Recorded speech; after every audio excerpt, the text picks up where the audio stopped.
and if, in fact, the rest of the Europe, and then the rest of United Kingdom, and then you then have the likes of the United States of America, who we don't know the position that they belong.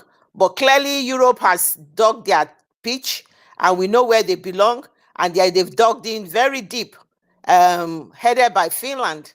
They've dug in their pitch to obviously sustain the natural gas that they are getting from us.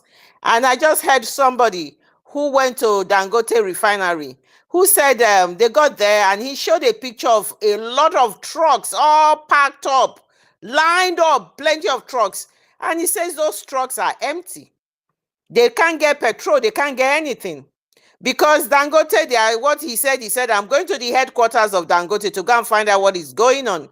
Absolutely what is going on is that the crude oil is not coming out as much because they have even sold crude oil 30 years ahead of time. Crude oil, that crude oil that we are saying in Biafra land, it's all been sold ahead of time. And the people that they have sold them to, you know them. And the natural gas that they are selling, you know these people. So those are the people that are joining hands together to say, we are going to make sure Nigeria remains the same. Because in this world, just like you and I, in everything, it's all what you call best interest.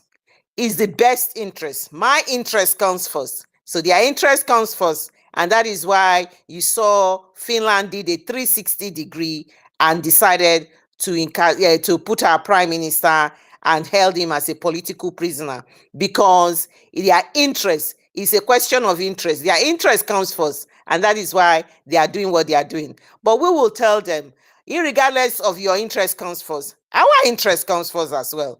Our interest as a Biafran is to continue to expose them, irregardless of anybody who is recognizing us. We continue to expose them. We continue to tell the world, the people of the world, not the government of the world, the people of the world who are listening to us, who will get to listen to this voice that I'm talking about now, my voice, will know that these are bullies, that they are bullying us. They have this colonization that they said it has ended. It is just even the beginning. It is now a refined colonization. That is what is happening now. Because what they are doing is that they say, you guys have no right to say you must govern yourself. You have no right to tell us you must separate, that is better. The Eastern Europeans separated. Oh, they call the country, they have Serbia, they have little countries, they call them all Yugoslavia, all of them. They, Kosovo, all of them, they cut them into pieces and they are all thriving and doing well. Oh, but when it comes to Nigeria, oh, no. You must stay together. Irregardless of the fact that there are different nations that has been put together in that country they call Nigeria, people who don't have anything in common, they put them together and they say you must stay together because you cannot govern themselves. Especially France has always believed that the people from this part of the continent cannot govern themselves. And that is why they interfere, run Mali, run Niger, run everywhere. And they did it as a ploy to take their resources. And that is all what it's all about, best interest. So Biafrans, this war, they are not throwing bombs, they are not coming physically, but it's a different type of war that we are in. And believe me, this war, we must really get ready for it, because it is the world against us. We must make sure we put Donald Trump on the spot. We want to know where he belongs to. And that leads me to this topic that we've put in here. Obviously, the recognition of Biafra is what I've just talked about. That recognition, you can see countries from Europe is their own best interest. So they will be muted. They'll be quiet. They will not say anything. But when we now talk about this country, we now talk about what is going to happen. The picture of what is happening now in the United States in the next few months, weeks, or few days will tell us the trajectory of where we are going. Because now there's going to be a debate in their House of Rep about being designating Nigeria as a country of particular concern. because that was what Donald Trump put Nigeria previously. And when that man came in called Biden, the first visit Anthony Blinken took to Nigeria, he quickly removed Nigeria from country of concern. He quickly, without even finding out anything, he quickly removed Nigeria from country of particular concern, the country that is killing Christians. He quickly removed Nigeria from them. They had a $1 billion contract of various things, arms and all of that, military arms with the Pentagon and all of that. They've got all sorts of things. He impacted Europe. Well, it was when they came in, they were behind everything that was happening in Finland, that was happening in Europe. They worked together. They know about Biafra. They know about Biafra. And as they stand, obviously, the same scenario, they don't want Biafra to come out and be a nation. So they were working together with the Nigerian government. All Nigerian government will do is that he will sign away everybody's life for them to remain power. A bunch of corrupt people, a bunch of people who are cabals. In the last few hours and days, you can see the country is a shame. You have this trending thing that is going on, which is Tinubu, what do they call it? A terrible president. And you go all social media, you go in there, hashtag is all going around about him being a terrible president, like the young lady who obviously doing his national youth service corps in Lagos and found out that they only paid them 33,000 naira a month. And it's the first time I have left home. I'm leaving. I am doing my NYC. I go to the shop every day. They increase the price of things. I work very hard. Every money I get, I'm using it to pay bills. The girl was tearful. She was very disturbed and very tearful. And he says, what is Tinubu doing about it? And he said, I must say you are a terrible president. And what did they do to her? They clamped on her. They clamped down, and then immediately she put that something out on TikTok or something like that. What happened? Just like we know that this government pretend that they are running democracy, they are not. This is Tinubu style. That is how he had run Lagos State. He run Lagos State with all these Agbero boys that threatens people. It's the same thing. What happens now is replicating it in the federal level. And what do they expect? What do they expect? You can't expect anything less from him. He's a gangster and he will always run the country like that. What did they do to this young lady?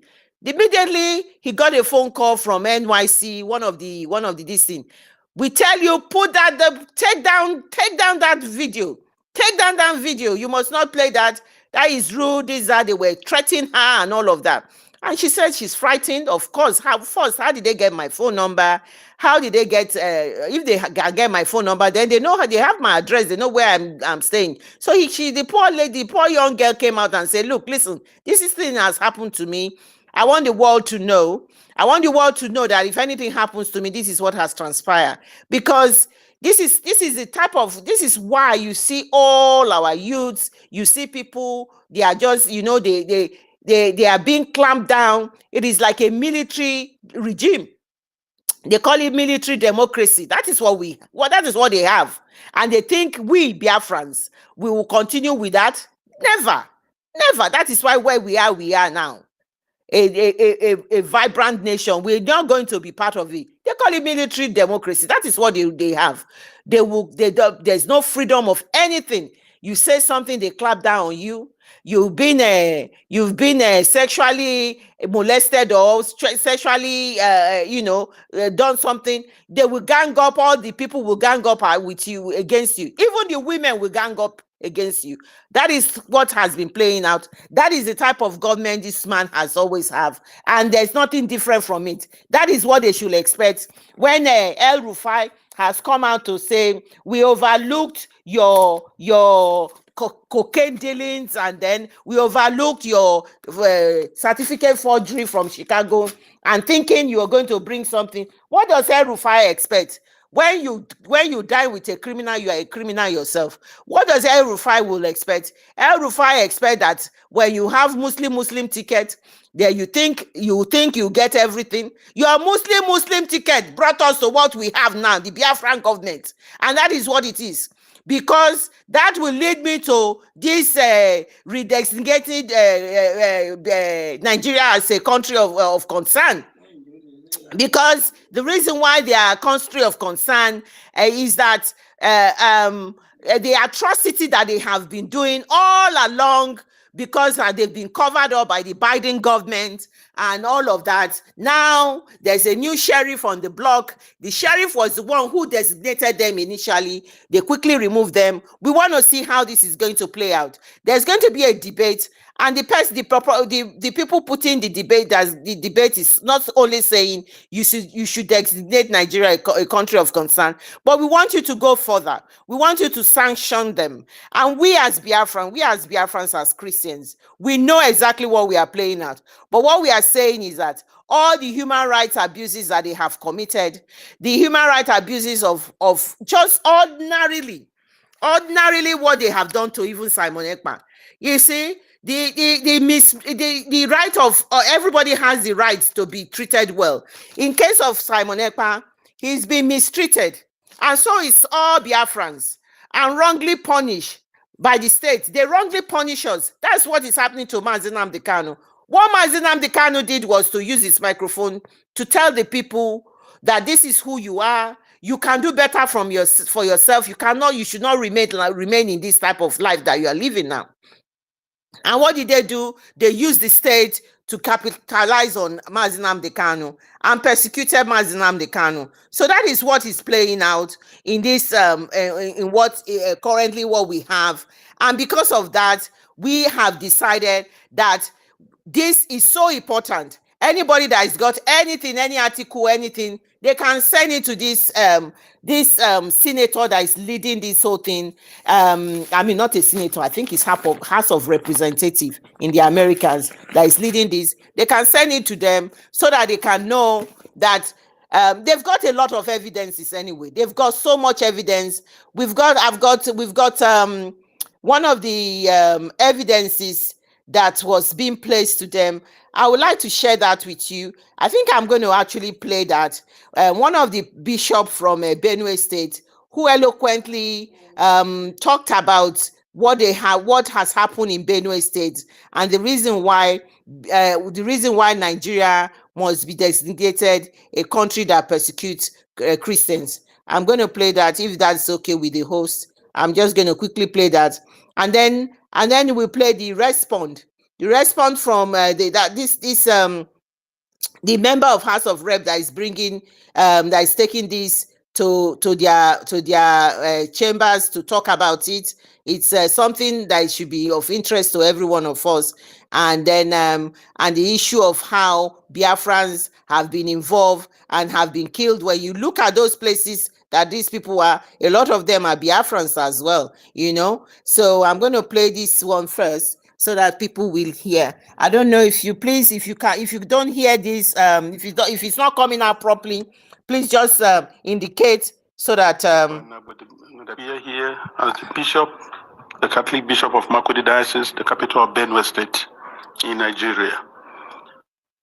I am the shepherd of one of the 4 Catholic dioceses in Benue. We have others, Anglican, Methodist, and the Pentecostals, which sort of them. Benue State has a population of about 6.1 million people, 2 million of whom are those under my care as the bishop of the diocese. Benue State is about 98% Christian, with very few Muslims living in towns. Nigeria and eventually my diocese and the state of Benue have become, in recent years, one of the most dangerous and insecure places for Christians. Christians and Muslims are nearly evenly divided among Nigeria's large population of over 200 million persons. Islamist extremists are fiercely contesting the possession, control, and governing law of the land, especially in the country's northern and central regions, the latter of which is where Benue is located. There are constant ethnic, political, and religious conflicts over land and allegiance. Constitutionally, we are a secularist country, but our unity has been fragile. Political and religious actions and even public speech have been carefully managed to avoid accusations of religious bias and political tensions. Today, the clear influence of Islamist extremists has changed the traditional social dynamics of tribe, ethnicity, religion, and the social status in Nigeria.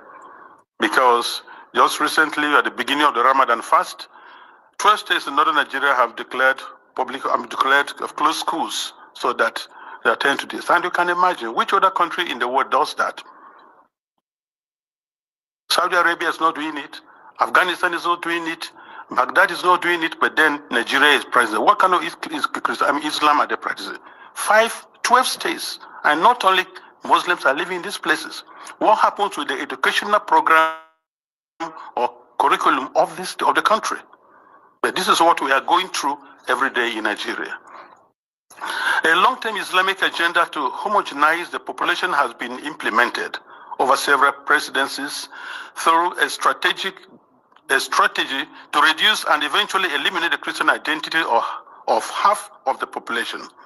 This strategy includes both violent and non-violent actions, such as the exclusion of Christians from positions of power and adoption of such church members, the raping of women, the killing and exploitation of Christians, the destruction of churches and farmlands of Christian farmers, followed by the occupation of such lands by the Fulani herders, and also changing the names of these villages. They are taking over the places, so you clearly see an expansionist approach and Islamic culture. And then they are making the people now flee and leave their villages, and they conquer it. The quest to Islamalize the land appears high on the agenda of some of the powerful and influential Muslims in Nigeria. There is a campaign to take land to spread Islam. And there is the hemorrhaging of Christian farmers from the central region of Nigeria and Benue State, and Makurdi Diocese in particular, as they are forced to abandon fertile lands that use to feed the nation, which classify Benue as the food basket of the nation. Militant Fulani herdsmen are terrorists destroying society.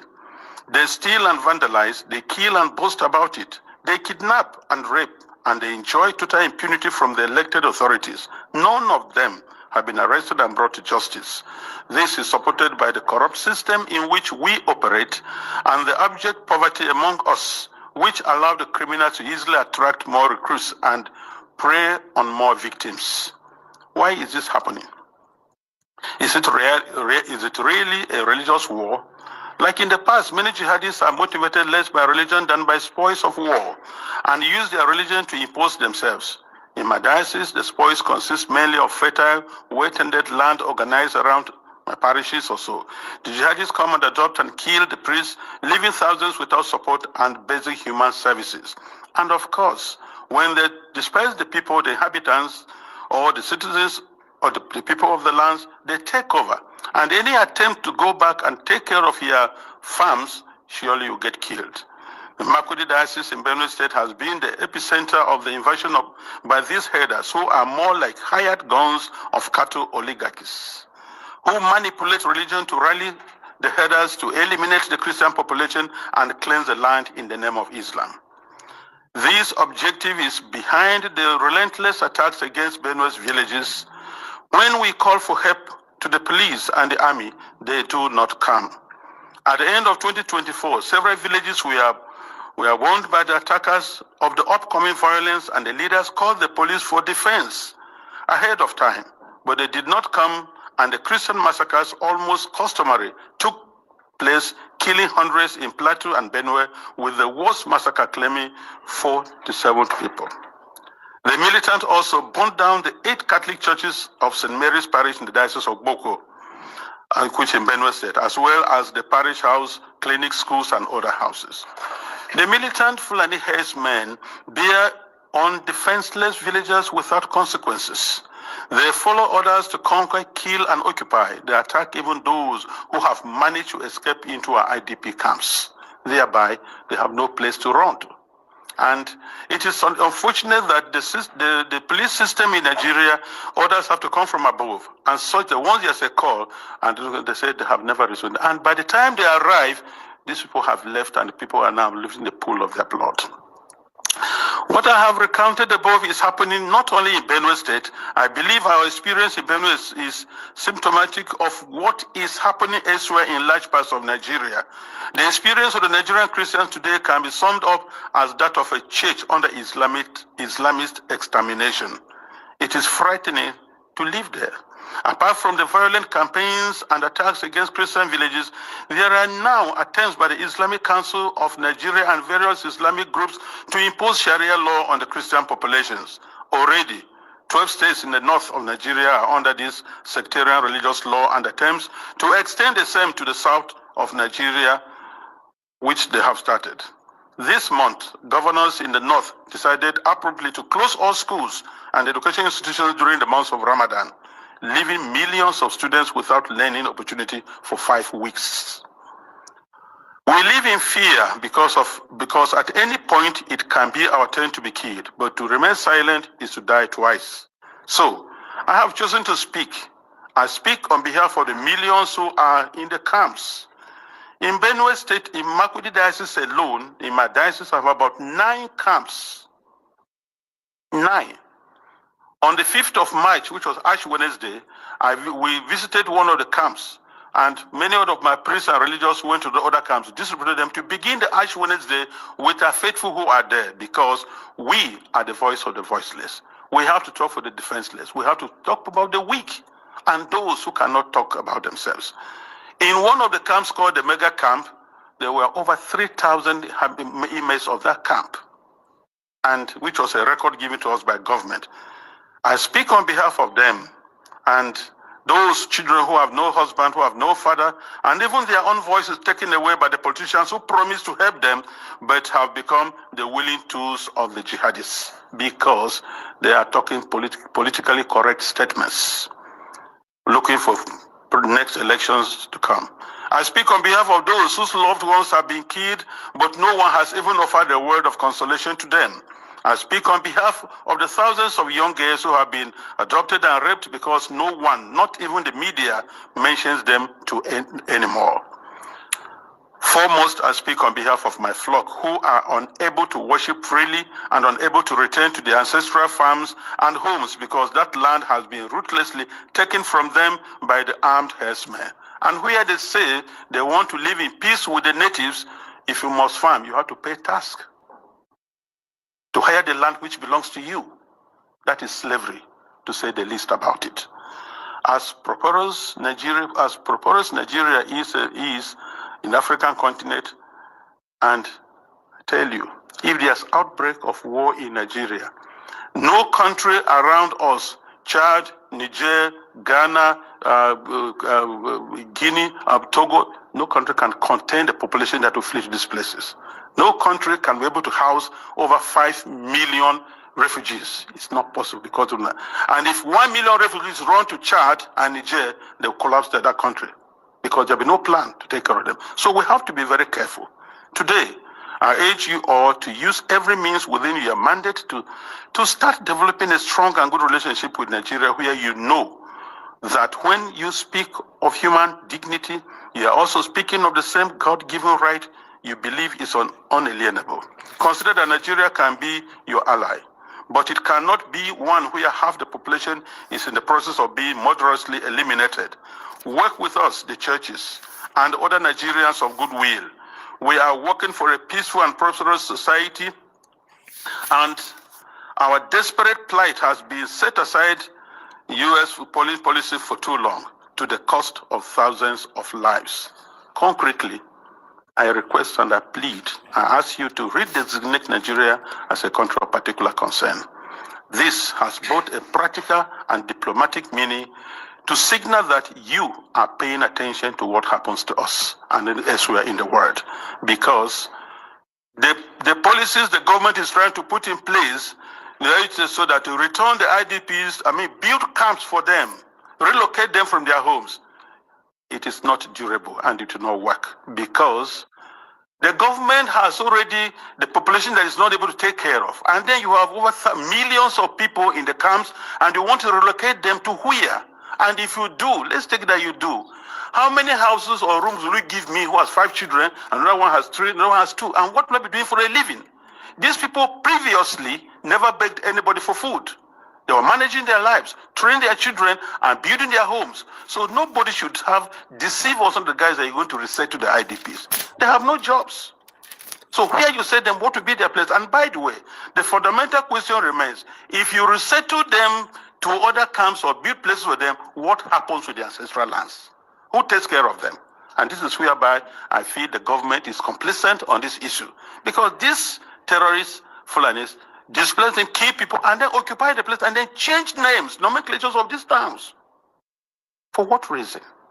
So we want to let the people go back to their homes and help for them to rebuild their lives. I implore this august body to insist on the return and rehabilitation of all the IDPs to their ancestral lands and not to relocate them to other constructed camps elsewhere, which is an invented solution now being pushed in the Benue State government. And I tell you, Nigeria government can do that once they have to be accountable. Because I know Nigeria, under the auspices of ECOMOG, was able to reinstate constitutional government in Sierra Leone and Liberia. And they can do that now. We have the capacity, but because the leaders that are not prepared. And I think that's whereby, look, it's not just, conspiracy of silence, it is aiding, abetting, and supporting these terrorists to keep doing their work.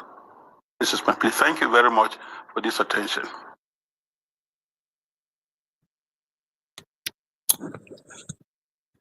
I hope that came true. I don't know whether you heard it. I don't know whether it came true and you could get everything that was said here. And that is why, brilliant. That is why we are fortunate and we are lucky and that we have done what we have done. The 29th of November will always be a significant day in the history of Biafra. So that is why we are in this position. At least they have continued to moan, complain, and that is where they are. We have taken the bull by the horn. We have defied all odds. You know the former governor that was in Benue State that used to come out and moan and talk. What they did, they dealt with them. They brought somebody who is Fulani friendly, and you don't hear jack from that place. They are killing them. They are in silence, and this one has come out to say, I am not going to be silent anymore. I cannot die twice. I am going to talk. This is what is going on. Everybody know what is going on.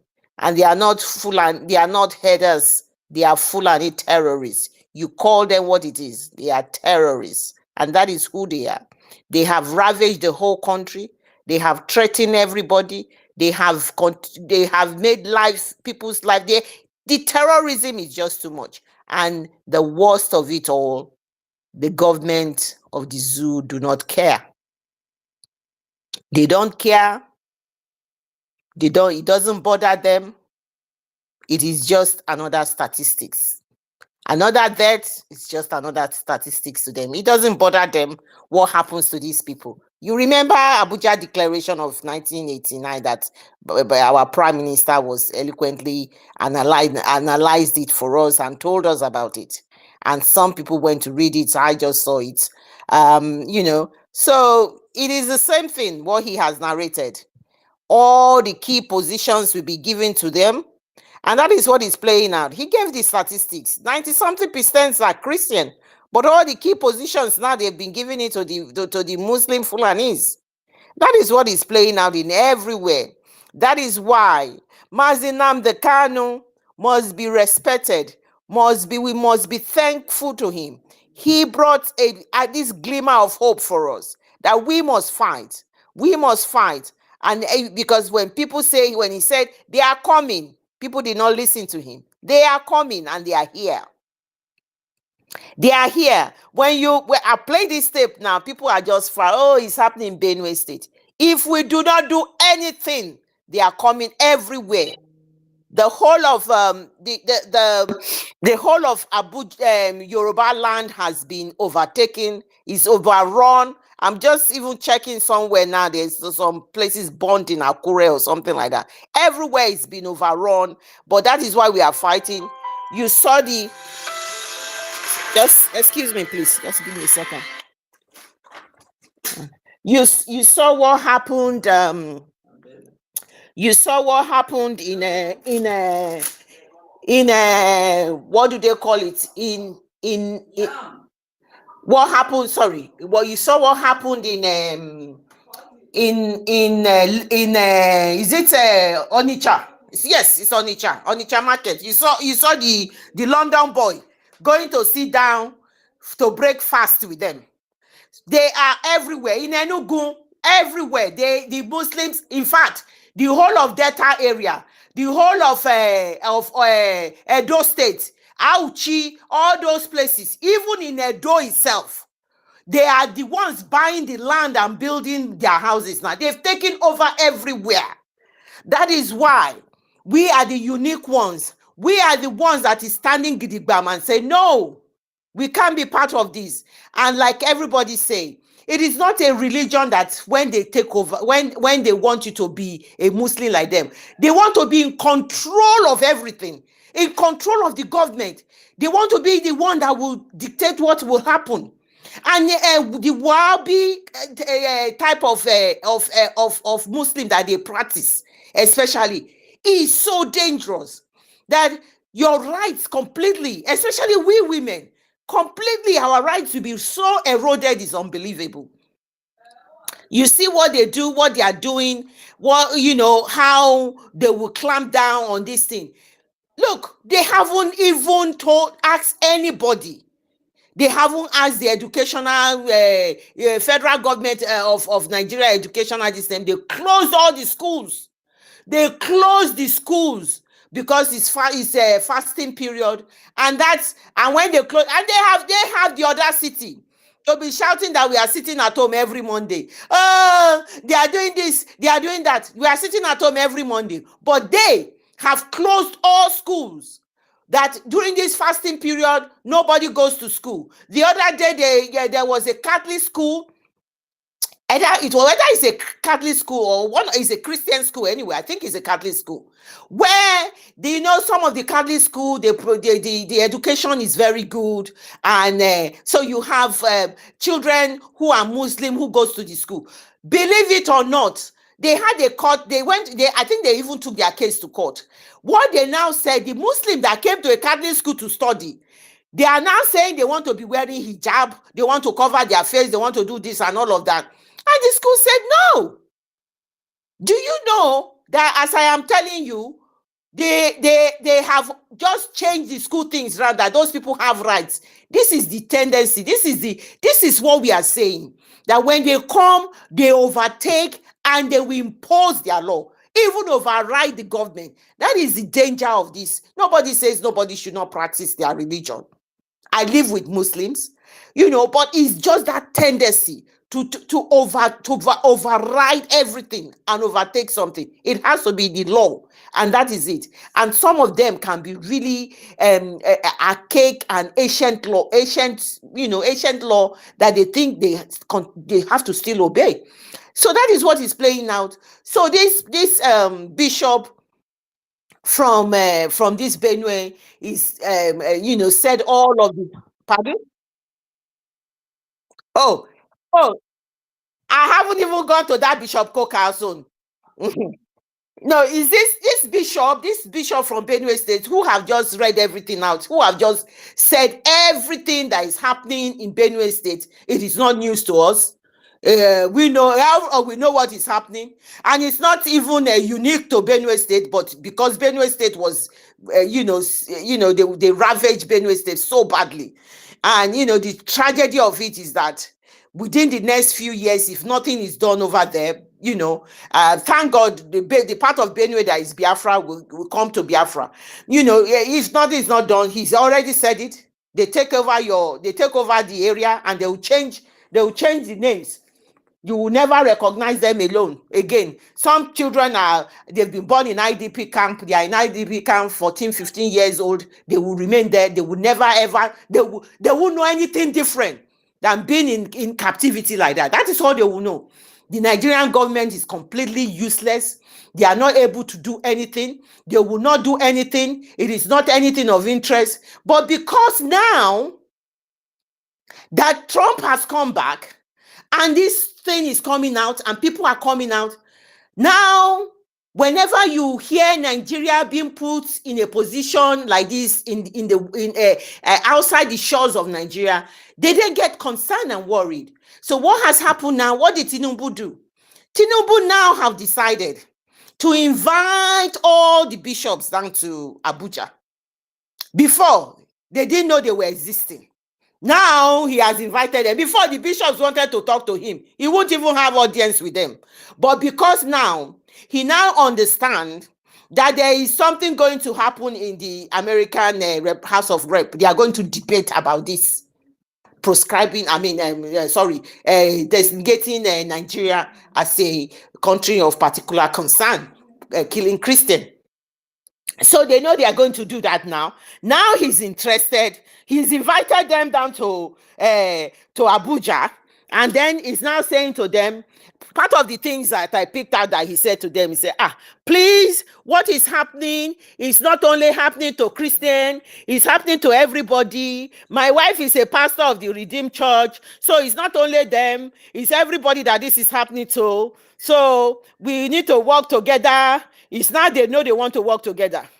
And then obviously he called Bishop Coker and all of those ones. They talked about whatever they want to talk about. We want to say to them, irregardless of whether you call off the bishops and to talk to them, in order for them to put hands in a one piece of paper to take down to America, everybody knows the truth now. Everybody knows the truth. No amount of coercion, no amount of promises, no amount of deception, no amount of anything that you are going to talk with these bishops that have been muted all along. That has, when people are being killed needlessly, you will never see them say anything. People have put themselves out. The organization who has been working tirelessly, who has been lobbying the world to let them know the plight of what is going on in Nigeria.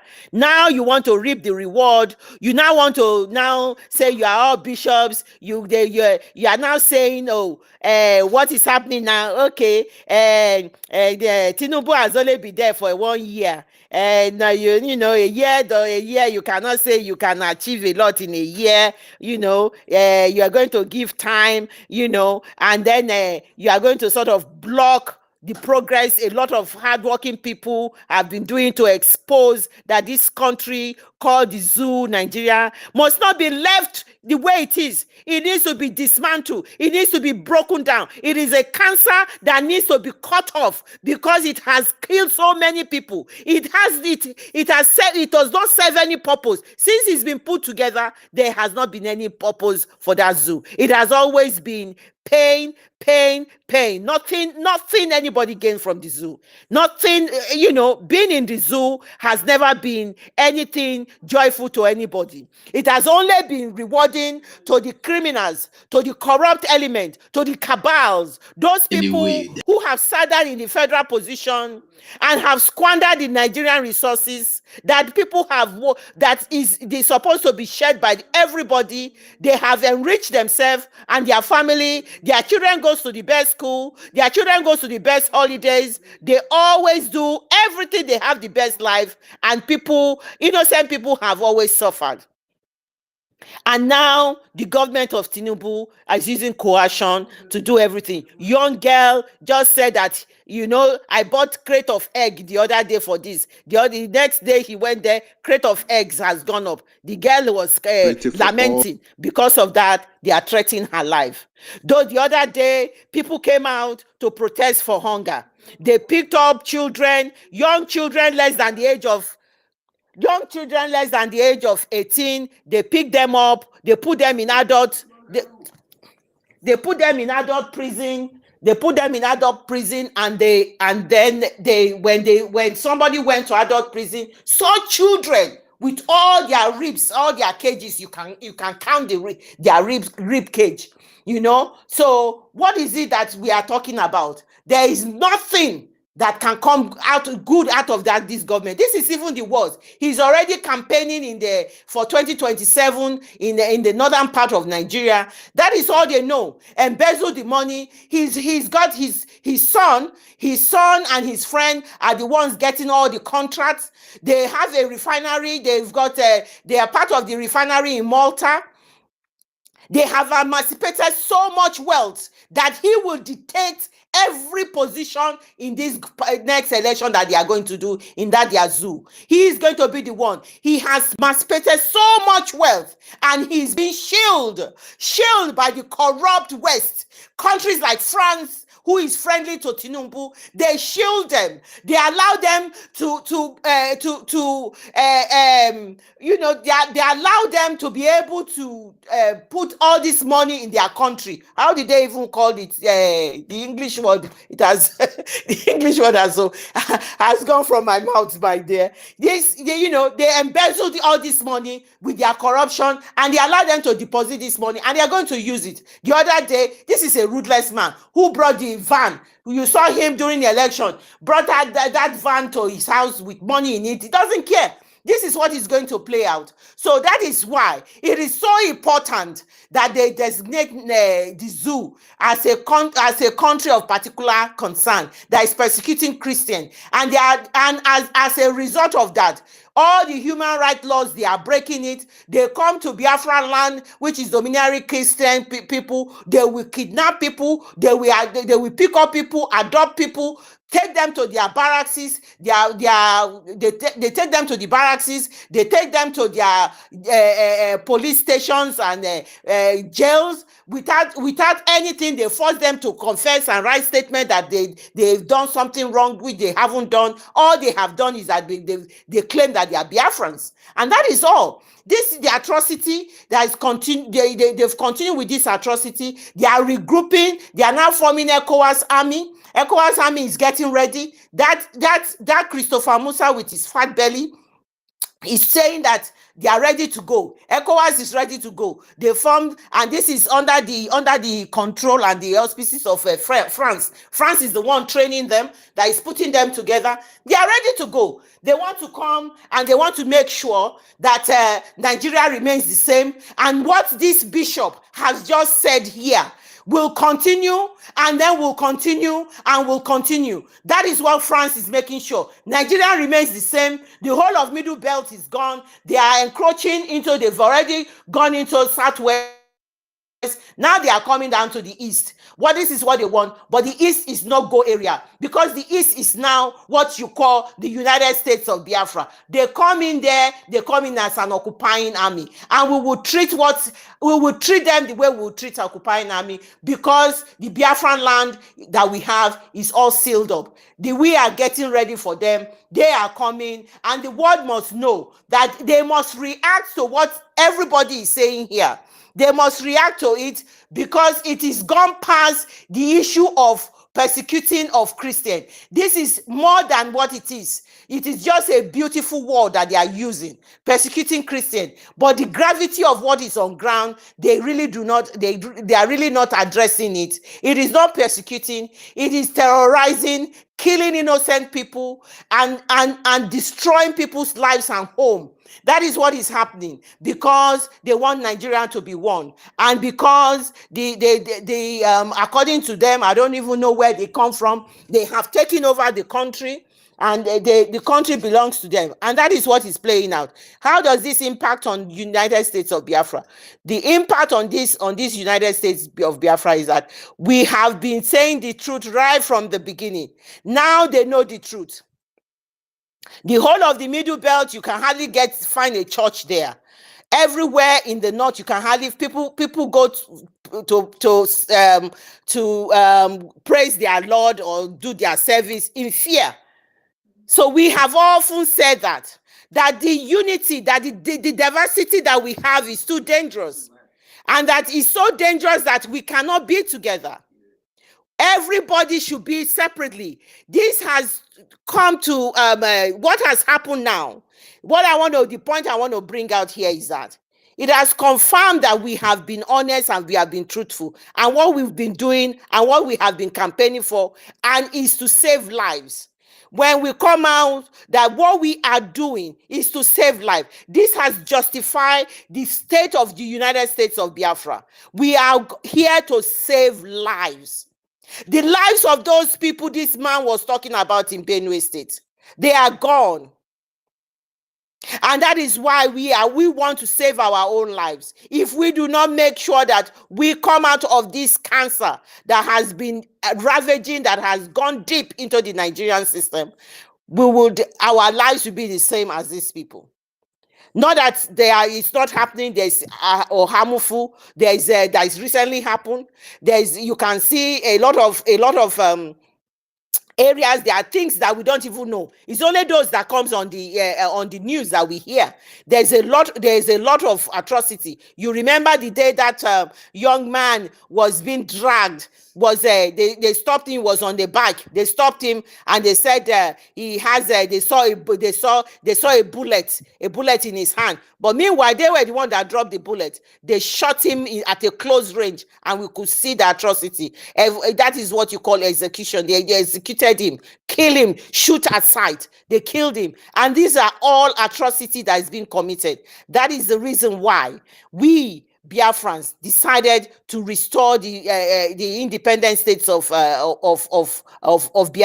on the 29th. And the only way up for us is to continue to defend this Biafra that we have. Because at the end of the day, he is claiming that, if there's anything happen, there'll be refugees. As far as we are concerned, we are Biafrans. We will not even go with the way the Nigerian project is going anymore. It has not saved life. It is killing people every day. The solution to it is what we have purported, and that is what we are doing. And they always complain, moan, thinking things will change. Things can never change, and that is what it is. And that is why we, the United States, whenever anybody tells you anything different, remember that you are the one doing the right thing. You are the one trying to save lives. You are the one that Chukwokika Biama has given that knowledge, that intelligence to know that the only solution is to make sure Nigeria is being,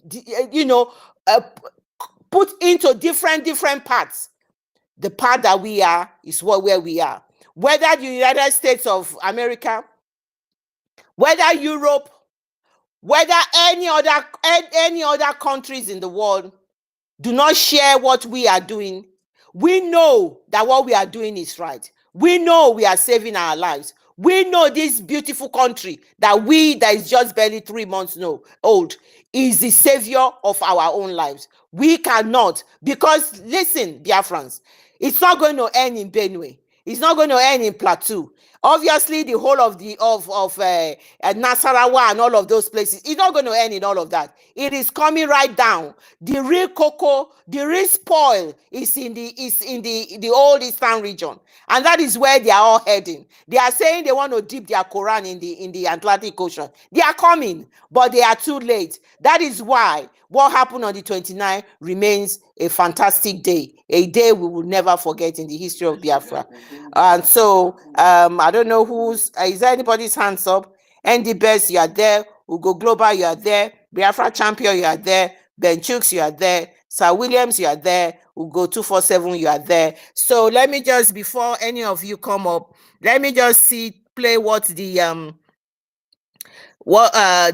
member of House of Rep of the United States of Biafra said about this. Let me just play that, and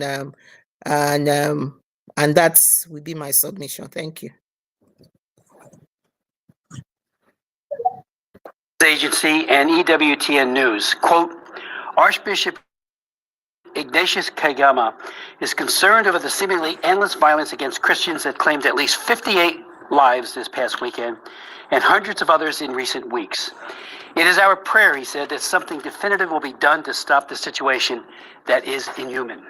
Shockingly, that was more than a dozen years ago and part of my opening remarks at a hearing that I held on July 10th, 2012, one of several hearings, 8 in all, on religious persecution in Nigeria. And since then, things have only gotten worse. 1 year later, in 2013, I visited Archbishop Kegama in Jos, Nigeria. We visited churches, 5 of them that had been recently firebombed by Boko Haram, and spent hours listening to survivors tell their stories. Despite their numbing loss and pain, I was absolutely amazed at the survivors about their faith, very deep faith, their courage and their resilience. They were not going to quit, but they were looking to the government for help, and it was not coming. I also met with an evangelical believer named Habila Adamu. Dragged from his home by Boko Haram terrorists, he was ordered to renounce his faith. With an AK-47 pressed to his face, he was asked, "Are you ready to die as a Christian?" With extraordinary courage, Habila answered, "Yes, I am ready to die as a Christian." He was asked a second time, and he repeated his answer. His wife was pleading, "Please don't kill my husband." And yet he said, "Yes, I am ready to die as a Christian." This time, the terrorist pulled the trigger. A bullet ripped through Habila's face. He crumpled to the ground, bleeding profusely, left for dead. By some miracle, he survived. I met him at an IDP camp in Jos. I asked him to come to Washington to tell his story. He did. And at the congressional hearing, he said this to our subcommittee, this subcommittee: "I am alive because God wants you to have this message. Knowing Christ is so much deeper than merely knowing Boko Haram's story of hate and intolerance." He closed his testimony with this: "Do everything you can to end this ruthless religious persecution, but know Christ first." To the end, everything he did was to witness, to radiate his love for God, but he was also calling on us to get involved and do something. Since then, however, the wanton violence against Christians in Nigeria has grown significantly worse. A couple of days ago, the Pillar Catholic reported, and I quote, "While Christians are receiving ashes last Wednesday to begin Lent, news broke out in Nigeria that a priest had been brutally murdered by kidnappers who had stormed his rectory the night before and kidnapped him. With deep sorrow and righteous indignation, I condemn in the strongest terms the relentless and tragic wave of kidnappings targeting priests, pastoral agents, and the faithful," Bishop Kundi said in a March 7th, just a couple days ago, press conference, which expressed outrage over the kidnaps and the brutal murder of his priests. According to the sources in the diocese, Father Sylvester was bound by his kidnappers. He was shot in the head, and I saw the picture. It is heartbreaking to look at. Shot at close range with an assault rifle, and according to the officials of his diocese. The systematic slaughter and abuse of Nigerian believers must stop. Delay is denial and a death sentence to so many.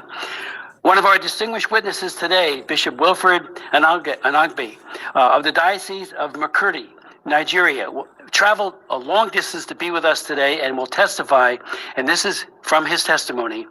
Militant Fulani herdsmen are terrorists. They steal and vandalize. They kill and boast about it. They kidnap and rape. And they enjoy total impunity for this from the elected officials. None of them, I repeat his quote, none of them have been arrested and brought to justice. In December of 2020, President Trump designated Nigeria as a country of particular concern, only to be reversed without justification by Secretary Blinken in November of 2021. And I know I asked him at hearings. I asked him privately, but also asked him at open hearings, why? Never got a good answer. Religious leaders in Nigeria were outraged by the Secretary's decision. One Nigerian bishop challenged the Secretary and said, "Christian persecution is more intense than ever." And that was Bishop Mamza. And Genocide Watch has called Nigeria a killing field of defenseless Christians, quote unquote. Yet the government of Nigeria has failed to make progress against religiously motivated persecution of Christians despite religious freedom being enshrined as an essential human right in their constitution.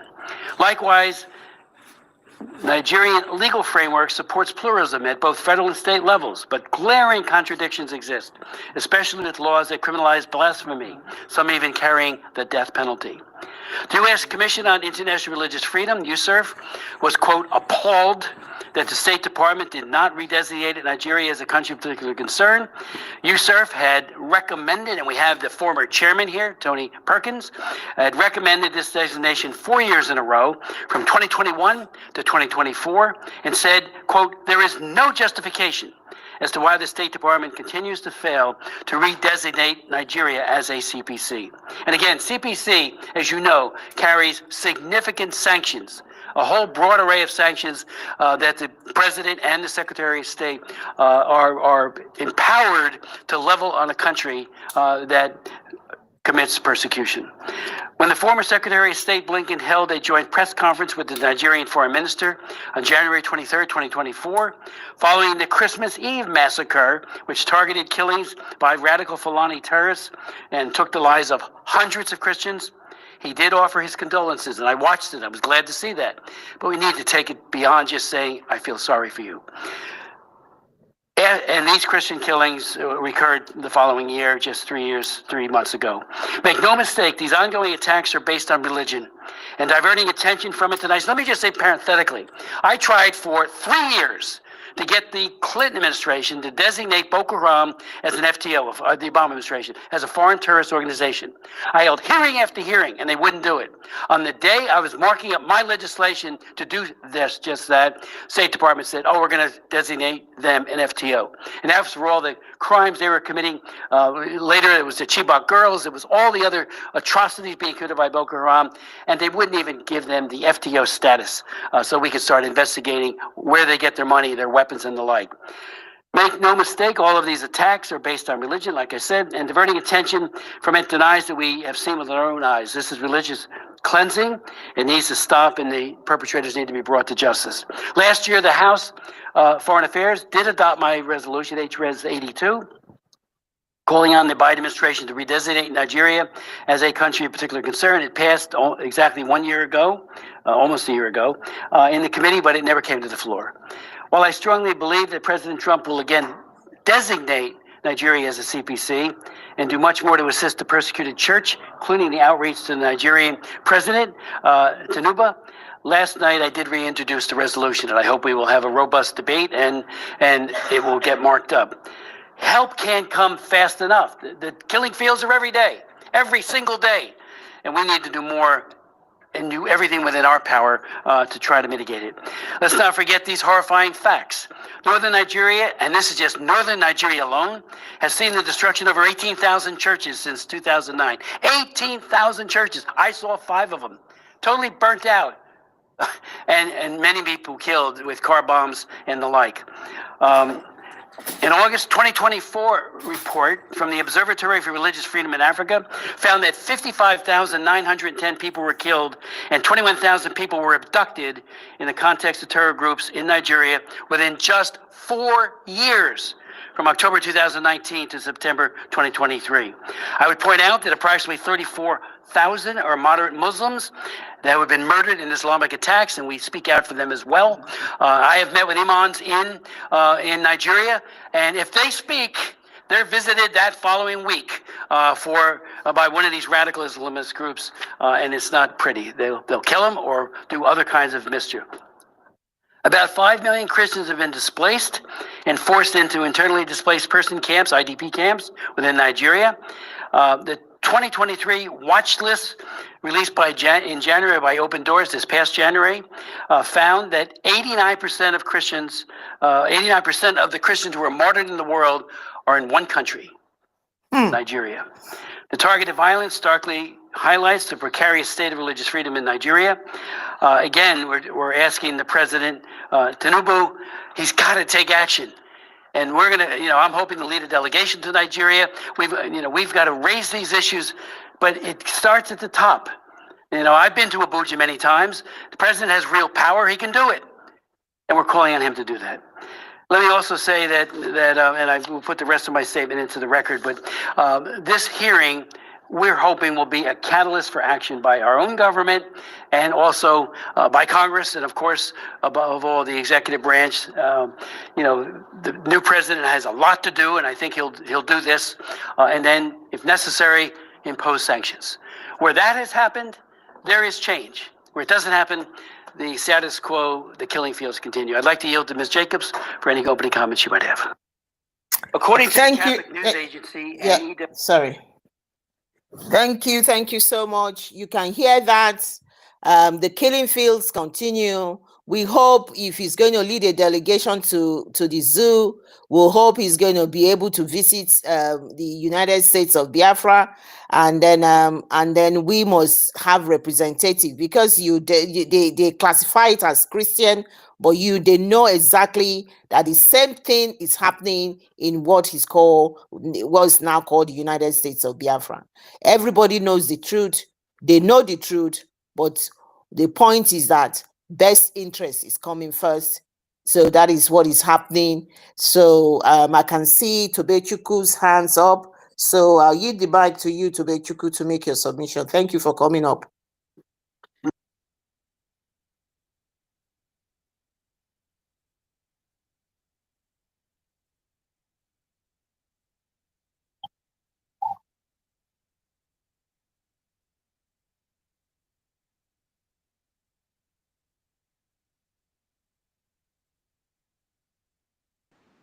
Please,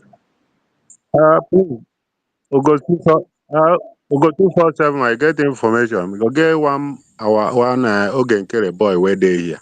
Uh-huh. And let him His name is Nwa Biafran. Ogen Kere boy, they there. make him day here now, make him the listen now. You don't get any problem with anybody coming to listen, but we have problem with people coming to cause or constitute nuisance. That's what we have problem with. But if you come here and you want to contribute to the topic as a human being, you're a human being. You're free. Even if you're a full animal that sees need to condemn the evil that is going on, you come here, we'll give you mic. But when you come here, you want to be a fool. You want to be ihe a gara ama ihe ọwụ. We tell you na ya na-agba egwusi, so you go and meet the people na-agba egwusi. Everybody is a space. Everybody is free to come. But when you come here to show us that you are a fool, is when we will have problem with you. So don't get distracted by anybody. Even if Ogechi want to come here himself, he's welcome. So like I've said, quickly, I want us to remember that Mazen Nnamdi Kanu will be going to court on the Friday, being 21st of March 2025. 2025, and that same day is our Prime Minister's birthday, Mazi Simon Ekpa. And I want us to know that there is nothing like sit at home. So please, Biafrans, help us to tell other Biafrans anywhere, everywhere, both those in the homeland, those in the upper land, interland. There is nothing like sit at home. The government did not declare sit at home. That day is our Prime Minister's birthday, and that day our leader is going to court. The sit at home we know for now is this Monday sit at home that we've just every Biafran have observed today. And I must appreciate Biafrans for observing the sit at home today in mass. So make sure you remind everybody as we talk here in this platform and other platforms, try to remind them that there is nothing like any sit at home. In case those that are propagandists will come and tell them that is sit at home, they will go and scare people to go and hide in their houses. No matter the threat, there is no sit at home going on. So Mazilgo, is it possible for Drake to that USB recognition to just be no seats? No, you should just put it in here so that from now on people will be getting it. Put somewhere on this thing. No seat at home. No sit at home on So Friday the 21st, right? Yeah, let him put it so that people from now on Yeah. will know, because you know what is going on, misinformation. Yeah, thank you so much. That's why our leader said when you have women, say where they go, you don't reach. That is it. You see the smart brain. They say they don't want women to be on top. It's only a fool that don't know what he's saying, because women anyway, let us not ever digress. So like I said, on the 23rd, on the 21st of March, There is nothing. Greg, I beg, Drake, if you heard us, please, if you can help us to make that no correction, just add it there. So our prime minister's birthday will be the same day. There is no sit at home. I think that's all I want to say for now. So let the person that want to make submission go on and make his submission. I will say what I will say in time to come. So let's move. Thank you. Hunter, you there here? I greet you and every Biafran. Those that are joining us, please do us well to share this space. I found out that our problem is that when you come into X, you don't see our spaces everywhere. But those that are fighting against us are sharing their space. Every time you see their own popping up and popping up, why we don't have our own? Why are we not sharing this space? I don't know how many we are here, but I believe we are many. I believe we are up to I don't know how many we are. Let me see. We are like 89 now. If 89 of us would share this space, other 89, there is possibility, 100% possibility that other 89 people will see it. So please share this space. Even if you have shared it, if you can try and share it to other platforms, do share it in forums, WhatsApp, Telegram, YouTube, Facebook, anywhere you know you can pass it, let it go. Thank you so much. Clarity teams I submit here. They will. Thank you, Mazugo. Thank you. I think it was Tobechuku who wanted to say something. So the mic is yours. But Drake, could you just put it in there? No sit at home on Friday, the 21st of March.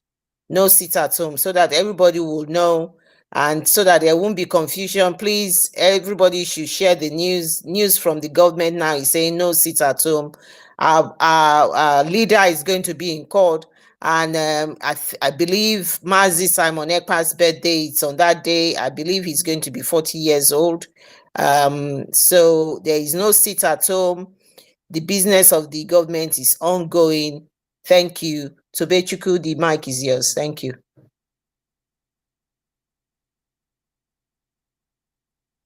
Is Tobechuku ready to make a submission? I thought you wanted to say something.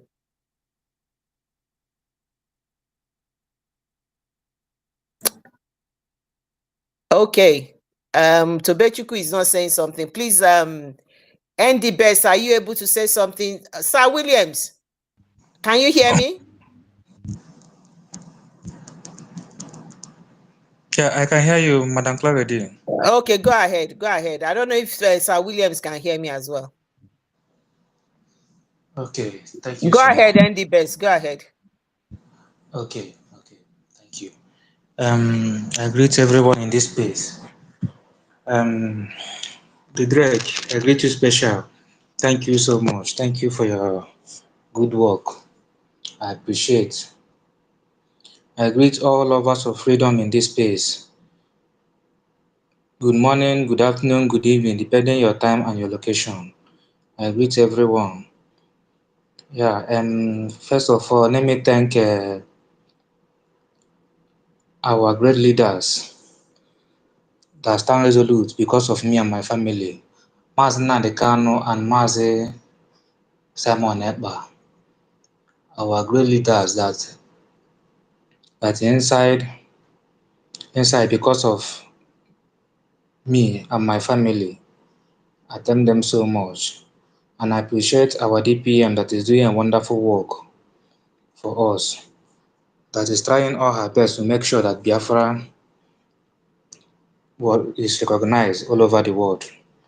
I thank her so much. May the spirit of our ancestors be with all our leaders and guide them and give them more wisdom and more strength to push this our struggle forward.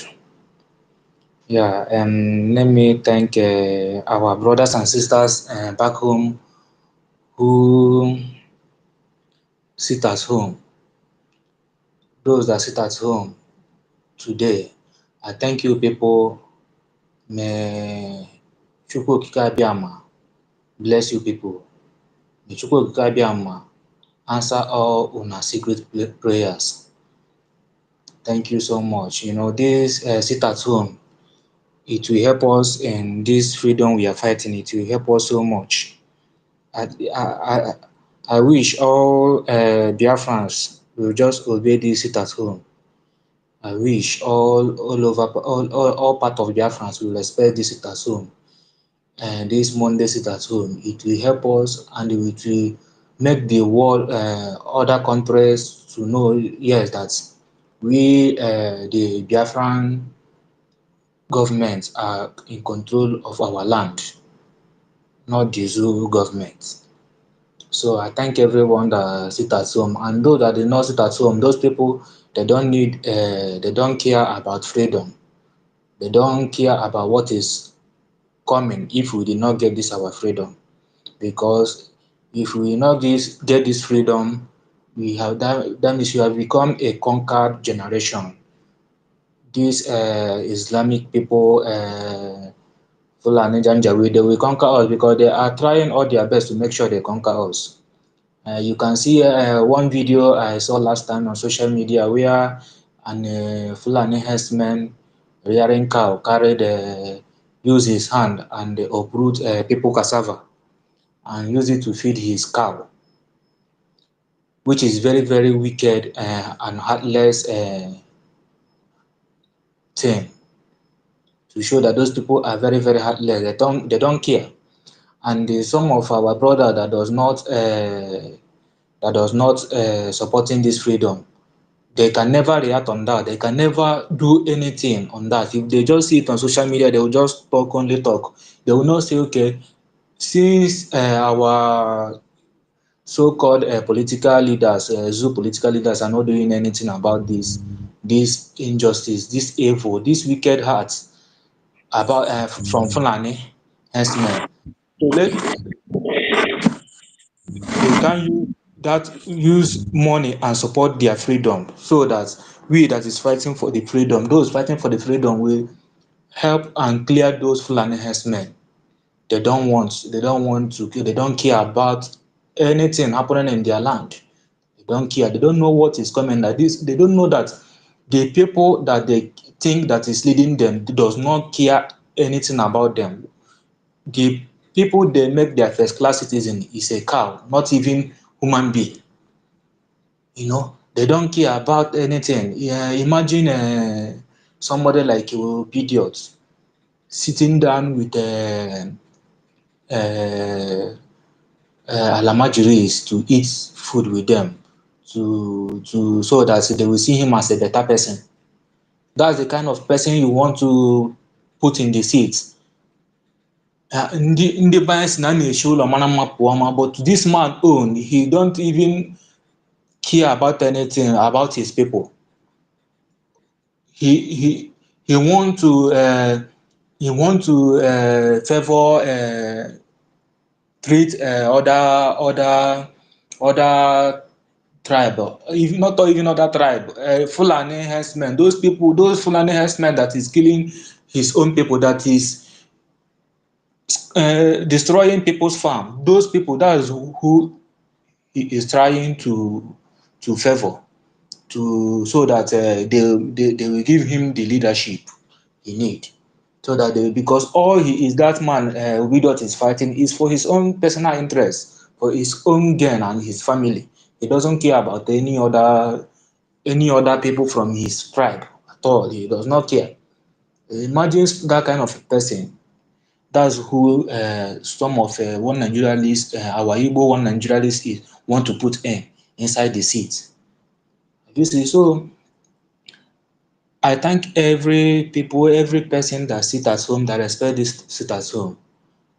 May God bless him. I appreciate them so much. It's not easy. And we keep moving, and we will keep, God will keep opening way for us until we take over our territory. Yeah, and come to the topic, today topic, our government is trying their best. They are trying a lot to make sure that we get this recognition. I can see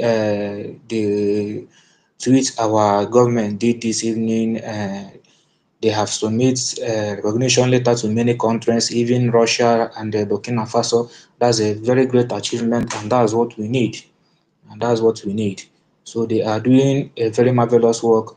And from my heart, I thank our Minister of Foreign Affairs, um, Mrs.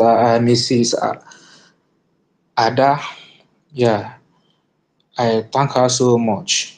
Adeze, Madam Adeze, yeah, I thank her so much. She's doing a very wonderful job. She is trying all her best. All the people that is on top of this our freedom recognition now, they are very serious in their work. They are very determined to go home, not someone that is fighting for her or his own personal interest. No, they are eager to go home. They are trying all their possible best, whatever they can do to go home.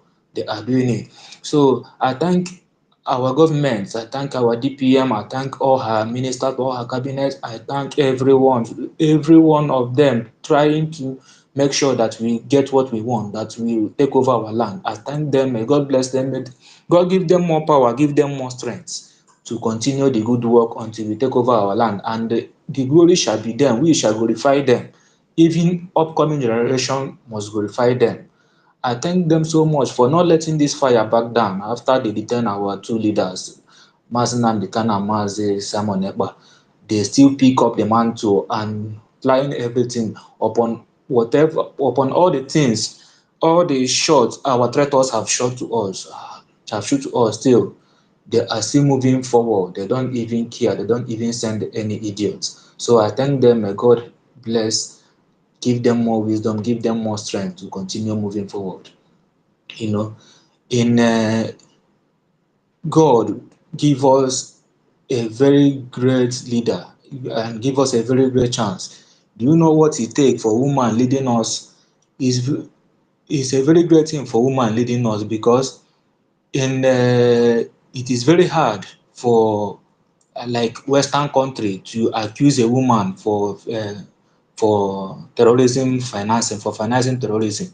It is very hard for Western world to accuse a woman for terrorism, sponsoring terrorism charge. It is very hard. So that is why I normally pen whenever I hear people castigating our DPM, because they don't know what God have done to us for bringing woman in this our freedom affair, bringing women to lead this our final push. It is a very great thing God did to us. It's a very great thing Chukwuebuka Abbiama did to us by bringing woman, because it is very hard for to accuse her for sponsoring terrorism. No, if she come out now in any national country to talk and cry about what zoo government is doing to us, the world leaders must talk about it, look into it. They can never agree that she is sponsoring terrorism or any allegation they lay on upon her. They must look into it, because in the Western world they value women more than everything. Women is their first citizen, not Nigeria where they make cow their first citizen. No, they make woman their first citizen. And anything women determine to do, they must do it. If tomorrow now maybe they accuse our DPM for anything, and they will go to anywhere it is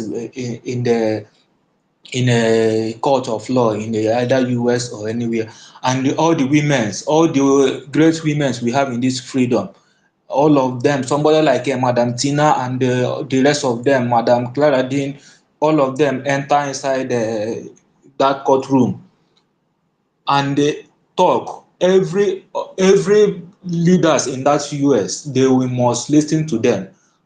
As far as those women have determined, if they know they will naked themselves for them, you will see all of them will be eager to know what is the problem.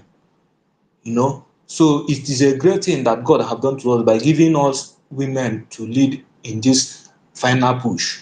It will help us so much, because in Western world they value women more than any other thing. They value women and they can never violate women's rights, because No women, no word. No women, no word. Understand? So we thank God, and the women in this our final push now, they are eager. They are so determined. They are so determined.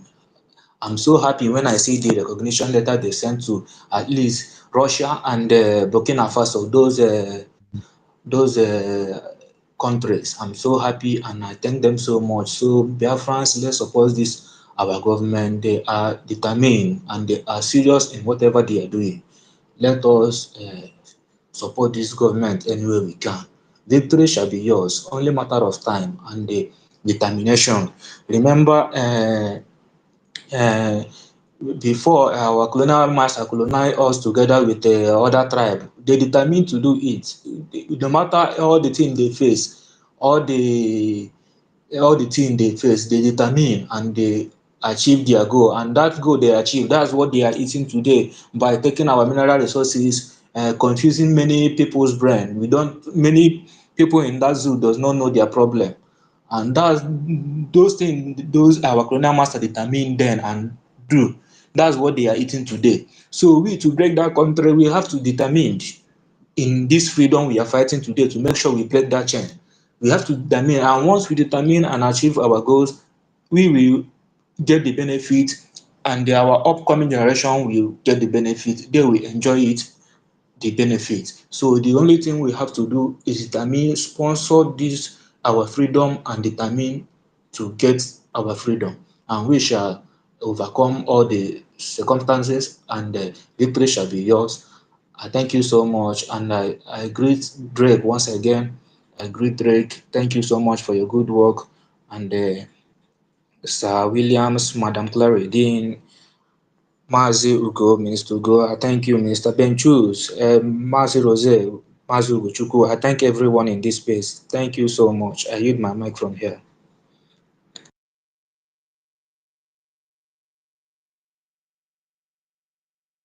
Thank you. Thank you. Thank you so much. Thank you, Andy Best. Thank you. I hope people have heard this news as well. That this is from our DPM. If you or someone you know is being detained, in prison, or missing due to Biafran activism or affiliation, please send an email. Biafrans, if you know anybody that is in that position, you are to send an email. This was, I think you talked about this previously. And send an email to zonaatlaw@yahoo.com. Make sure you put the details in there, the name of the person, the prison or detention or police station, and that is a news on her wall. So anybody who knows anyone who is in that position, the government has put an email out for help to be given. Because it is different now. There's legality in everything we are doing. This is a nation. They shouldn't be taking as citizen and locking them up in their jail because of the fact that they are exercising their inalienable right as a person. Everybody being born to this world, you have a right to determine how you want to live, how you want to govern yourself. This right must not be taken from you at all. You have, sorry, there's a phone call that just come through. So you have that right. You have the right to express your own opinion, which we know that in the zoo, this doesn't happen. And you can see what is happening to the young NYC girl that she's been threatened. The right to education, a right to private life and family, and right to not to be mistreated or wrongly punished by the state. These people are being mistreated and wrongly punished by the state because of their affiliation with Biafra, because they are determined to say that they are Biafra and they are fighting for Biafra. So that is the position the DPM has put that in, and it's very, very important for people to get help because every stone will not be left. Every stone will be turned up and make sure we do everything as humanly possible for all our citizens. And I just thought I'd share that with you. Please, if you want to make a submission, please come up and put up your hand and make your submission. So we now know that there is no sit at home on the 21st of March, which is Friday. Our leader will be going to court, and as far as we are concerned, there's nothing for our leader to answer in the court, because the zoo Nigeria cannot benefit from their crime. They have committed crime against Mazi Nnamdi Kanu, the leader of the indigenous people of Biafra. They went to Kenya and they kidnapped him from Kenya, saying that he jumped bail or he doesn't jump bail. They went to kidnap him, and that is a crime of kidnapping, an international crime of rendition. So they cannot benefit from their crime. They must not try him. He cannot be tried. They cannot sentence him. They cannot jail him, because they are the ones that are perpetrating the crime. Nigeria has always been ruling people with terrorism, and it has continued. This is terrorizing Mazi Nnamdi Kanu. That is what they have always used. Terrorism, terrorize the whole citizen. And that is how they have continually, this is what they have done all through the existence of Nigeria. They lie that they are in democracy, but they are what you call military democracy. That is what they are practicing. There's nothing like democracy in the zoo called Nigeria.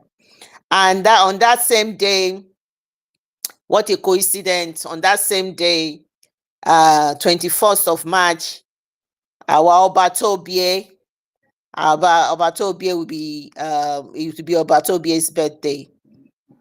A day we recognize the birthday of our Prime Minister, Mazi Simon Ekpa. So I don't know what the government has in plan.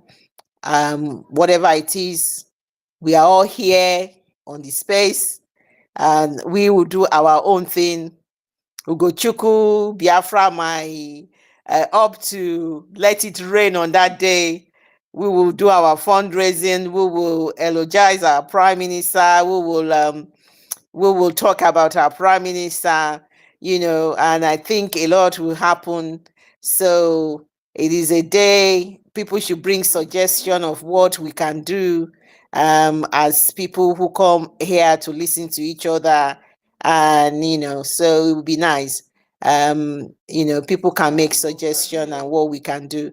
So, but and although our leader is going to court on that day as well, so it's a two significant thing happening on that Friday. And moreover, we all know that day as well, the government has not said there should be sit at home.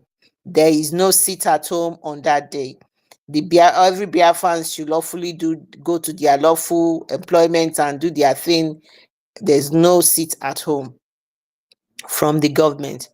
And as regards the situation of the Nigerian government, the Tinubu government is running up and down because they know they cannot predict. He's got lobbies. Tinubu has got lobbies in America, different lobbies. He's got lobbies to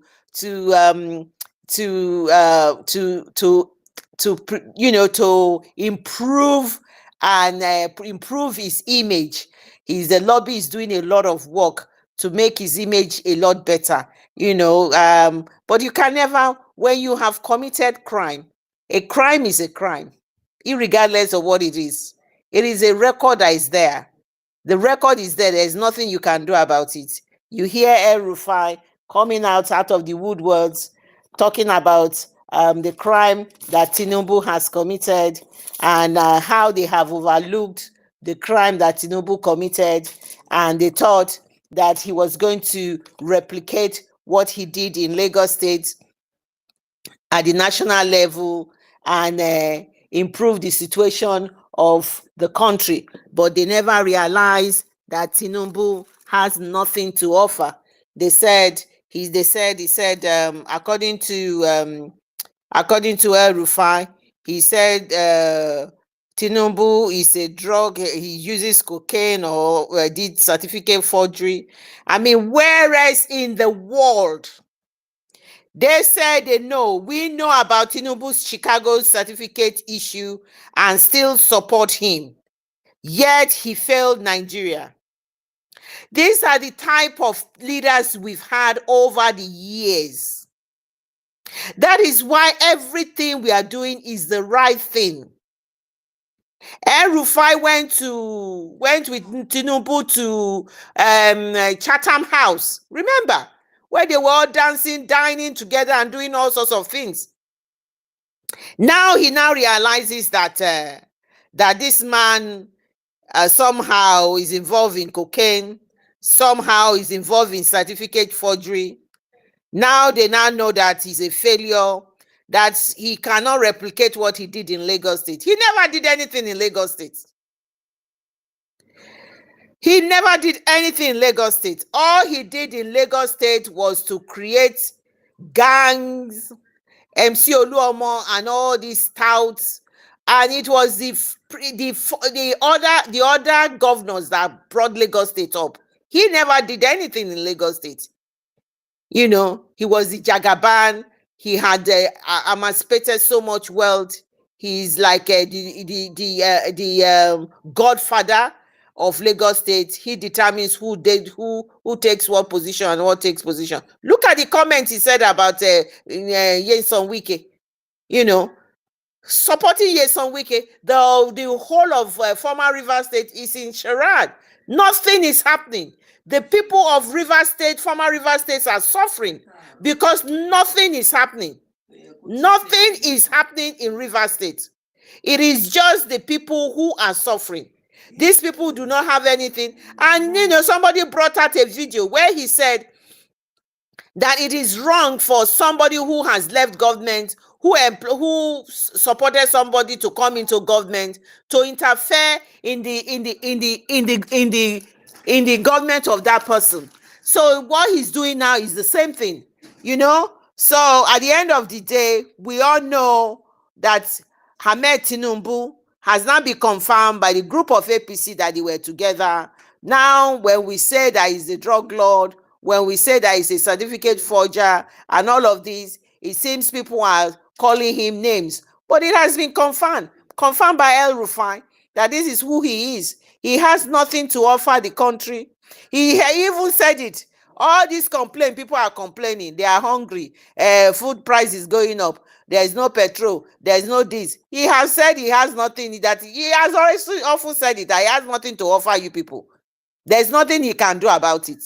That when there was crude oil and petrol, when things were good, what did you people do with it? He said it. He asked them, when you had all of this, what did you do with it? Now you are complaining. He has nothing to offer you people. That is why Biafrans, every time, even if it's tough, even if it's this, remember, continue to donate, continue to contribute in any way, any format at all, because you are doing the right thing.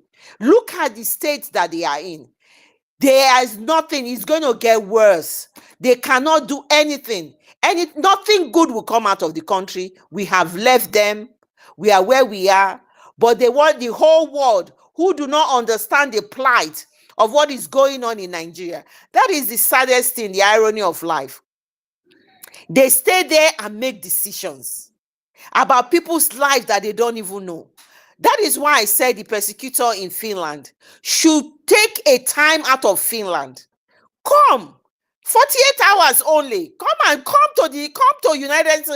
to Biafra land. Come and spend time there, so that you will have a better informed way of, when they put these allegations that the zoo have sent to you. The zoo have sent this allegation. We know that he's under political prisoner, but all your pretense. But let's assume the pretense that the zoo have sent you all these dossiers of all this and what you said Simon Ekpa has done.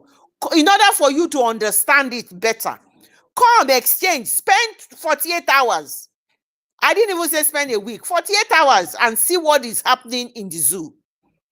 not by going with a, you don't bring your entourage or your embassy. You come as an ordinary person, just like how we go to your own country. Come as an ordinary person and see what is happening. So maybe when you see this thing in black and white, but all your life you've lived in Finland.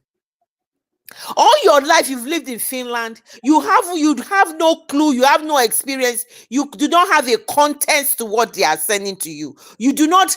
You can. How will I put it? You don't have the experience.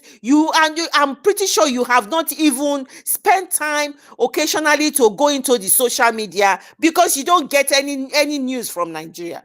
There's nothing like media in Nigeria. Where you see honest people, go on the social media and you might probably educate yourself a little bit. Come to Biafra land and have an experience of how it is. Then you can be able to put, context to what they have sent to you, put something to it and now understand it. Because all your judgments, whatever you are investigating, everything you are doing it in abstract. That is what I'll put to you.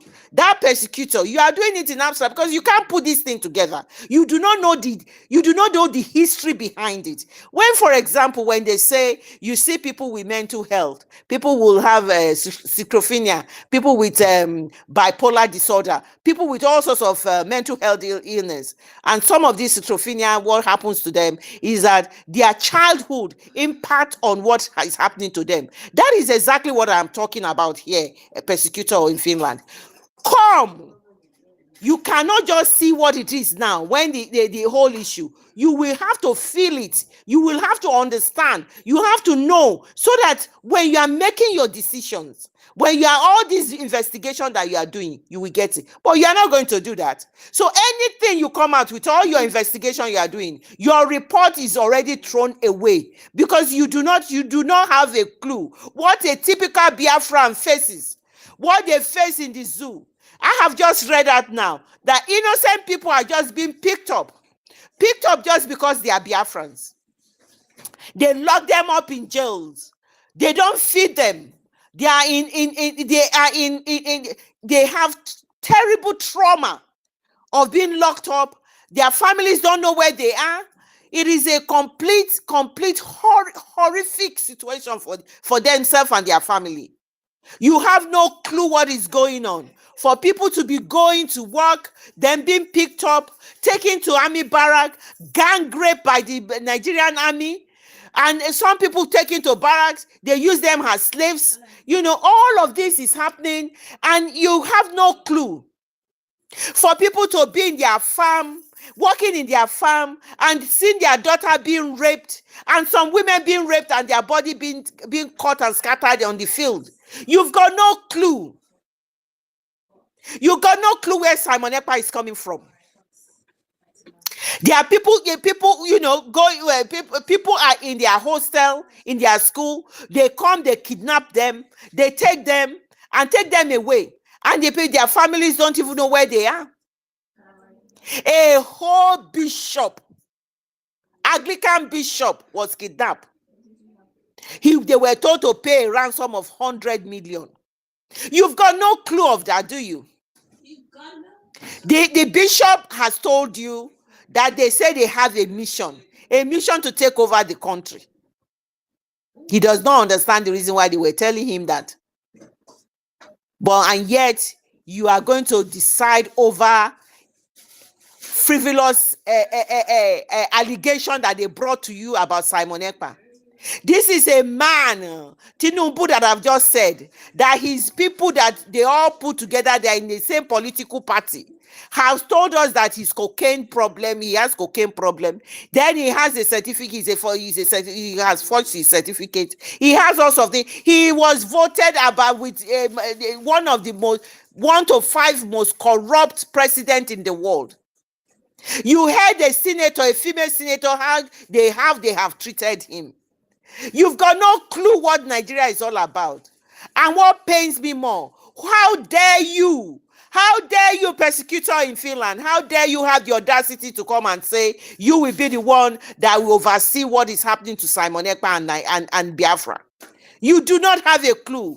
You don't even know how we live. You don't know how we feel. You don't know what runs out, what goes on in that place. You are not in any position to make a decision, to analyze anything.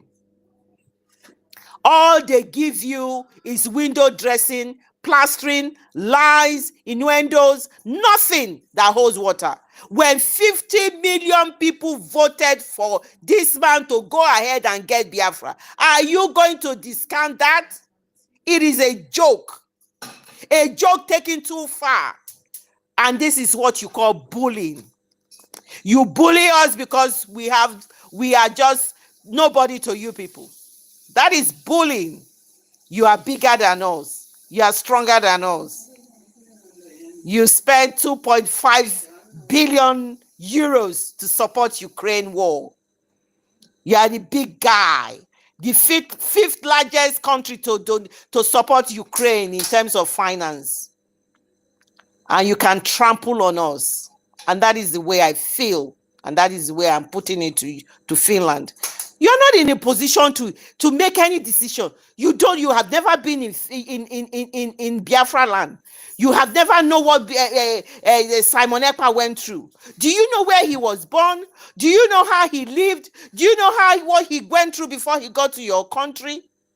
Do you know what his people are suffering? And suffering up till now. Do you see how bombs were being thrown on people's homes? Their markets being burned, their homes being burned. You've got no clue. The zoo is telling you he's done this, he's exciting terrorism. What is the meaning of terrorism? How do you define terrorism? Terrorism in what context? Terrorism is saving lives. We just heard that bishop from Benue who has narrated how people are being killed, and he's not going to keep quiet because you can never die twice. He came out and poured out his heart and what has been happening to them. He said in his diocese alone, they have nine IDP camp. 9. Over 2 million people in IDP camp in Benue State. Over 2 million. All this is appeal, even if they designate Nigeria a country of that persecute Christians, a country of particular concern. They put sanction on them. What does that mean? What it means is what exactly Biafrans have done. What it means is that we have decided that we will not be part of a country that continually kill their people, rehabilitated, integrate Boko Haram, ISWAPs, and all other non-terrorists, take them to Biafra land, change their clothes at midnight, 1 a.m., 2 a.m., kill people, and during the day they put on back their army uniform. That is what it is. And that is why we are Biafrans and we are United States of Biafra. We've decided no more. Never again. And that is where we are. So the bishop and whatever it is that they do to Nigeria, we've got the solution to it. You go on social media, go everywhere. There's complaint everywhere. People are crying. People are mourning. There's price of food. All they do is to mourn. Tinubu is campaigning. The campaign has started 2027 for Tinubu. The son is on social media campaigning for him. He's there. He said his father is the best that Nigeria has ever had. He's campaigning now. It's the same old thing. All these people you see complaining and crying and complaining, the election times come, whether they vote for him, whether they don't vote for him, the result has been written. The result has been written. It is a question of number. It is the highest bidder. He has bought the INEC. He has bought everybody. So what are we talking about? So what is Finland going to do about that? Why will the persecutor in Finland, who do not have a full history, a full picture, do not understand the issue of Nigeria, or rather understood it or understand it, because the former ambassador has sent a lot of information to them. They know it. They just swept it under the carpet because the natural gas is much better for them than Simon Ekpa. Because I have asked the question. I have asked the question, what exactly are you holding or detaining Simon Ekpa for? Is Simon Ekpa a political prisoner? I did ask Elena Veltron today. I asked her. I have asked Sana Celine. I've asked her. I've asked Alex Tubb. I have asked him. I've asked the question. What exactly is Simon Ekpa doing where he is? When you can hear that the Tinubu government is the most corrupt out of all government. So if a government is very corrupt, or whatever allegation they have given to you, how will you take them in the value of the fact that this government is corrupt? How will somebody who has been designated, who is known to be a corrupt person, who is spending over $2 million to clean his image, who is scared that there is going to be debate about designating Nigeria as a country of concern, who is scared, his lobbies are running up and down in the corridors of the House of Rep in the United States in order not to designate Nigeria as a terrorist, as a country of concern. And you take their words against a man, a citizen of your country who has proven himself. Since he's been in Finland, he has proven himself to be, and has taken you along. Every step he takes, he has been transparent. He has never hidden anything. He has approached the prime minister before everything he was doing, that this is what is going on in Biafra land. You all know this, but you have held him as a political prisoner. And that is just the bottom line. The same thing is happening with Cho Ayoba of Amazonia. He went to court the other day. Victory was his, but they quickly adjourned. They quickly appeal against the victory. And that is the same template you are playing here. But in our own case, we need our prime minister. We need our prime minister ASAP. We do not want him to stay there any minute longer than is necessary. Because I can't understand. You are not even talking to Biafrans. You're not talking to Biafrans. How can you be investigating something without talking to Biafrans?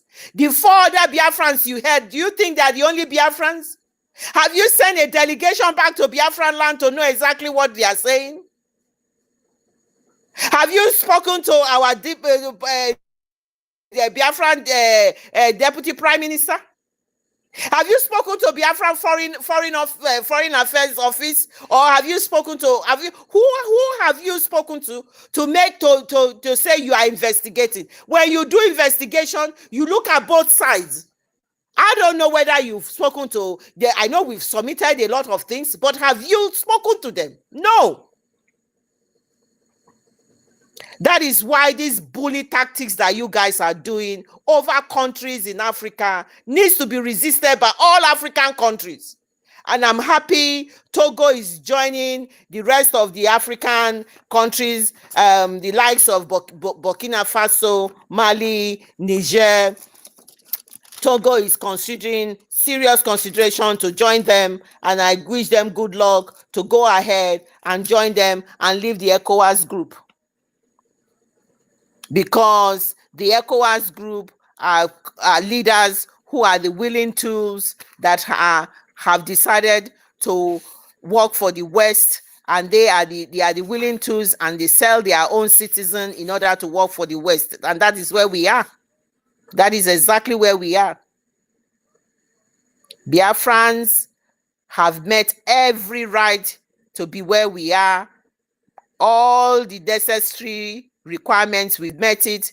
We are a full-fledged nation that is seeking recognition and that is defending itself. But the whole world, in conjunction with Europe and with France and United Kingdom, are ganging up just like 1967. In this time around, they are not throwing bombs, but they have decided to do this in a clever way, thinking they are dealing with fools. We will gag and isolate their leaders. We will pick all their leaders one by one. We will isolate them, and the whole thing will die down. But we've got a message for you. Just like our DPM said, Biafra is not one person. We are all Biafrans. Over 50 million voted for Simon Ekpa, and it is legit.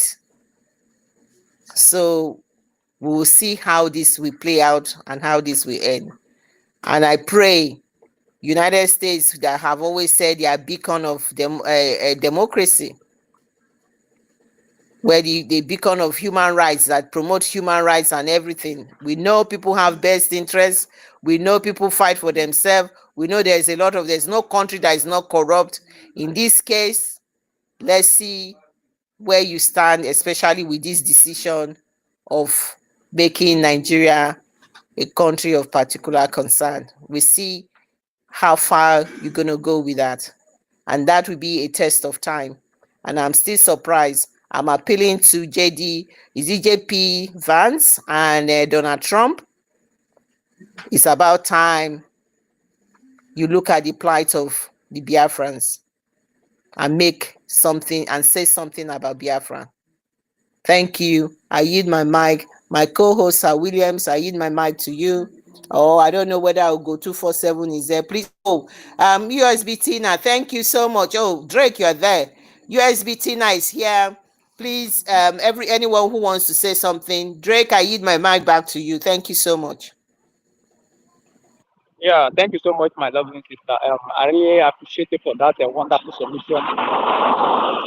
It's part of why we are fighting for this, to liberate ourselves. Believe me, it's going to happen. But the only thing is that it's just a matter of time. It's just a matter of time. We don't want to, pay attention to this shenanigans that Finland are doing. Just like you asked the question, does it mean that Finland they can't send any of their counterpart to come and investigate or come down in our land to come and examine or know what is actually going on, or come and see if actually we are lying or not? Does it mean they can't send any of their delegates to come down or for this investigation? Because they know that it's not safe. They know that they may come safe and may not return, because nowhere is safe for them. Nobody, in short, anybody living in this geological republic of animal kingdom, nobody is safe.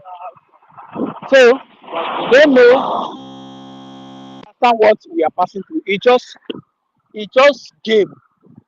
All of them are just playing the same game and the same tactics, and they are dancing the footsteps of this West.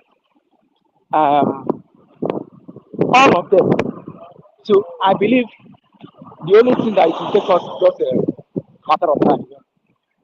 You understand? So I want us to just be consistent in pursuing this, because as a matter of time, as it stands today, we are exposing the terrorist state of Nigeria. That one is sure banker. They are being exposed every day with their criminality and the atrocity that is going on, and that is increasing every day. You understand? So where I don't want to go about is, you see this music that they are playing, that they want us to play for them. They should get ready, because they are going to dance it, and I will not stop dancing it, because the time that our PM was playing the music for them, Musa was everywhere crying, shouting, crying, going from one television to the other, shouting, calling the EU, calling the European Union, shouting, calling. They were not sleeping. So this time around, when the music will start, then I'm going to see who the idiot, the bastard is going to go and call now. I want to know who he's going to cry to now. Whether he's going to cry to read Donald Trump to come and rescue him, or he's still going to go back and cry to his masters, which are the United Kingdom and others. So we are watching and waiting patiently. The reason why I'm happy is that whatever anything we are doing here, believe me, the world is listening, and the world is getting the message, and the world is, seeing the reason why we are fighting every day, tot and nail, to make sure we succeed from that contraction. I'm telling you guys, if you come down to this contraction, see, you may not be able to stay like a day, because your life is not even 20% guarantee. Your life is not 20% guarantee in a day. because anything can kill you. Your life can be taken at any time, unexpectedly. Not if nothing is just safe. You can die either by hunger, you may die either uh, by these criminals that are always standing in checkpoint, because what they do is that they shoot aside, and when they ask you, I will shoot you, I will shoot you. You don't dare argue with them, because they will shoot you instantly and nothing will happen. And these are all what we are facing every day. And we are trying everything possible to make sure we succeed from that contraction. Nigeria is a dead zone, is a dead trap. In short, is a dead zone. It's dead and gone and buried. Nothing can ever wake Nigeria again. So I want to appreciate and encourage everyone of us. The only thing that will make this our movement, move smoothly and move fastly is through the help of every one of us coming together to hold tight this our government. Let's hold it very tight. Supporting and supporting and supporting. Let's keep support. Let's not get tired, because we know what we are facing in this contraction. I'm telling you guys. So we have to do everything possible to make sure, because I'm very quite sure that most of you where you are not comfortable. A lot of you have been over there for so many years and you want to come back home. Trust me, it's just a matter of time. And I want to assure you all to relax. That soon we will start coming back home, to start building our nation and go to the best nation in the whole world. So I appreciate you, my sister, flight teams. I don't mind me. I'm in the road, so I'm where I am. It's a kind of busy, but I hope you guys heard me. Flight teams, you guys hear me? Nobody hear me. Yeah, we can Oh, hear you. We can hear you. We can hear you.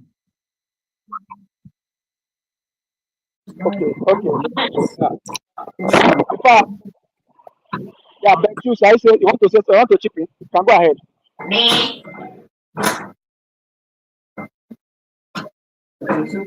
Sir Williams, can you hear us? Okay, guys, USB now, please. If you want to take the mic now, you can. Ben Chooks is there, Ugo is there.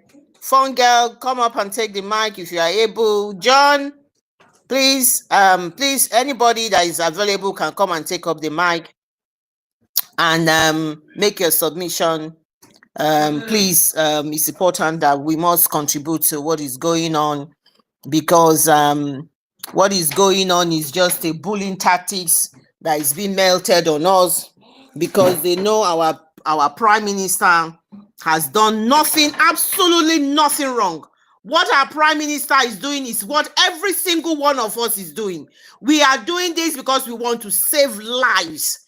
We want to save And our lives. We want to live in dignity. We want to live in respect. We want opportunity, just like how they have opportunity. We want to live a decent life. We want to have our family and be happy. We want to make sure our children can go to good schools. We want to make sure our roads are not treacherous. That is what we are doing. Our prime minister haven't done anything. They just and my decided that the best way is to isolate every one of us. Hello, landings, Drake. landings. I keep on asking these questions, and I have not gotten a response from Finland on this issue of holding our prime minister. Does it mean they are not seeing the atrocities that are being perpetrated by Nigeria, that are being flooded every day on the social media? Is it that they are not seeing it, or is it that Alex Top is not seeing the one we are posting on his timeline or on every of his posts, and he hasn't said anything, like one single thing? This man has never mentioned anything, any single thing. He just and he's just really posting as if nothing is happening. Like it just makes me mad when I see that guy's post. Because the Yeah, enemy. but Drake, he has mentioned it. He shook hand with Shetima.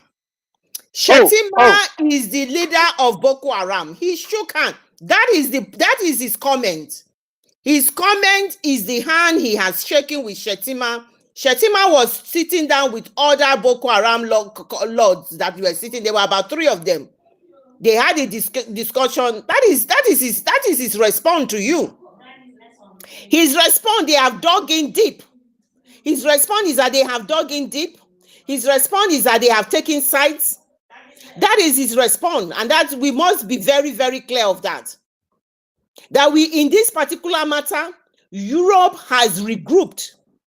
They has regrouped to support Nigeria to continue to persecute us, because the natural gas that is from my father, that the pipeline starts from Warri. The pipeline, this Sahara pipeline, starts from Warri.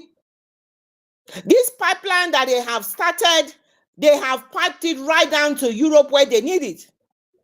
They need the gas to be able to fuel their industry, to make sure their citizens are warm during winter time. Because the issue with Russia, Russia has cut off a lot of gas line to them, and they must replace it with something. And the only place they can replace it with is where they are. And the drug lord has told them, you can have as much gas as you want, but you must stop that man in Finland.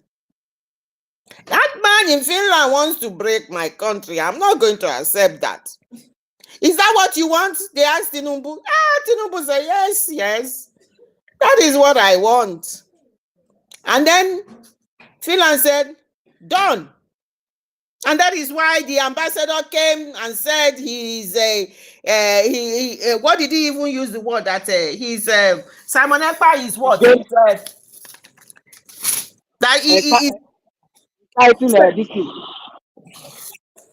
yeah, that bilateral relationship, that Simon Ekpa is an obstacle. Yes, that's the word. He said Simon Ekpa is blocking bilateral relationship. That is it. That is why they made that comment. They cannot accept this, accept this anymore. As far as they are concerned, somebody will say, oh, Finland has nothing to do with it. Finland is being pressured. Ogami, please, let me hear what. Finland is being pressured. Finland is being pressured. What about us?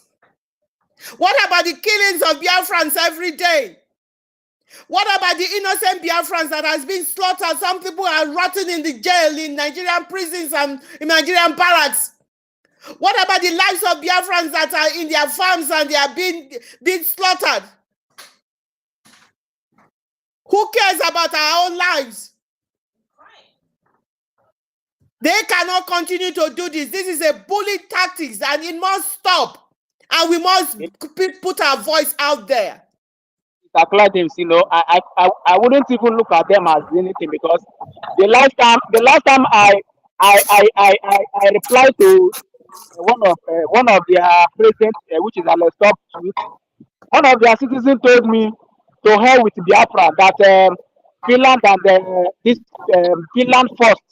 That was what one of their citizens told me. Finland first. That to hell with us and our. I could imagine. For me to reply, the idiot blocked me. So you can see all that is being orchestrated and that is being going on every day. You can see their mentality and their tactics.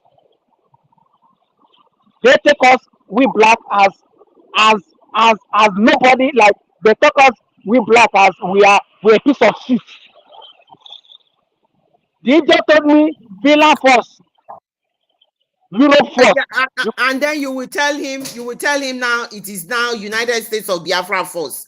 And now we are telling them now that it is us first now. Because in the past, African leaders have been the one that have betrayed their citizens, and they have been puppets to this West. They've been puppets to them. And they have been puppets because they do not understand what governance is. They don't understand that they are there to serve the people, to make sure the people interest comes first. But it is always the other way around, where their own citizen will be scared of them. And this is the reason why these people have the audacity to carry on with what they are doing to us. But now we know better. The United States of Biafra is here to stay. We must make sure we defend it. We must fund it. This is a very big battle in our hands, and we are winning. We are winning because Chukwuokike Abiyama is on the throne. We are winning. But it's a big, because it is the same war that happened in 67. It's currently happening. But in this case, they are not throwing bomb. The idea is to isolate all the leaders.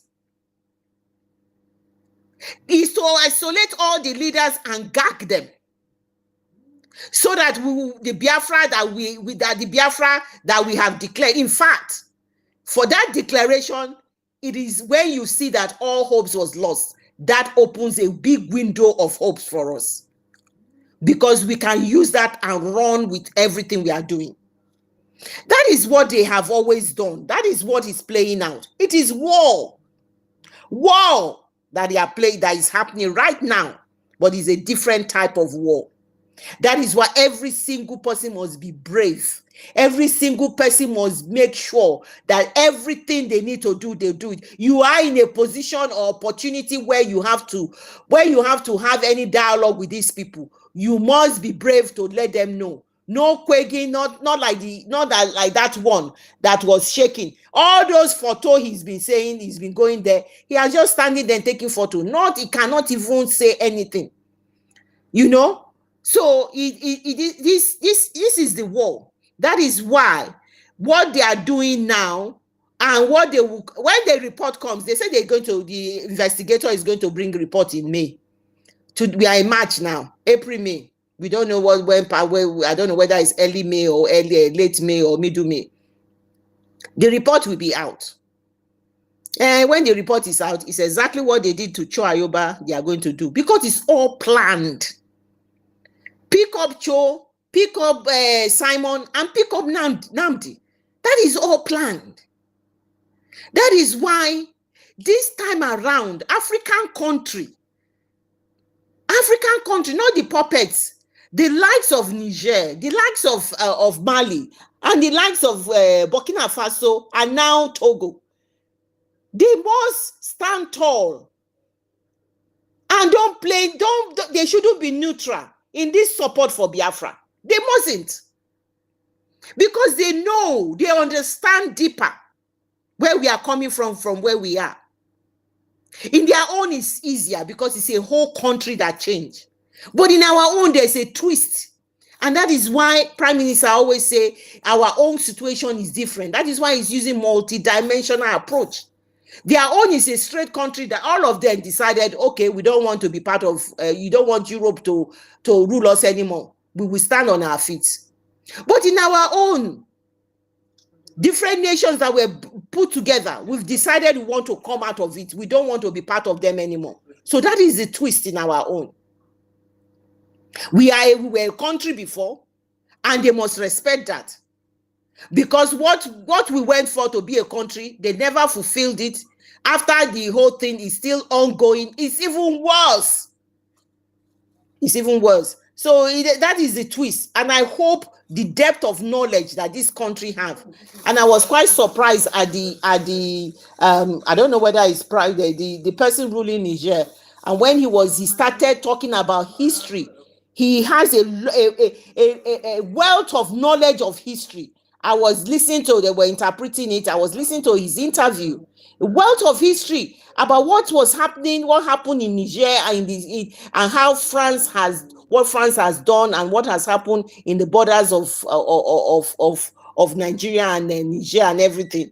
He has a lot of wealth of knowledge. These people know exactly. For them to come out and do what they are doing, they are convinced beyond belief, and that is exactly where we are. So hopefully those ones, we hope they will understand more than a lot of people, because in our own case, Nigeria is one. That is what people are looking at. But they don't know Nigeria is no more one. Nigeria is now divided. It was divided on the 29th of November. People don't want to recognize it. People pretend that there's nothing like that. They are quiet because the faces of this United States of Biafra, they don't see those faces anymore. The faces is Mazenam, the Kanova, Simon Ekpa. They don't see those faces anymore. And they just think, oh, now it is, they've locked him up. Now there's no more this. And that is what they believe in. And that is why when we start what we are going to start, they will know that face is still here, and the faces of 50 million people are talking. And that is where we are with these people. And I think that we've got quite a lot of work to do, and we are chipping away. The government is chipping away, and what is necessary. The only thing I pray for, this is a personal thing, I'm not talking as a representative of anybody. The 60 days that we've given them, certain people must get their information loud and clear. It has to happen because they don't understand any other language. They must understand the Igbo language, and that is the language we must speak with them. And that is what is going to happen. So, my brother, Sir Williams, the mic is yours. Mazugo, please take the mic now. I don't know if you want to say something now. And my sister, USB Tina, please, Biafran, speak up the mic. Yeah, Okay, yeah. thank you. Thank you. Mr. Cledins, there's something I saw now that our brother who 247 posted now. He said this is from one of their I think one of their news, one of their this thing, I think it's one of their news.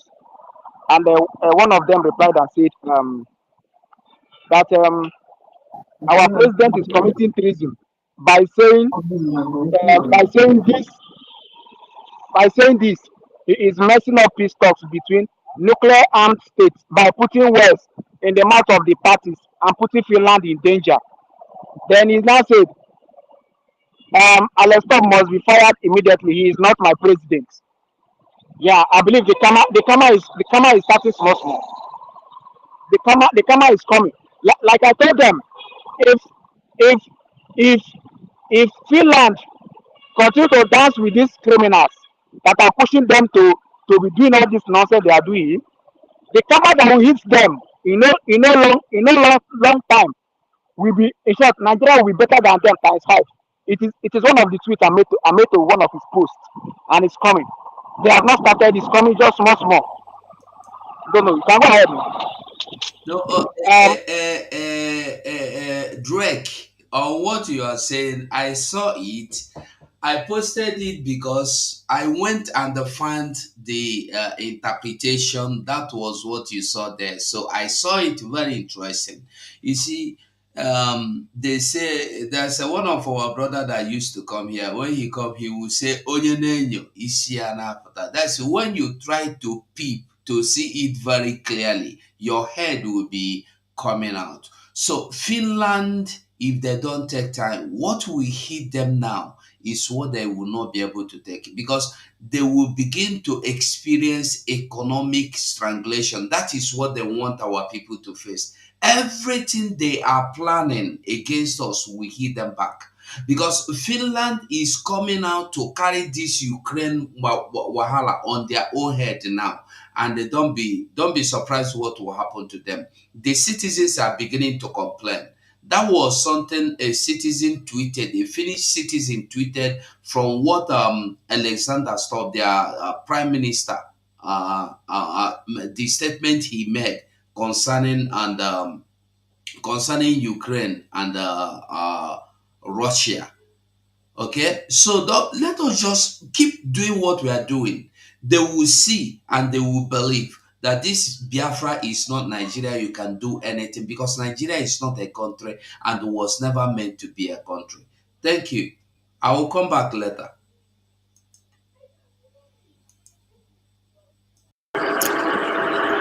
Thank you, Mazugo. That is what at one stage I said, I'm tired of sending something to this Alex stuff. Just like how Drake was saying that you will never get any response or anything. But believe me, just like how Ugo said, continue to do what you are doing. It's more effective when they put a post out.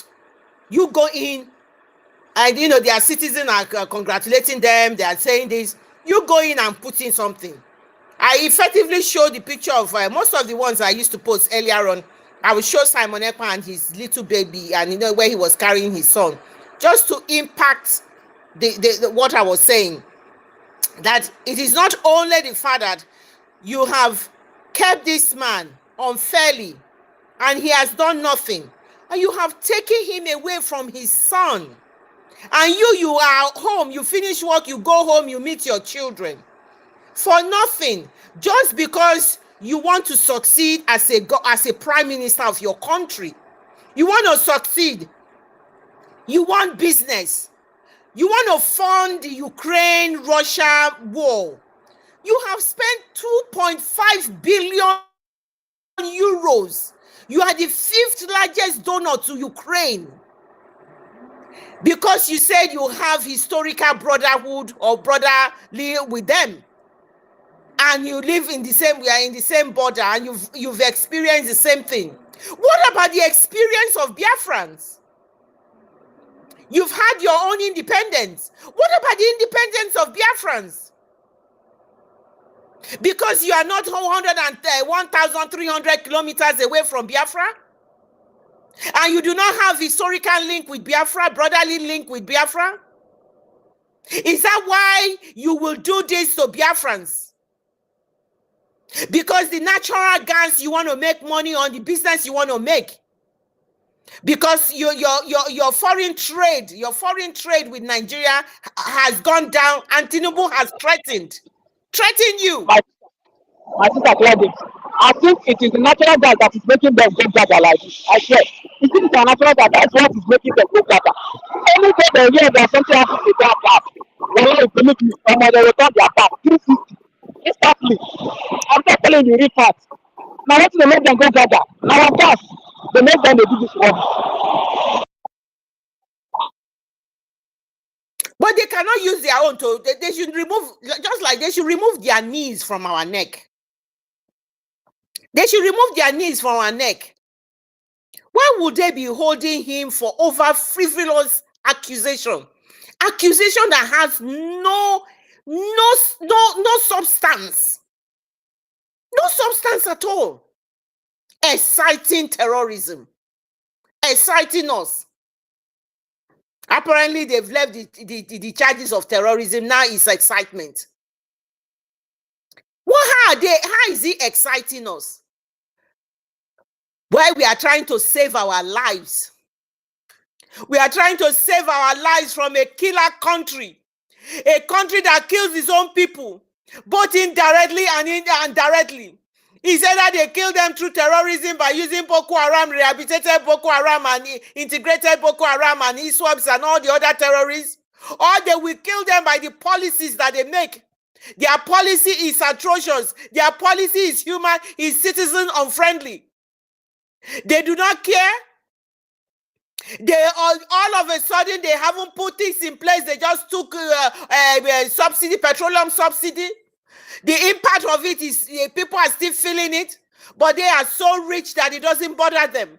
Their children go to the best school, their children go to the best holiday, they live the best life they want. They have a headache, they fly to France. They have a stomach pain, they fly to France. But citizens are dying for ordinary diseases that are controllable. Diabetes, high blood pressure, and all those diseases, citizens are dying in mass. If they don't drive from fuel tanker that is blowing up and killing people, burning them, charred body to the ground, or they will die from the treacherous road that are not safe, or they will die from the extortion from the police and the army on the road. All the students will leave school and they become Yahoo and become all sorts of things. Cannot find a decent job. Everybody is doing skits on social media. It's either they are on TikTok or they are on YouTube or they are on Facebook. And that is what they live on. No jobs anywhere. And you say that we don't have the right to fight for our lives. That is what we are doing. We are fighting for our lives. Ukraine has the right to fight for their lives. You believe Ukraine should fight and defend themselves, but you then believe Simon Ekpa and Biafra should not fight and defend themselves from this government that has continually killed their people. The record is out there. People are dying needlessly. You cannot walk up to a hospital when you are ill. Even when you are ill, you need to find out, oh, my uncle has this element. Do you know what type of hospital we will go? You will even spend the money. At the end of the day, they will diagnose rubbish. They will go and tell you, oh, go to testing center. You will go to testing center. They will bring the diagnosis. If you are unlucky, they will diagnose some rubbish for you, and then they will treat you for rubbish. The actual element that you have will continue to grow, and then it will kill you. Oh, they say the person died. They contributed money. When my late father, were in the same scenario, when what happened to him, I don't want to talk about it. It's a deadly country. Alex Stubb, you have no right to take this right away from us. You do not have the right to take this right. This is our inalienable right as a citizen, as a human being, that everybody in the world has that right. Right to live. You cannot take it away from us. All because you are all racist. Racist to the core. Nothing more, nothing less. You can't take this right away from us. The inherent right, you can't take it away from us. The enable right, you can't take it away from us. Every person, simply by virtue of being a human being, regardless of your status, and you are protected by law with the Universal Declaration of Human Rights. That is what we have. They have the right to express our own opinion, the right to education, the right to have a private life and family, the right not to be mistreated. Europe, you are mistreating Biafrans and wrongly punish them. Thank you. You know, these people, they see us as, they see we black, as we are nobody. But they can't do without we blacks. They take us as maybe we are just ordinary something, you know. They don't regard us like, they don't consider us as if we are not, you know, part of human beings. Like we don't have any, like our rights doesn't. Drake, Like, be safe. Drake, be safe, be safe. I can hear a lot of lorries humping. Be safe, be in a safe place, please, my brother. It's very important. Be in a safe place. We've got people's hands on. People have come in, please. Go drive to a safe place, my brother. It's very important. Those roads are too treacherous. They are not safe at all. They are dead traps. They are just dead traps. My sister Ngozi, you are here. The mic is here. Ekperima Ekpa, thanks for coming on. Thank you. Ngozi, take the mic, please. Thank you. Sorry. Oh, please wait. I don't know what's happening on. I don't know if it's my own Twitter or my network. I can't even see myself. Yeah, I don't know. Should I go out and come in again? Who you, Ekperima Ekpa? We can hear you. We can see you. We can see you. Just hold on there. Let Ngozi go first. She came. Her hands were up first. Ngozi, my sister, go ahead. Sister Sarah Dean, God bless you, ma. I want to ask you a question first before I go on. Are you the same mother with Ohamadike Nnamdi Kanu? Are you the sibling? Because you know your voice with Ohamadike voice. Oh my gosh, very huh. You don't need microphone.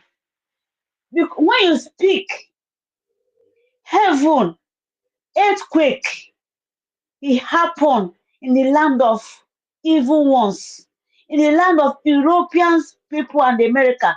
May God bless you. May Chukwokika Biama continue showering blessing and more power and more power. You Speak. Oh, may the land of your ancestors bless you and your household. We are going. We are going. My dear sister, oh, I don't know what to say. If if every woman wake up like this, my sister, I know there is some people. Let us wake up and speak. Urobo Isoko, Agbo, Umunede, Asaba. What are we doing? What are we doing? Are we sleeping? Are we sleeping? Look at my sister. When she speak, you hear you hear you hear everything on her. She speak with voice, with hands, with head, with everything on her, just like our Hamadike Onyendu Nandoku Kano. Sister, may God bless you. May God shower blessing upon your life.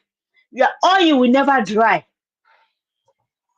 My sister, this our He Europeans, say, Europeans, Europeans. Ah, we are going.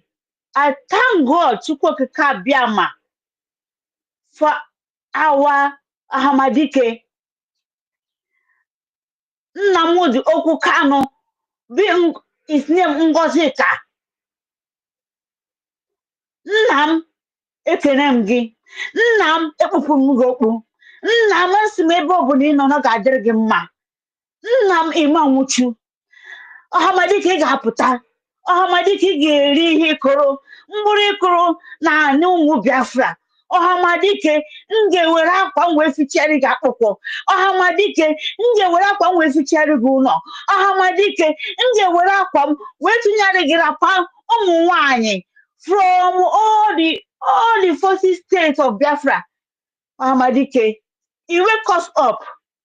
Nna m ga-adịrị gị na mma. Shall be well with you. Ọhamadike, ọ ga-adịrị gị na mma nna m. Jisike, jisike, jisike. Ebe ọ bụla ị nọ nna m jisike. Nna m anọ m n'obi ka gị. Obi ka anyị ụmụ nwanyị ị prophesied about ladies. We will wake up now. We have taken that mantle. We said Nigeria enough is enough. Samuel Obatobie. Nna m ebe ọ bụla ị nọ. The dragon, the fire, the ebube. I salute you, sir. I salute you, sir. Whether Finland like it or not, whether Norway like it or not, you are coming out. You are coming out. I salute our honorable Nwada Ijejemba, Nwada ka ibe ya. Ha mụ nwanyị, ọ bụrụ nwanyị, nne m, ekene m gị. Dr. Ngozi Arabeze, all the cabinet, I salute you people. May Chukwu Okike Abiama continue blessing you people. You people are doing well. Igwe, Igwe, Igwe. I salute you. We are great. Since morning, Sam William, Ogugo, I salute you people. All my brothers here. Benchus, since morning, you people are here. Ugochukwu, since morning, all my brothers here in this space, my sisters, I salute. I throw a salute. Yes, we are sending message to that death of Nigeria. Nigeria country is dead. Is dead and they are buried. Yes, we are going and nobody is waiting Biafras not to go. We are declare our nation. Biafran, we have declared our nation. Nigeria government, you cannot stop us. Nigeria government, you guys are dead. You guys are dead. Look at the way you killing innocent people, killing Christians. Christians are crying, the whole world, they're mute. Christians are weeping, the whole world, they're mute. Biafrans are crying, the whole world, they're mute. Why are they muting? Because of our resources. Because of what is on our land, you people are taking. The land, you people are taking that resources. Let me call it the way you people understand Niger Delta. It's no more Niger Delta again, but let me call it because people know it as a Niger Delta, as a Port Harcourt. Go there and see what you people, you guys are polluted in our land. Can it happen in Europe? No. Can it happen here? No. It will not happen. Nigeria is a dead country. We are not Nigerians. We are Biafrans. We are fighting for survival. Europeans, you guys are telling us to go home and repair our home, our places. Yes, and we are going. We are going. We are going. Whether you guys like it or not, you people should leave us to go. Leave our land. It belongs to us. Simon Ekpa didn't do anything. Simon Ekpa didn't put anything to us. Simon Ekpa just fighting for his people for survive. Look at the way they're killing us. Look at the way they're slaughtering us. We can't go to farm. Our mothers can't go to farm. Our children cannot go to school. Our fathers cannot go to farm. Nobody moves in Biafra land. You can't walk in the daytime. You can't walk in the daytime. That will slaughter you. Europeans, you people are there. You people are pretending that you people didn't see anything. You people know everything about Biafrans. You people knows everything about Biafrans. But we say enough is enough. Enough is enough. Look at Benue. Look at the way they're slaughtering people. Who is doing it? It's a terrorist, Fulani Esme. We are not a terrorist. Biafrans are not a terrorist. Nandi Khan is not a terrorist. Simon Ekpa is not a terrorist. None of us is a terrorist. If we are terrorists, can we live in your country? If terrorists are living in your country, can you leave a terrorist people to live in your country? I said, no, we are not a terrorist. If we see our people coming to Europe, America, all over the world, we are running out because of what? Because of killing in our land. Because of journalists that is happening in our land. That's why you see us, everybody, we leave home and we run away from our home. Our old mother there, our old father there. Who is taking care of them? No one is taking care of them. But we're here. You guys don't love us, but we're here working and our arms out. We are contributing heavily. The job your citizen cannot do, we are doing it. and we abandon our elderly people. We abandon our elderly mothers, grandmothers, because of what? To survive. Surviving. Our life doesn't matter. Biafra life doesn't matter. American life matters. European life matters. Asian life matters. But Biafra life doesn't matter. But we are telling people that our life matters. Our life matters, Europeans. Enough is enough. Enough is enough. Finland, let our Prime Minister go. Our Prime Minister served the people for how many good years? When Simon Ekman is there, doing all sorts of things for you guys. Army, serving in army. He's good there. He did everything there.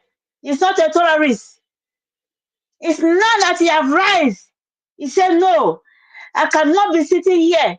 They're killing my people. I cannot be sitting here. I cannot have my home again. When I travel down home, Biafra, where am I going to live? Where am I going to stay? I cannot live. I cannot stay again. Let them kill my people. He arise and say, enough is enough. Enough is enough. You people fought a war and leave us to fight our own. Simon Ekpa is not a terrorist. He's a good man. He's a good guy. Simon Ekpa is a good guy. Namude Okukan is a good guy. All the Biafra is a good guy. You people should leave us. Yes, we're here. I'm taking medication. BP medication. But my mother cannot see a tablet to take back home. Pregnant women are dying. Queens are not dying in where I am. Before I said pregnant women died, you know that yes, the hospital, the doctors and nurses have tried all their best. But in our own life, in our own, it's not like that. It's not like that. There's no support in our land, in Biafra land. There's no international airport in Biafra land. There's no embassy in Biafra land. There's nothing in Biafra land. There's absolute nothing. No company in Biafra land. But in that Biafra land, you people are taking our resources. Our mineral resources, you people are taking it. It's our land. That land, you people are taking that resources. Finland, that land, you people are taking resources. That agreement between you and Koki Pusher, drug man, Tunumbu, it belongs to Simon Ekman. It belongs to Simon Ekman. It belongs to us. It belongs to us. Enough is enough. That intimidation is too much. The hatred in Biafra people is too much. Europeans is too much.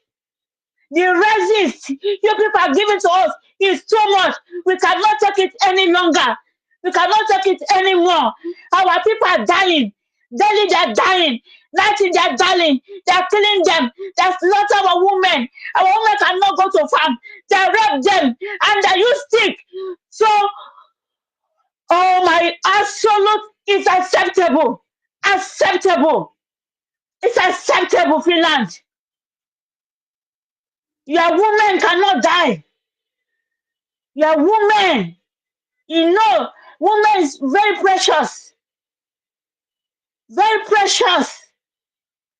Europeans never hear a woman crying. But in our land, you people hear it. You people hear everything that is going on. You people pretend because of our resources.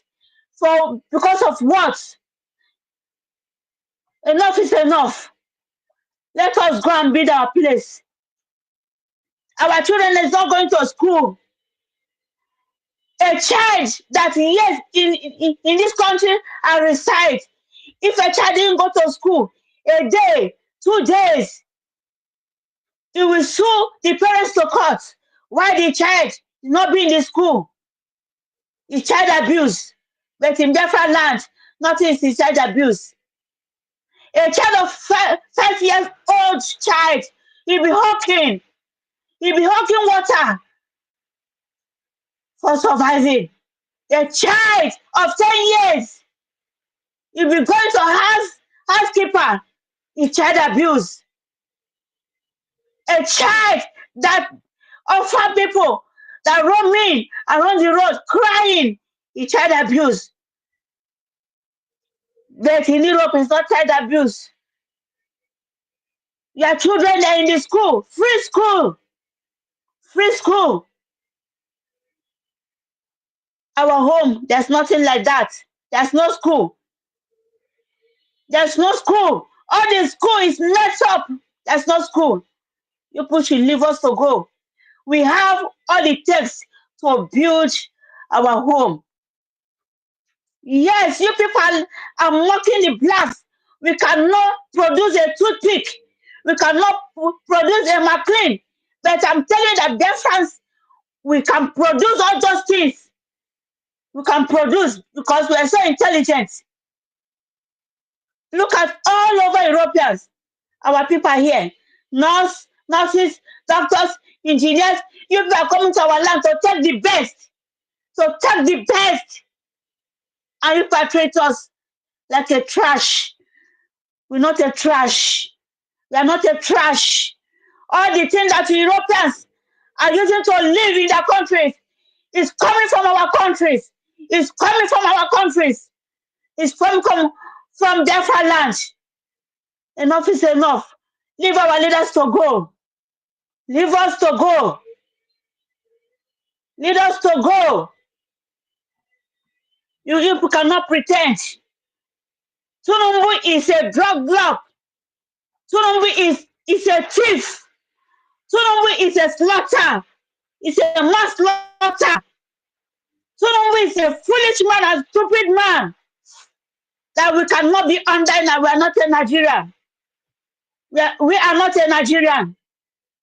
That what is saying that the wife is a Christian, is a pastor in the Redeemed Church, is a Christian, is Bangladesh. The wife is very wicked. Tunumbu wife is very wicked. Tunumbu wife opened his mouth. 2000, I think, is it 2014? He said that yes, if Igbo didn't vote, we Biafra didn't vote. So that dead man that they're going to kill the Oibos. The Oba said that also. If we didn't vote, that they're going to slaughter us and put us in the ragu. What is that? Is it not abuse? A place that's called One Nigeria. Who is One Nigeria? That's slaughtering our people. Our market, they're burning all the market. Even our own land. Look at a girl, a young girl, in a copper girl. What this girl said. In Europe is not any abuse. In Europe is not attacking any government. You have the right to say that yes, your government is not doing good. But this girl, what this guy said, nothing bad this guy said. They are not chasing the girl to kill the girl. Many things is going to, we cannot take it anymore. Finland, Finland. We cannot take it anymore. You people should leave Samuel Nepan to come back home to us. We love him. He's a good guy. He's a good guy. Ahamadike Nadokukan is a good guy. He's a good guy. All the Biafrans in abroad, they are good people. They are good people. We are raising our voice to tell people enough is enough. We cannot die anymore. We are not a chicken. We cannot kill chicken. Even a cow cannot kill animals on the road. Talk less of a human being. But African life doesn't matter. Biafran life doesn't matter. You people can kill us as anything. France are there taking our resources. France are there killing us. France are there. All the whole thing that France are using is from our land. It's from our land. Enough is enough. If you people doesn't leave Simon Ekpan, people will hear. Unless all of us will come to Finland, people will kill us. People will kill us. Enough is enough. We are bleeding. My land is bleeding. My mothers are crying. My land is bleeding. Europe, our land is bleeding. It's bleeding blood, not water, blood. Blood. Since I'm here in Europe, I've never seen a tanker. Since I was here in Europe, I've never used my eye to sight a soldier man, a military man, apart from police. Apart from police, they got our land. Army full everywhere, killing my people. All the checking points, armies.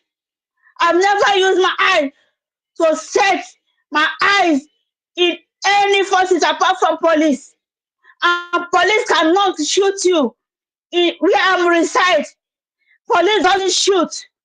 Police doesn't kill. But in my land, police kill. Police will say, I will shoot you and will shoot. Nothing will happen. Nothing will happen.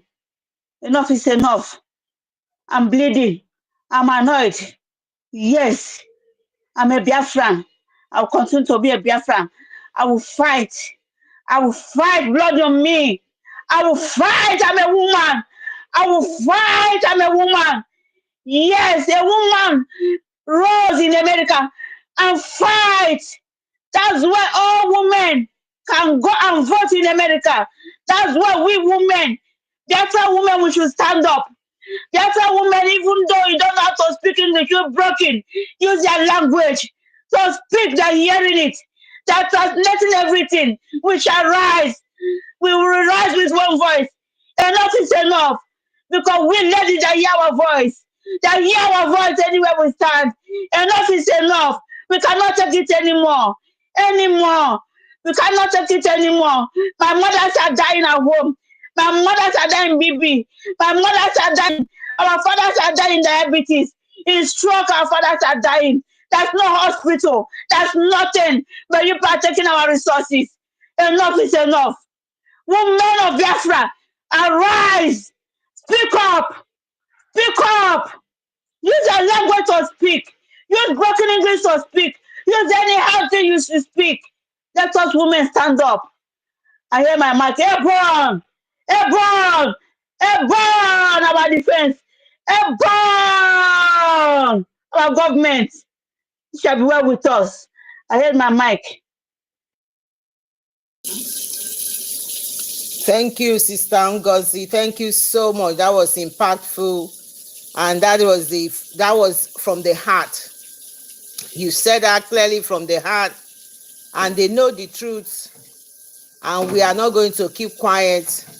We must put maximum pressure on Finland. Finland knows the truth. They know what they are doing to Simon Ekpa, our prime minister. He's the good guy. Our Alberto Obie.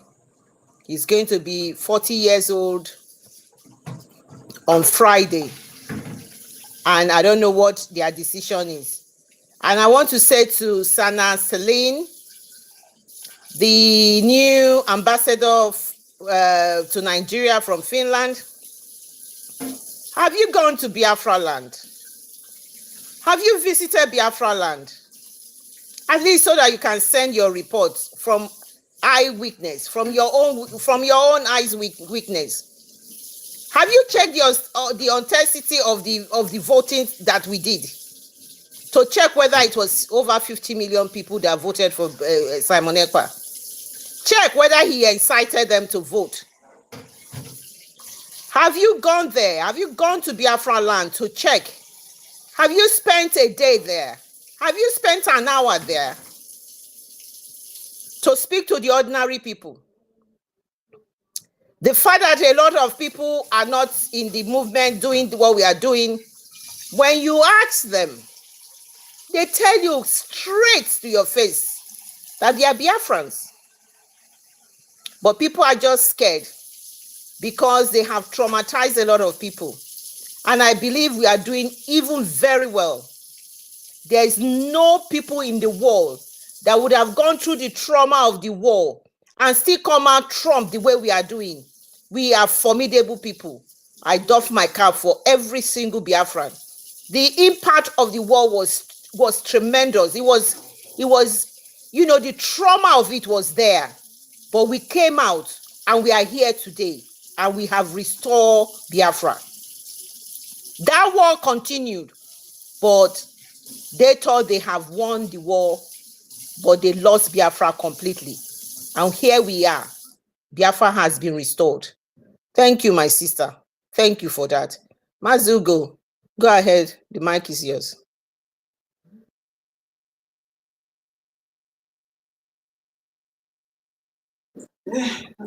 Mazugo, I thought your hands were up.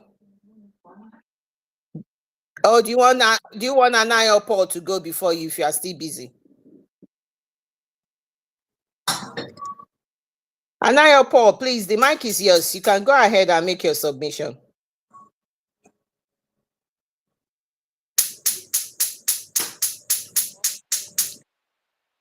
My sister, am I coming out? Good evening, everyone. Good evening, all Biafrans. I greet each and every one of us that is here. The progress is here. We are moving.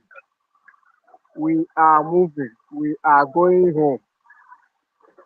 We are moving. It's not a joke. It's no more a dream. It's no more a dream. Oh, we are going home. Thank God. Thank God that we have gotten our nation. It's now a reality. It's no more a joke. It's not that maybe we are still fighting or we are still agitating. We are now fully Biafra.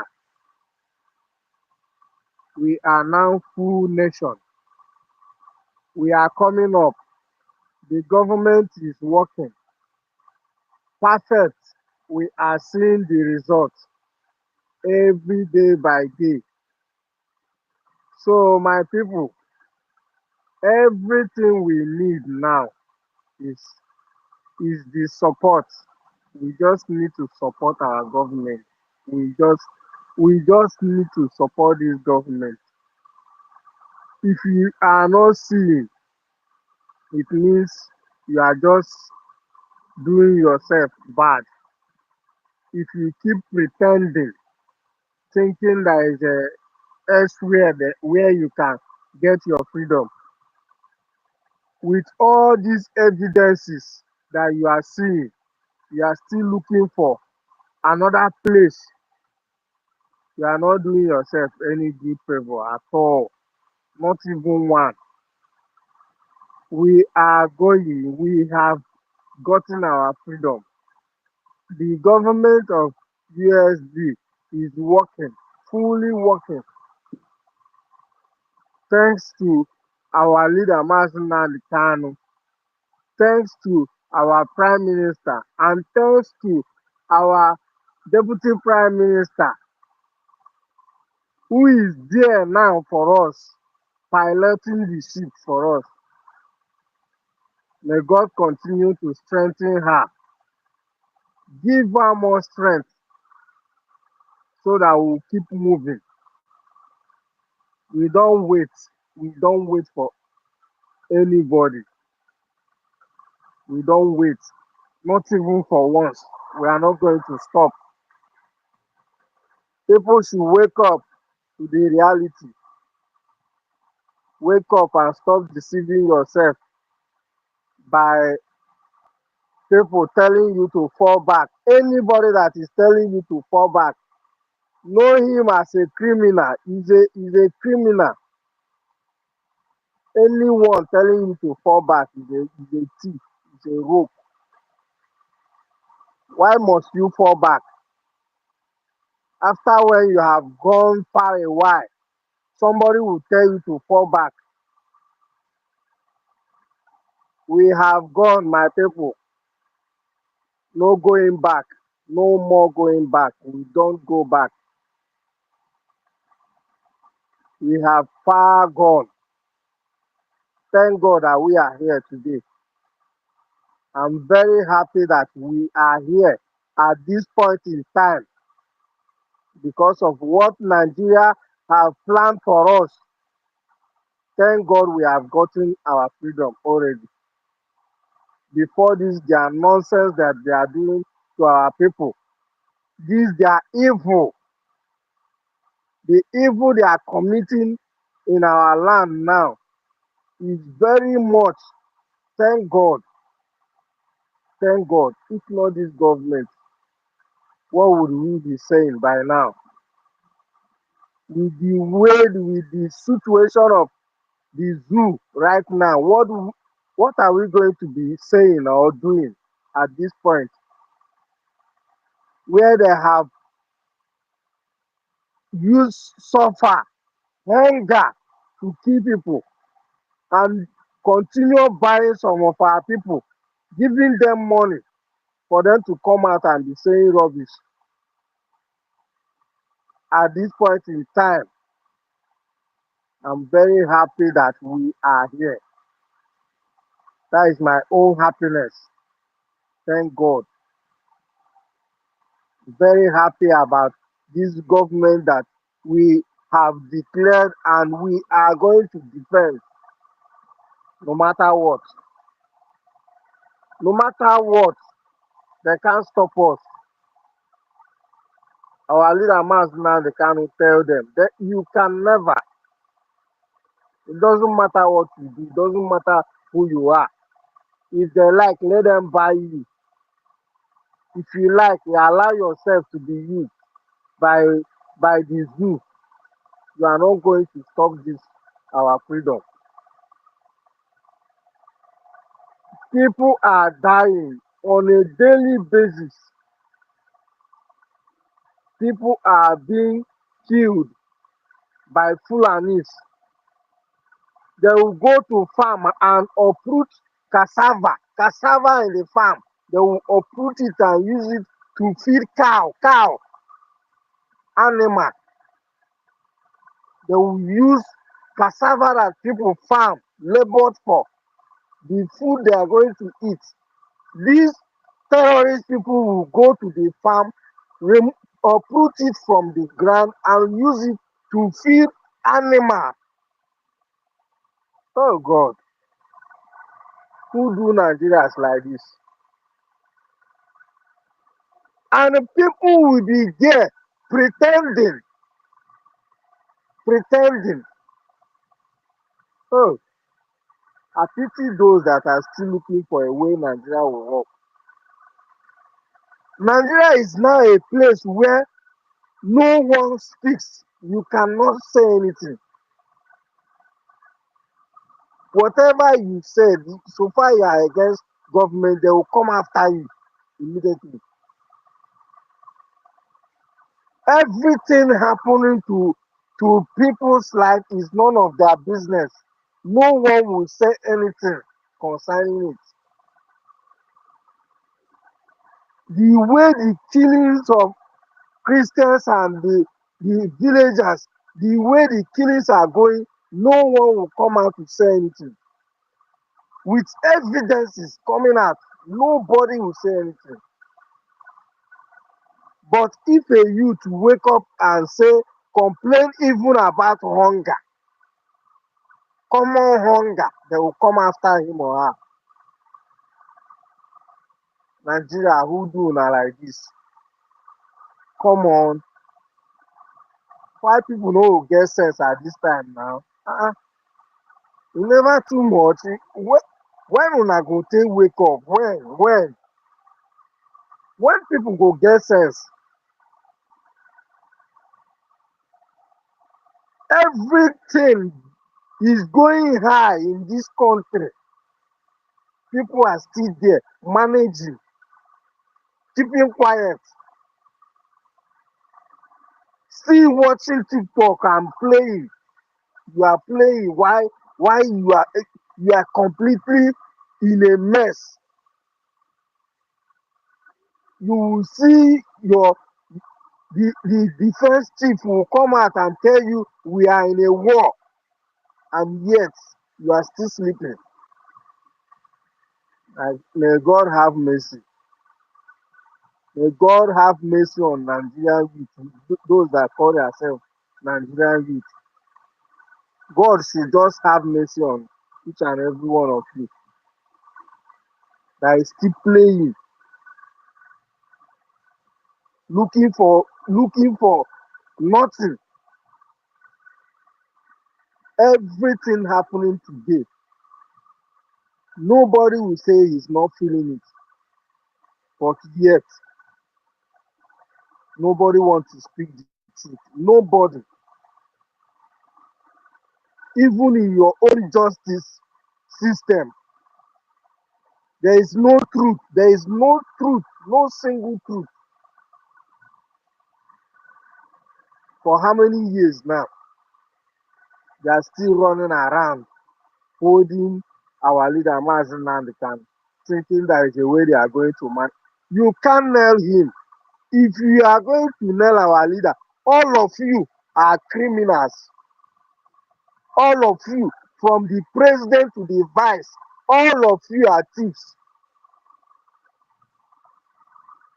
All of you, including Obasanjo, all of you entirely, those that have ruled Nigeria, you all should be in jail. Our leader have done nothing. You should let him go. He's a free man. He only asks for freedom. And freedom he must get. We are here. That freedom, we must get it.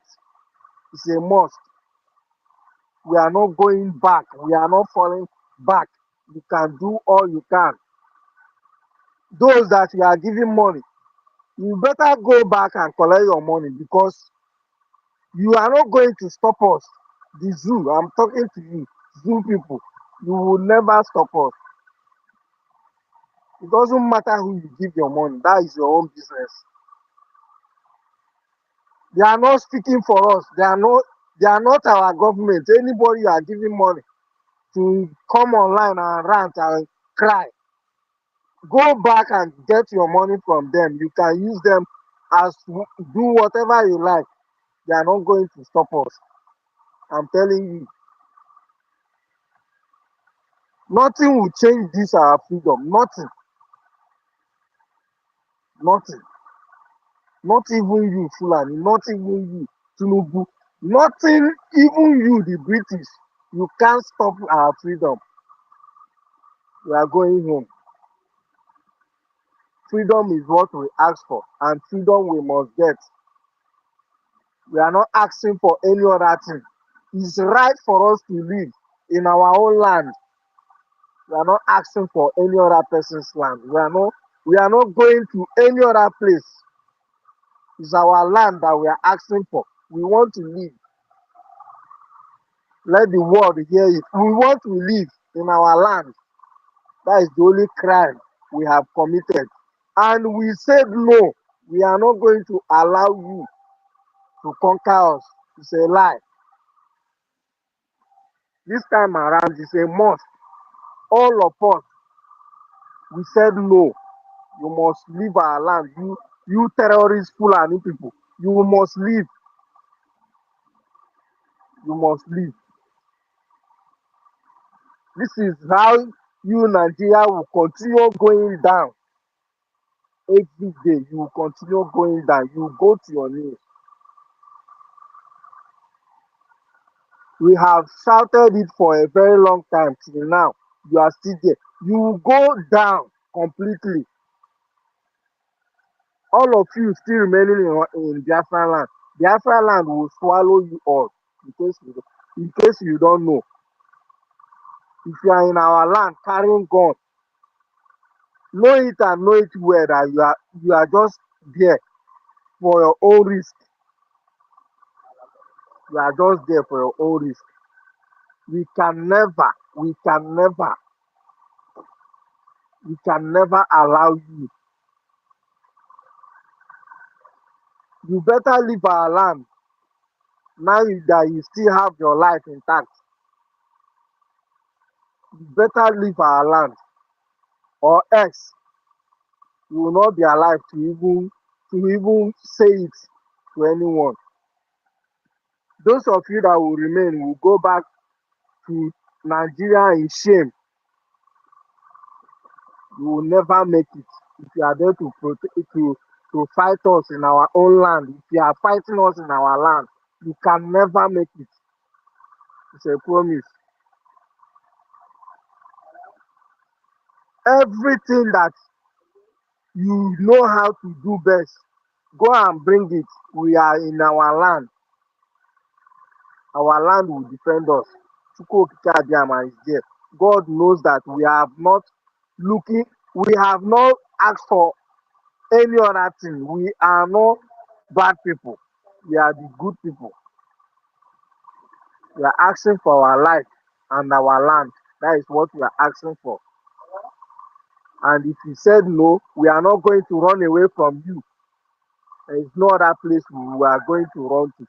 It's our land. We are going to. You will see the end. Those of you that have given you money to come and disturb what you are doing, sorry for you. I'm very sorry for you.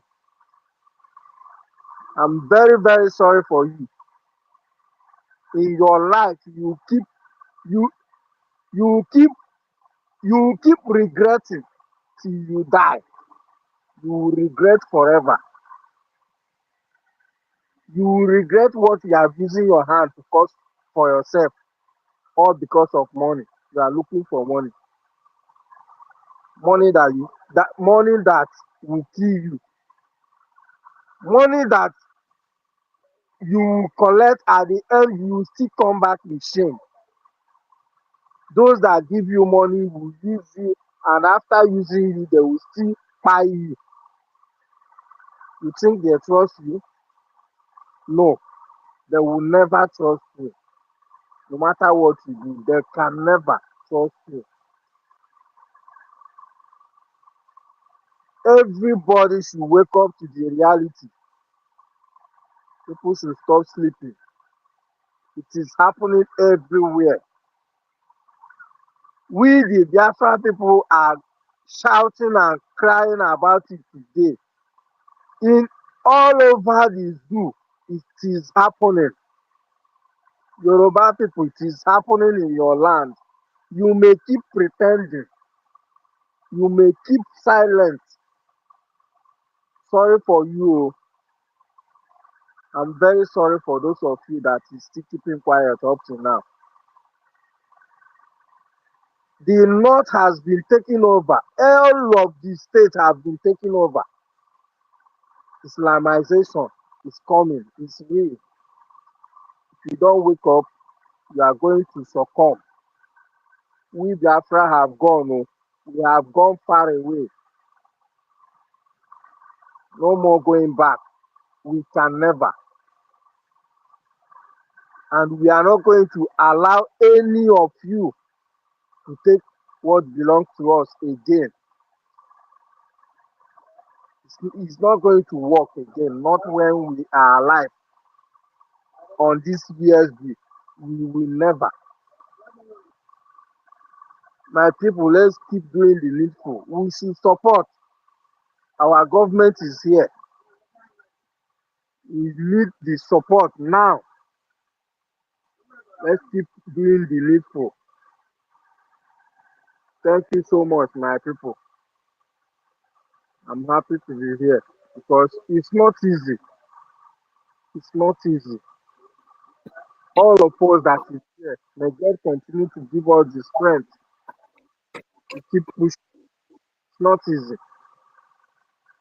Thank you so much, my brothers and my sisters. Thank you, thank you, thank you, Anayo Paul. We are happy to be here with you. Thank you so much. Thank you. Just like you said, Islamization is here. It is real. You heard the testimony of the bishop from Benue State. I've forgotten the diocese he came from. You heard the bishop. You heard that voice. This thing we play. I mean, no, the tape we played. He said over 12 states of the northern state. 12. As we are talking now, the children are not going to school because of Ramadan. So what does that tell you? So for those who are pretending, not to face the reality, they are coming. Our leader said they are coming, and they are here. They are here. The schools over there are all shut down, not going to school. They don't give a damn whether you're a Christian or not. Education curriculum is shut down. And then one idiot, one Arise News reporter, one TVC reporter, one Channels reporter will come and say we are sitting at home every Monday. Hypocrites from the pit of hell. That is who they are. They say you are sitting at home. We are sitting at home for a good cause. We delegitimize the zoo representative in Biafra land. We're telling the world that they don't matter. We don't answer to them. They are not answerable to us, and we are not answerable to them. They are nobody to us. They are being placed there by the zoo. And then we are telling them, when you jail the leader of the indigenous people of Biafra, over 80 million indigenous people of Biafra, you have jailed the whole of Biafra. And that is what our sitting at home is for. Very meaningful. It's not because some selected people decide that they want to fast, and because they want to fast, the others cannot go, the others are not supposed to go to school. Sana Celine, come to the east and have a view of what is happening. Then send a report to your persecutor. Or your persecutor should come back down to Nigeria and come to the east. Have a talk with the 50 million people that voted for Simon Ekpa. Are your schools closed down in Finland for 1 month because some people have decided they are fasting? What you don't want to be done to you, don't do it to the other people. You are just a bully, a complete bully. Mazil, go. The mic is yours, please. Thank you. James, whenever we have you women here, the thing they boom, boom, boom, boom, boom, boom. And I pity those that cannot see from standing. If they sit down, I don't know what they are going to see. That's Bob Marley. He said, I pity those that cannot see while standing. And today we can see a lot of them. They are even on top of tree. They can see nothing. We are under Biafra, United States of Biafra government, and this government is one government. And as it has been made clear by the Deputy Prime Minister, Dr. Ngozi Orebeze, that there was no position, there has been never anything like a position of acting Prime Minister. If we have a Deputy Prime Minister, there is no need of having acting Prime Minister. And I want us all to know that the government has made it clear that there is nothing like anything sit at home come this Friday.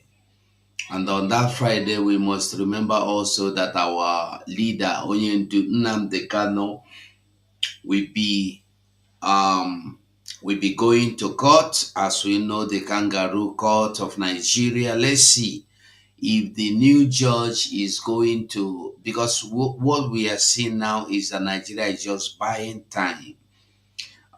For those of us that don't understand, according to them, they are saying that the judge will have to go back to number first day, the very first day, and start the judgment afresh from the very first day. So let us see what we are going to be. Let us watch and see what Nigeria is up to. But everybody knows, and everybody knows that Mazen Nnamdi Kanu is not guilty of anything. And till now, Nigeria don't have anything they are charging him for. The I want us to remember also that the first reason they arrested him was because he imported a transistor radio, or a transistor for radio, which everybody can buy in the open market. And they say he imported a contraband, just the same way you see what Soludo and the Nigerian NAFDAC has done to our people today in Anambra. You see, most of us that don't even understand what is going on, when this sit at home, if we remember when we used to have 2 weeks sit at home, 1 week sit at home, Nigeria will be telling you, hey, they don't care about you, they hate you, do. Today, you see, and you will see our prime minister come to tell you that he is trying to save you from what is to come. But our people will not understand this. And I made it clear that a time will come when you will not even have the opportunity to sit at home. You will be demanding for this sit at home. You will not even have anything to sit at home for. That is what our brothers and sisters in Onitsha today have gone through. They told you they are checking for NAFDAC number or NAFDAC contraband or illegal drugs, or drugs that are not original, and they have to go there by night, and they stop the people, the traders, from coming to market for more than 2 weeks or more than 1 month, to for them to be able to go into every shop. And for your information, this their operation was carried out in the night, not in the daytime. And everything in the market, both where they sell food, when you come to market, if you have not been there, I've been there so many times.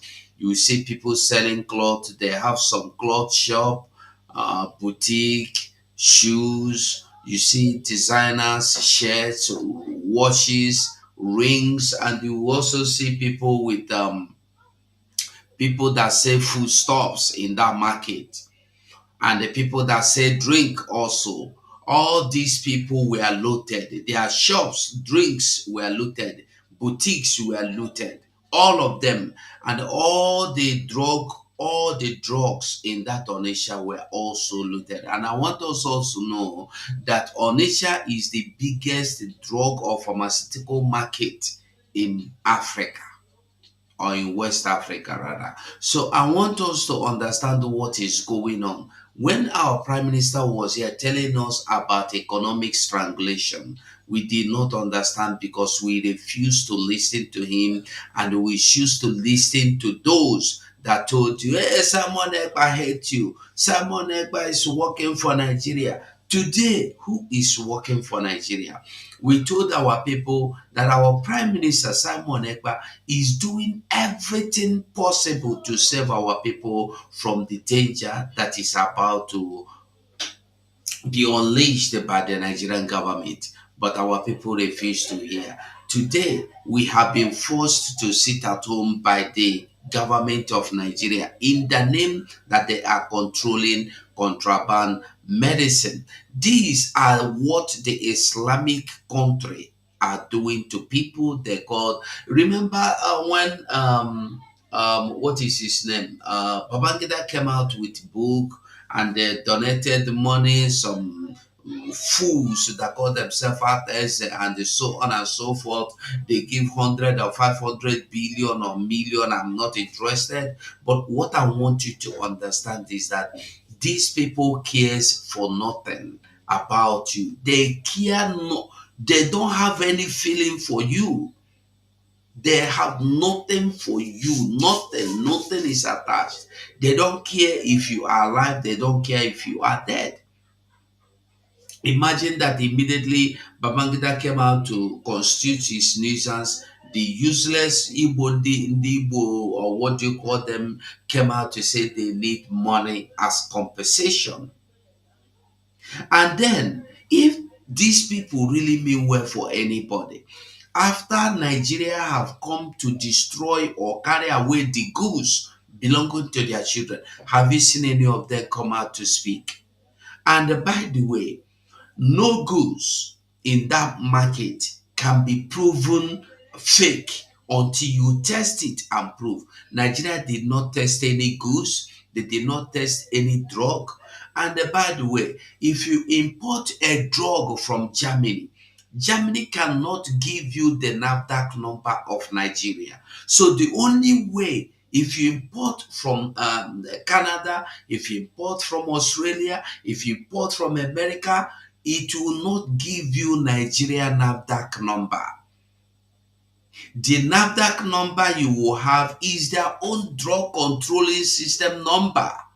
They cannot put Nigeria, they are not working with Nigeria. So the only way Nigeria would have controlled this, if it is true that they wanted to control, was to go to the market while the people are in the market and they test the drugs in their presence, or take samples and test if there is anything, wrong with it, to prove that it is fake. They will go and they pack all the market, then arrest the person that is selling the market. But this time they went to the market, pack everything in the market, and those that are selling the market were not touched. Nobody arrested them. So who is deceiving who?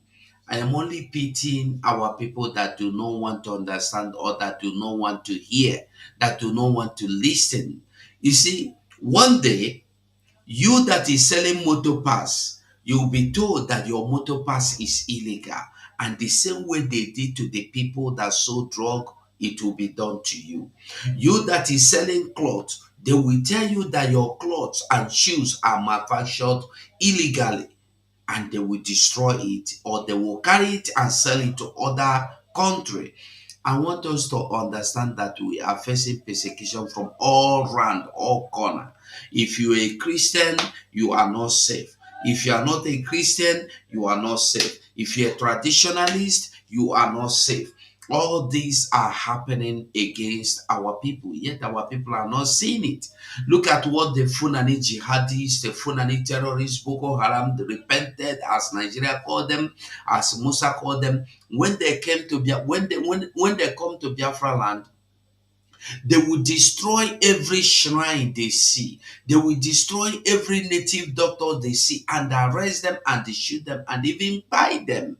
And we watch all this thing. The only thing your governors and your traditional rulers will say, before you practice your traditional healer or ruler or herbalist, you must come and get license from them. Where is this being done? Where on earth do we have this kind of thing being done? Only against the Biafran people. We have traditionalists everywhere in this world. Here I am in Spain. There are people that are traditionalists. They have their shrines. They have their temples. We have people that do all manner of things. Nobody is demanding anything from them. I'm online. I'm speaking. I will call you later, please.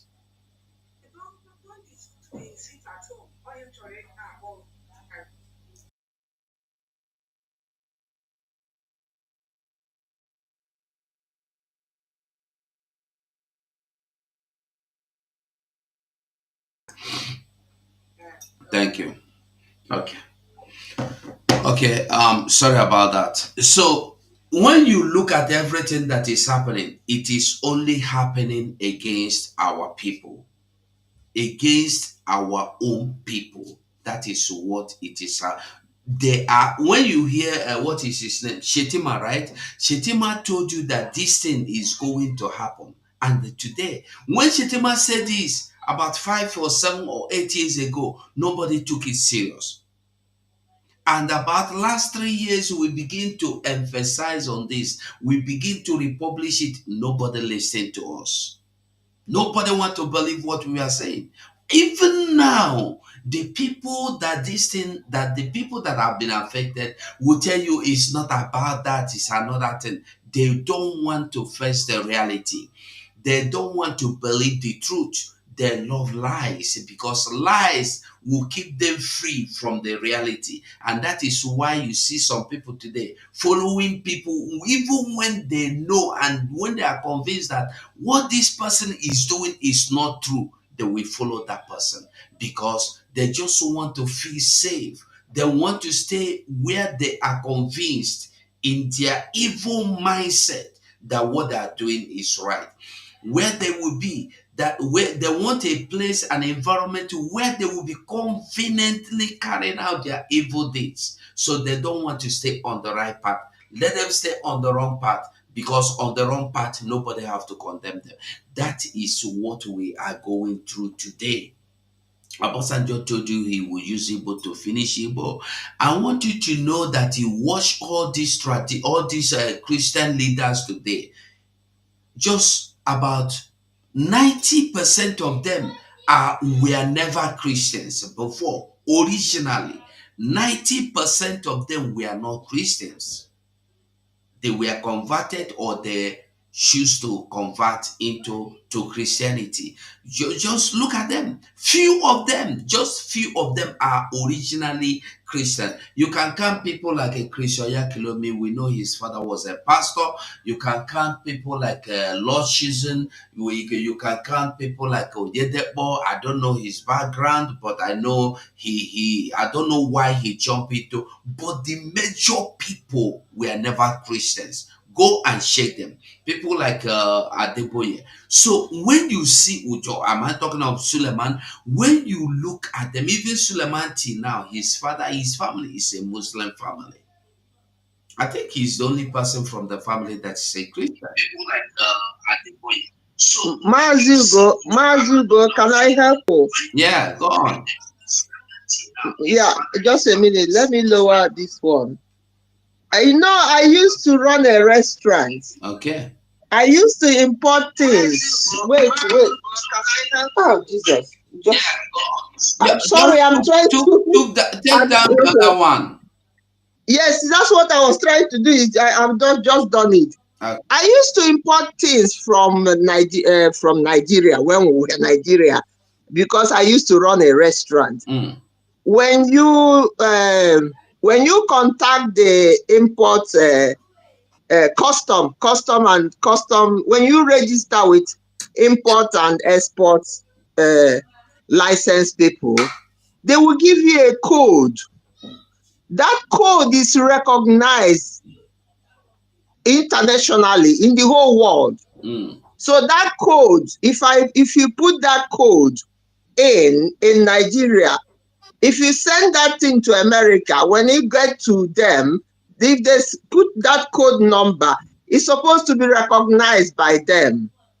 If I take it to Ghana, Ethiopia, anywhere you take that code, and that code comes from people who manufactured it.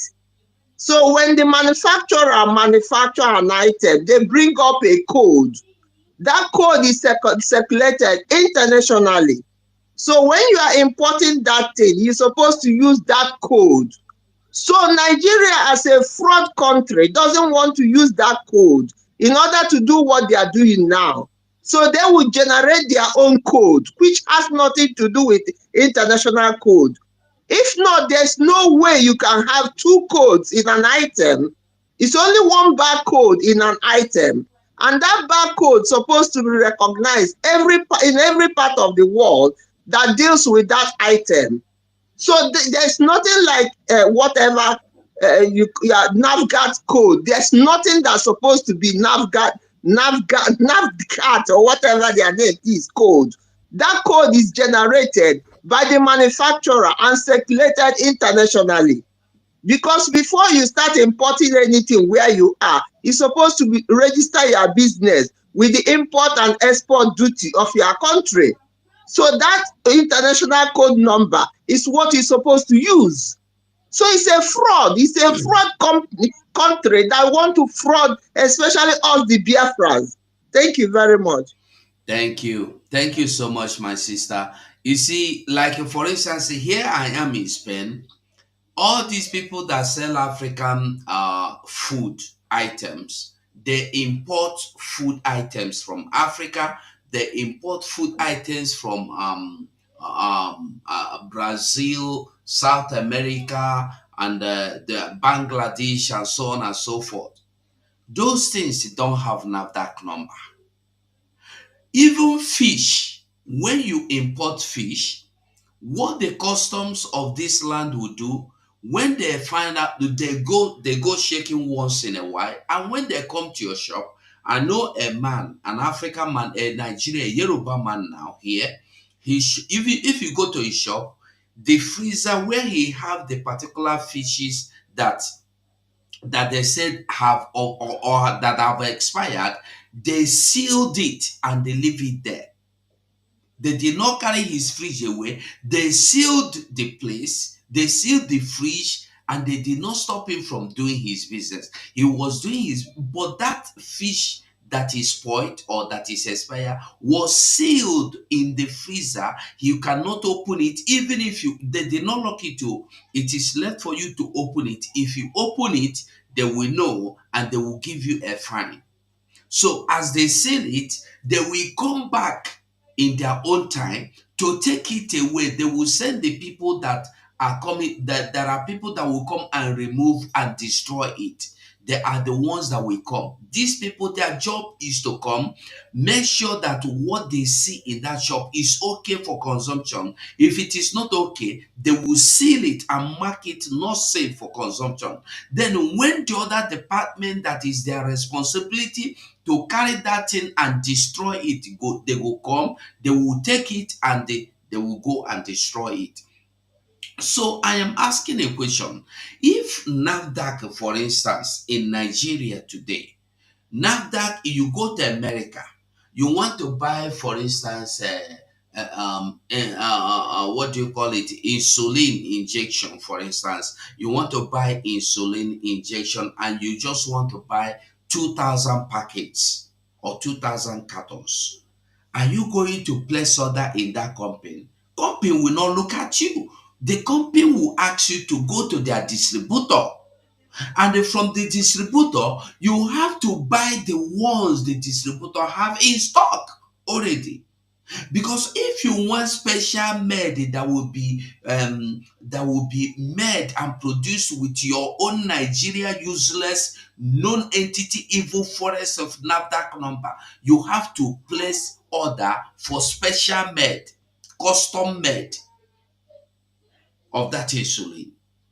So Nigeria did not test any drug to prove that those drugs were illegal, that they were what do you call it, fake.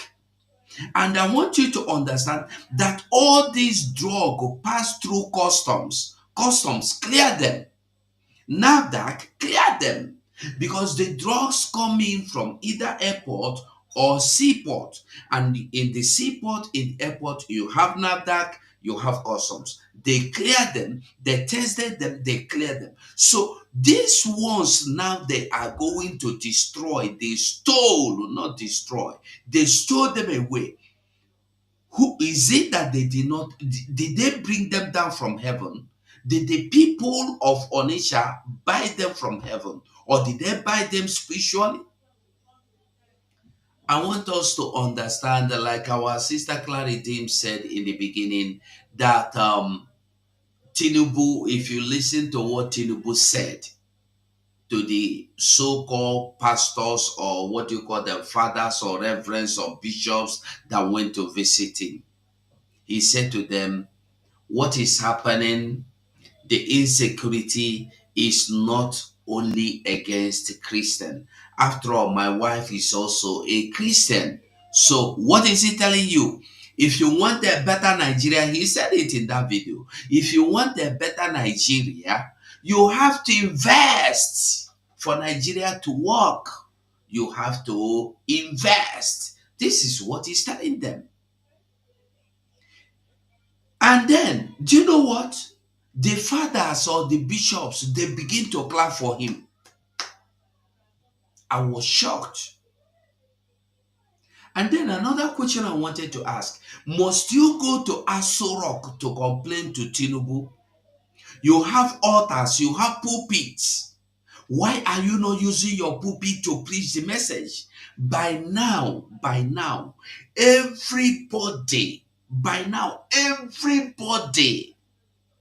as a pastor, whether you have 10 or 10 persons congregation, what your message should be is to tell your people to be aware of what is coming, that the Funanis are coming to finalize you. But no, they will not do that. They will kill you in the church, they will kill you in your house, they will kill you in your farm, they will destroy your business. Your pastor will tell you, hope, God is coming. Miracle will give you miracle money. Holy Spirit will bring deliverance. How is the Holy Ghost? I want to ask you a question. Where are they getting all these doctrines that are giving you? Is it from the same Bible I read? Do you have different Bible? Bible never encourages David or any child of God to wait for God to come and fight for you.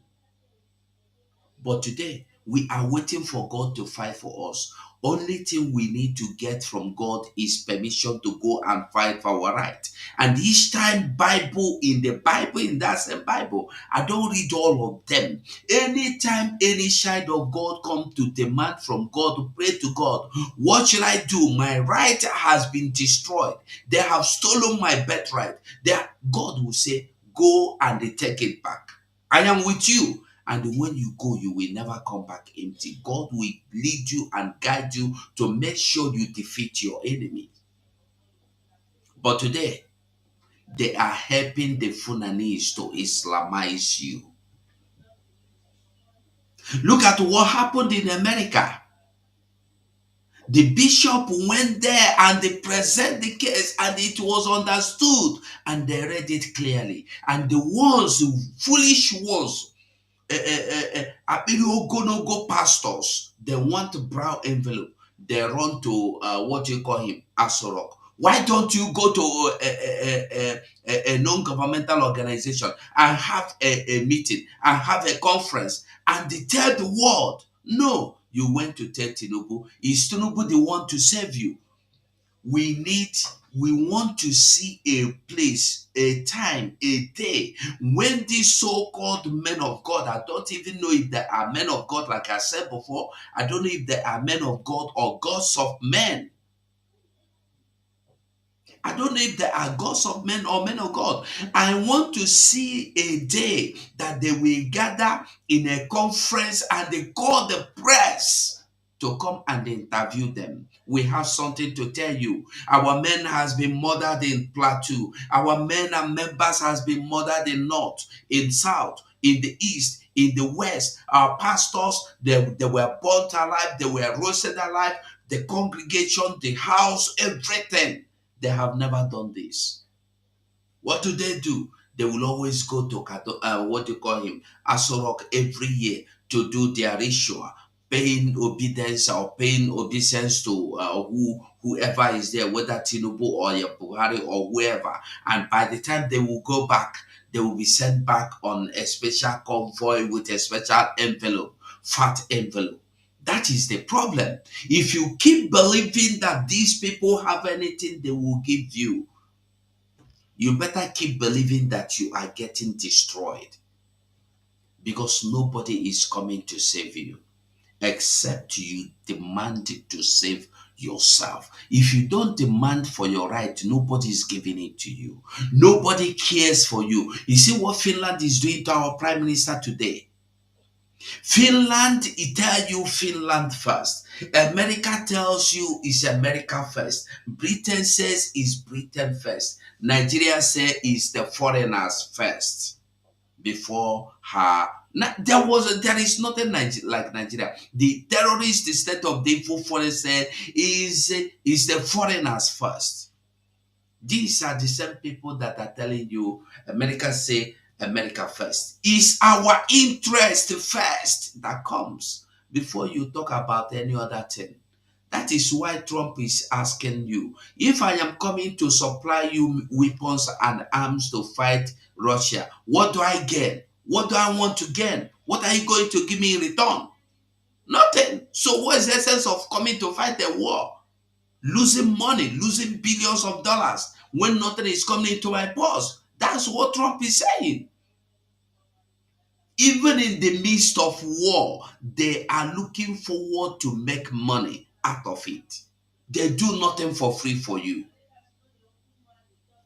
But our own, we will call them to sell our kidney, our lives, the kidney of our generations to them.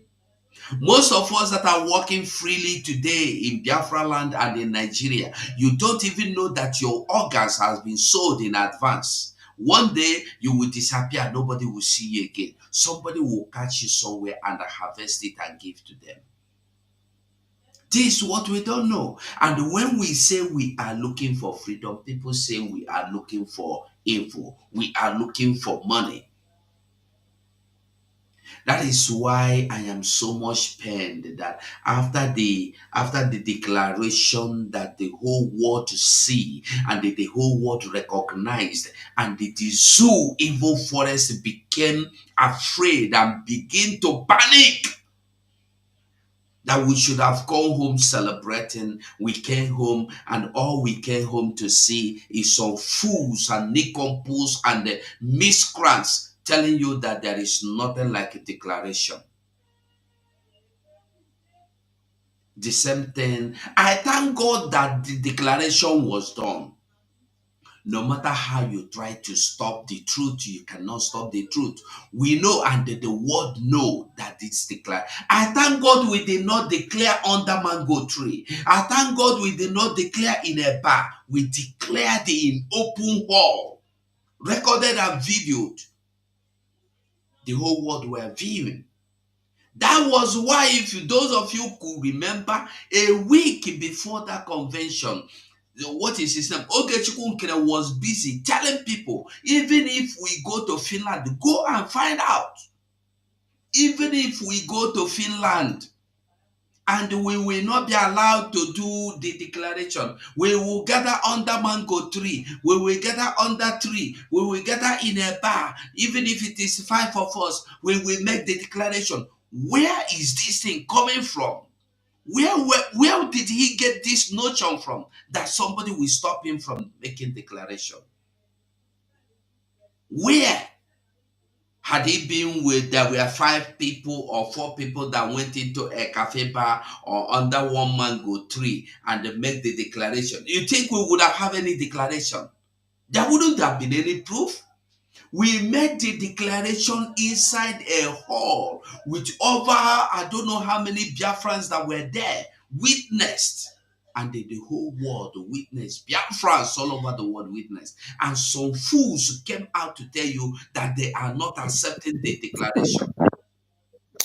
Mazugo, Yeah. 517 ratified the declaration. Numbers, 517. And the Claridine was busy shouting her voice out. She cracked her voice out of joy, celebration. And you are saying there was no declaration. You are not. Who are you to recognize it? You think this Biafra is about anybody? This Biafra is about Biafrans. No individual is bigger than Biafra. We must keep our voices open. We must shout it loud. We must shout it louder. We must shout it louder. Let their ear. We no send them message. We no go gree for anybody. The same Simon Ekpa that is there, a reserved. Simon Ekpa did not resign. Our prime minister have not resigned. He is a reserved military. Do you know what it means to be a reserved military? Finland appreciate him. Fight for Finland. Fight for our land. Die for Finland. But when it comes to his own interest, it doesn't matter. How dare you say you have interest? You are not existing. You don't have interest. Before you declare or you make intentions of any interest, go and die inside dungeon. Is that not the same thing applied to Dr. Sho Ayaba? Same thing. You don't have any interest. It's our own interest first. The same person that have served your land, Finland, the same person that has snapped pictures with you, went to places with you, under snow, under cold, under hot weather. And Alexander Stubb was there with him. He was there with this same Alexander Stubb through his campaign in cold, in rain, in winter, under snow. He went through all with you, fought with you. He's not even asking you, Finland, to come and fight for him. He just wants a ground to fight for his own freedom. You fought for your own freedom for years, and you are proud to tell us that you have been there before. Ukraine should be there. You will support them. But the same person that have fought for you, stood by you, he don't have right to fight for freedom. He don't have right to demand for his freedom. This is what you should look at and know that nobody, your freedom is in your own hand. That thing you heard Joe Ayaba said, that your freedom is in your own hand, and you are going to take them bit by bit, step by step, block by block. Neighborhood by neighborhood. Neighborhood by neighborhood, house by house, village by village, state, until you overtake everything that belongs to you. We are not sleeping, no. We are not going back. We don't come out. Oh. If you think you want to go back, now you know where you want to go. Where are you going back to? Where will you go back to? I remember 2 years ago, even last year, I was telling our people, don't think that this thing is going to end in Benue State. Don't think it is going to end in Plateau after the massacre in Mangu. I was shouting. Our people were taking it for granted. Today, they entered, what do you call it, Ebonyi State. After Ebonyi, they entered Enugu.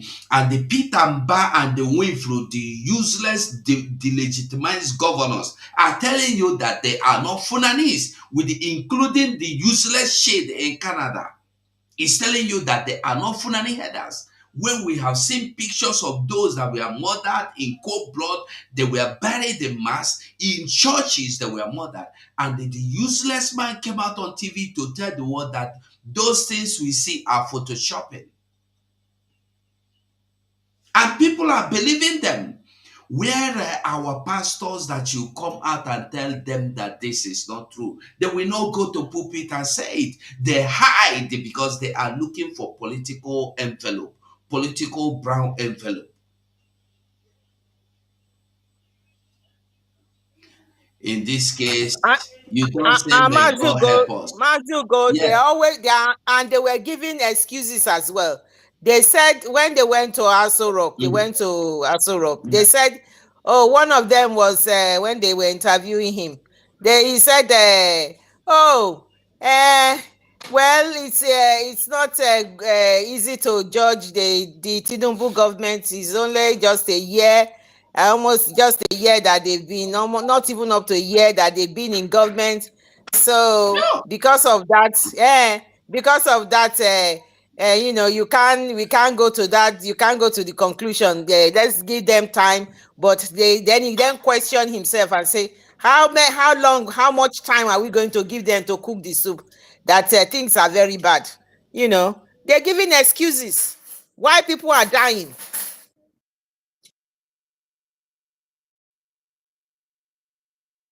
Diego, You see, anybody that is saying, may God help us in a situation like this, you are deceiving yourself.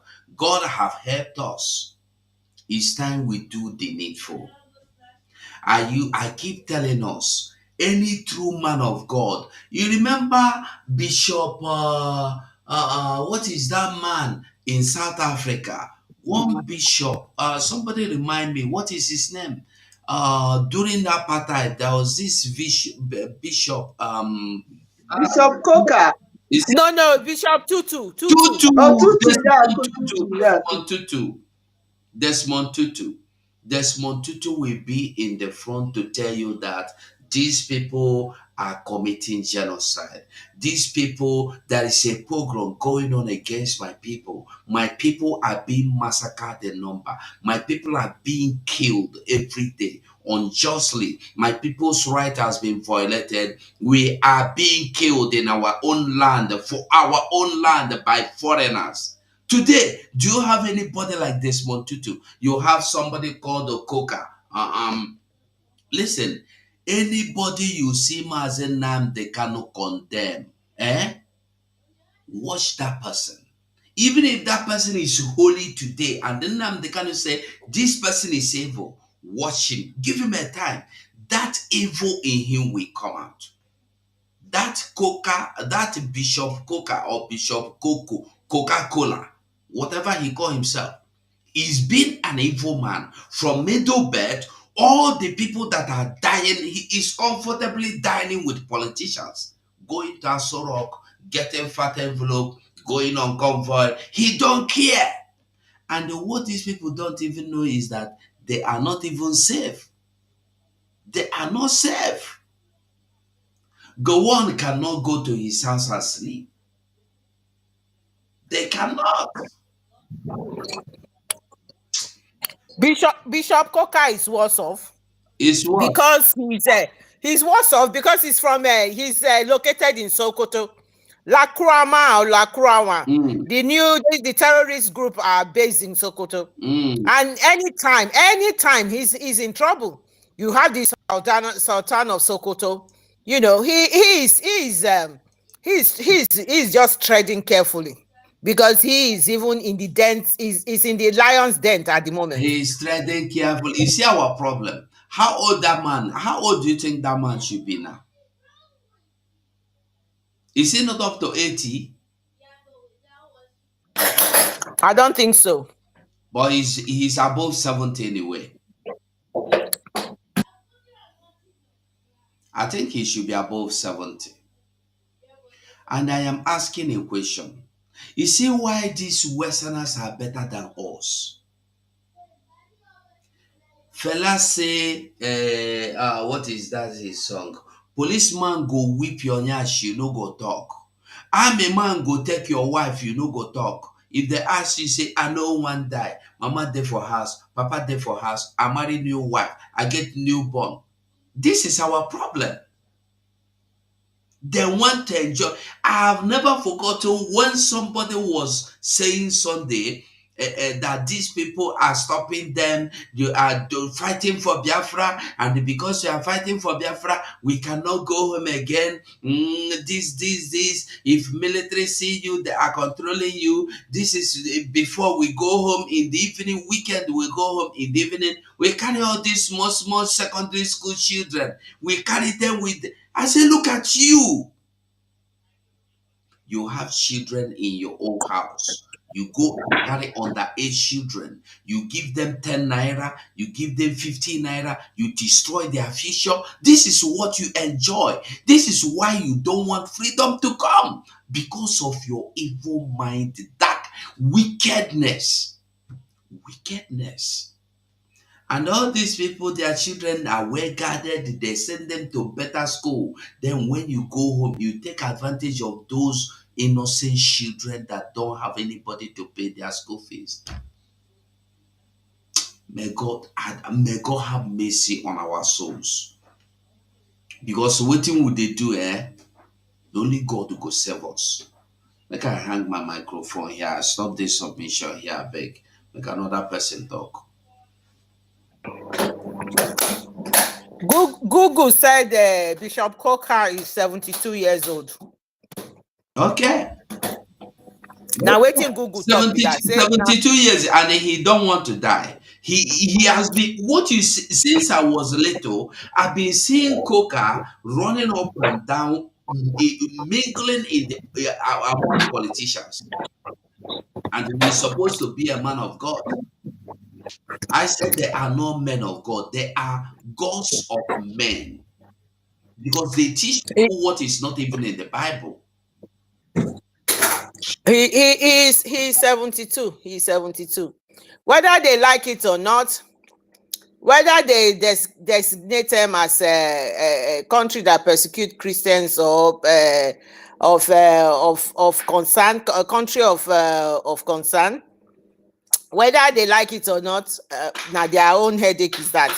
But what we are saying is that we want the whole world to recognize that this question of designating Nigeria as a country that that's of concern, persecuting Christians, it's not only the question of Christian. We've just said how they went to kill people in Boeing in the church. This thing is worldwide in the whole of the zoo. It is covering everywhere, and we've got a solution for it. And the solution is what we did on the 29th of November.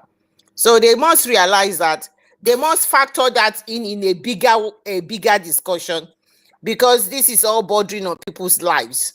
And if they have solution for them about how they want to stop this this aggressive Islamization of Nigeria, how they want to stop it, that is their own business. We found a solution to it. We understand it's a dangerous diversity that it's there, and we know that there's no way we can be together. The diversity is too dangerous. It does not work. We have taken the brunt of the pain. Biafrans have taken this brunt, and we don't want to carry on with it anymore. We found the solution. The country that was in existence, we have restored our country, and we want to stay where we are. We want to be able to have the opportunity to live our life, to have dignity, to have respect, to have an opportunity for our children, to have opportunity to compete with the rest of the world, for us to be recognized, for our country to be able to survive just like every other country that those people are in diaspora. We want to have the opportunity. We are able to govern ourselves. It is our inalienable right. It is a right that is enshrined for every human being that is born to be able to determine and decide where they want to be, who is going to govern them, and all of that. That is our own solution. It's going to be a bigger picture. That is the reason why we are discussing about it. The bigger picture of this thing, they need to recognize that. And that is the issue, because there is no way this thing will not stop. They are fasting in Nigeria as we are talking. The whole of the schools are all closed down. Who does that? They close the school down, and then they say children are forced to stay at home. They cannot go to school. Clary Dims, I just saw in the news now, Tinubu appoint Kuka as a pro-chancellor, Federal University of Applied Science, Kashia.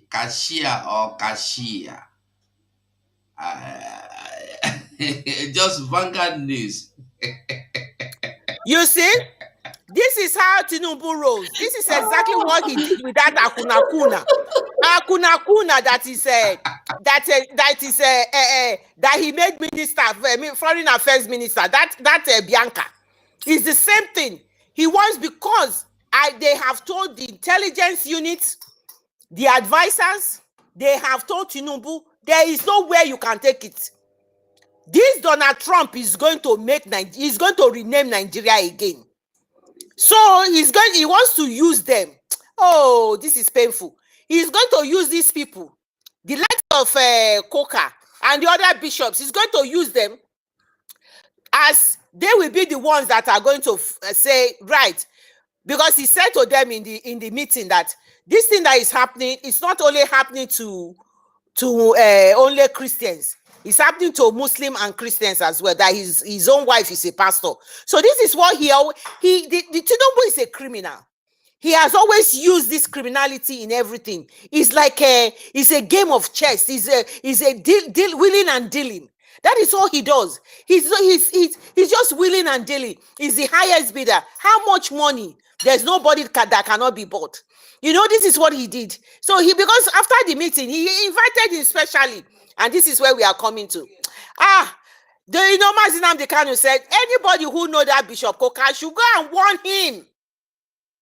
They should go and warn him. If he truncates this naming of Nigeria as a country that is designated to be of a particular concern, if he truncates it, he will see the wrath of the Lord on him, because he said he cannot do anything. And people who are working tirelessly, look at that bishop from what do you call it, from Benue, that has put his life online, that he said you can never die twice. He put his life online to be able to do this. And you're going to go behind. They are going to get a group of them, and they are going to write to the UN, to the American this thing.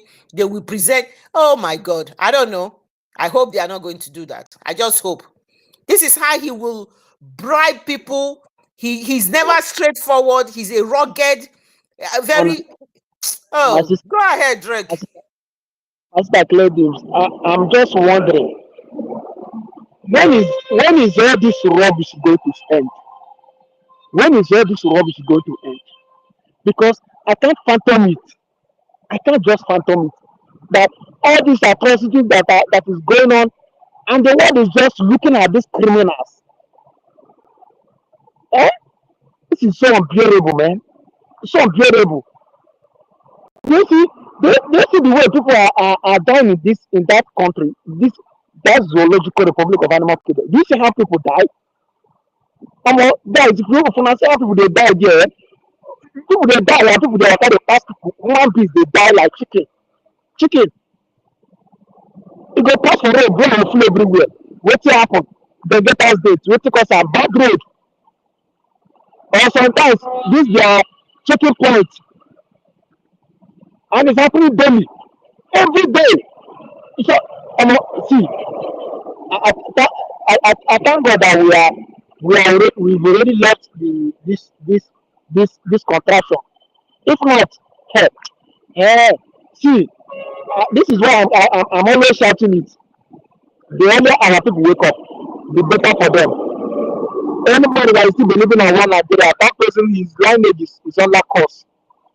Anybody that is still praying for one Nigeria, and that is the reason why our people are advising our people. Anybody still praying for one Nigeria, eh? That one Nigeria will take your head. Pray from 100 years to come. Nigeria can never be better. Live far again. Not after seeing everything that is going on, and you keep on praying for Nigeria to be better. How? Is it magic? So my people, when wake up, everybody wake up, support this government. I keep on saying it. This is the only true government that has already been established by our PM. Let's gather and support the government. See, there's one thing our people don't understand. And what our people don't understand is, see, when lies is always being perpetrated, people always goes there, you know? Eh? Can you hear me? Please, Yeah, yeah. the authority from the government say we should forget this no sit at home. We should not discuss it again. We should let it lie. So please remove it from your title. Okay, let us not talk about it again. That is instruction. Where's that? Where's that? Huh? I don't get you clear. The no sit at home. No sit at home. Okay. That we should allow it to go. That is not from where we thought it came from. So just delete it and let us not talk about the sit at home again. Thank you. All right, thank you. So, like what I was saying, my people, see, let us all gather and support this government. this is the only legitimate government. Come on, see. Nobody will be angry to go back home. Everybody angry to go back home, but coming back home now, nowhere is safe. You may have to come and pay a visit to your family, but you may not return again. And that may be your end. Because every life, like I keep saying, every life here is 30-100. Every day, life here is 30-100. You may go out here and you may not come back again. Nothing is guaranteed here. Nothing. Living life is not guaranteed. Not even the water you buy from outside. Nothing is guaranteed. So my people will have to fight for this once and for all so we can go back home. Please. Yeah, I don't know. Ekperima, I can see you. You can go ahead. Ekperima,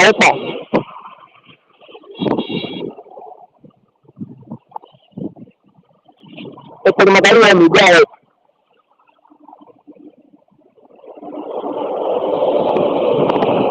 Am I being heard? We can Are hear you you. talking We to me? can hear you. Ekperima, okay, he's on. He's on now. Go ahead. Okay. I thought I know when they hear Drake West self. No. So okay, it's okay. Protocols observed, wonderful Biafrans. Everybody is here. Today, sit at home today, don't pass, cha. Tomorrow we'll continue. Yeah, we'll stop. Mm, we have come to stay. We are not going back, like I said. We are not going back. We have come to stay. As we all know, the Nigerian government with their air life, we are not supposed to be talking about these people anymore, sir, because nothing concern us with them. We are supposed to be channeling all this our anger now to Finland now. Because I don't understand Finland with their pattern these days now. This their news now, they get as their news they go now. They should release our prime minister first before they do that their shenanigans there what they do there. Because I dey see that president like who dey onye kotoku na chili country ha n'isi. We told him earlier onye kotoku na chili country ha n'isi. The one nke o butere ebute sef ọ nọchagburu ọgụ ya ha. That man, I don't know. Since whenever you dine with all these terrorist countries, this is how your things will keep going. Look at, I don't know any country that dine with Nigeria will have one or two problem. I said this earlier today that if you watch all these people that has hand in Biafra matter, just look at all the countries. They are not doing well. I said it here today. Before this small news, they come outside again.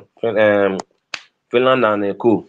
This is their shenanigans. So I said it before that Finland is not doing well for now.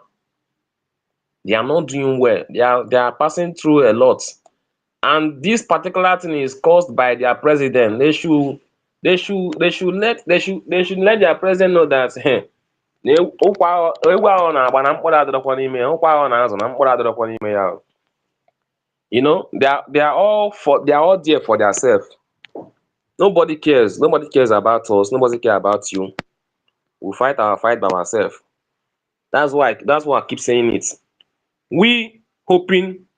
If we keep hoping to all these countries, all these Western countries, thinking that they will do this one day, the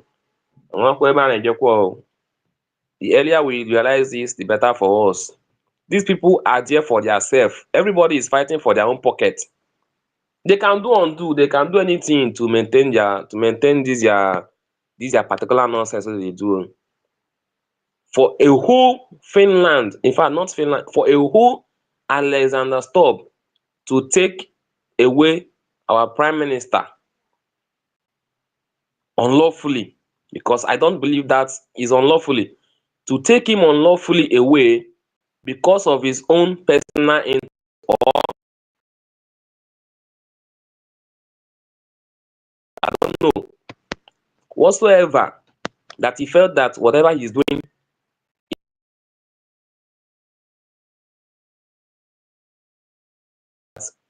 our prime minister Simon Ekpa is the leader of over 70 million people, Biafrans.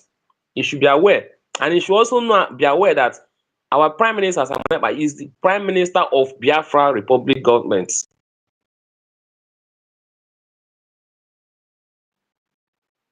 At Finland. You should also be aware. I don't know whether that man actually I'm actually empty Nanya or now or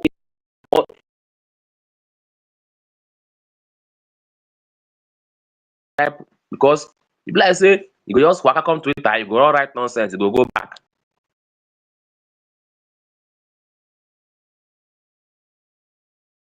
He doesn't read comments. No matter how he be, things when they go well for the comment section. I don't know. These people will not be akpo. They can do undo to get what they want. Especially when it comes to the blacks, when it comes to Africa, they can do anything to get what they want. You know, these people don't regard us. That is why we need this Biafra. We need it. That is why we declare this Biafra, because it's not today. Attack for long. And if you see, I don't know, these people are working hand to hand. They are working hand. We are talking about what Kenya did. We say an African country. Now, Finland only partake inside the thing again now. But they should watch out what will before them. They will face big calamity if time is not taken. They should better act on time. Alexander Stubb should better act on time and do the needful and release our Prime Minister. Regardless of whoever, regardless of whatsoever, regardless of whatsoever he might feel or think, or that whatever he's gaining from detaining our leader, or I don't know how to put this, but whatsoever he felt that is okay for him and his country, he should also realize that he's the Prime Minister of a whole nation. Of a whole nation. That one day he will answer us. Yes, one day he will answer us, because it will not end here. Definitely, it won't end here. Definitely, it won't end on Twitter. It will end face to face one day. I mean, by country by country. One day, all these people will pay to us what they did to us. Ịmana ha na-eme, ọ bụla onye bụ ụzọ bido na-eme na-atọ ụtọ. No be who first do the sweet, na who do last. At the end of the day, Finland will also know that they are holding the Prime Minister of a Biafra, of a whole nation, hostage. They don't know that they are holding our Prime Minister hostage like this. They don't know. But let them keep doing their shenanigans first. Let them keep doing all these things that they are doing to in fact to Africans. Biafra is going to stop all these things. Biafra will be the end of all this their thing, all this nonsense they are doing. If they want oil, they should come and take oil. If they want whatever they want, they should take whatever they want and leave our Prime Minister alone. We don't even need all this oil. We don't need it. The oil has not been working anything for us for long.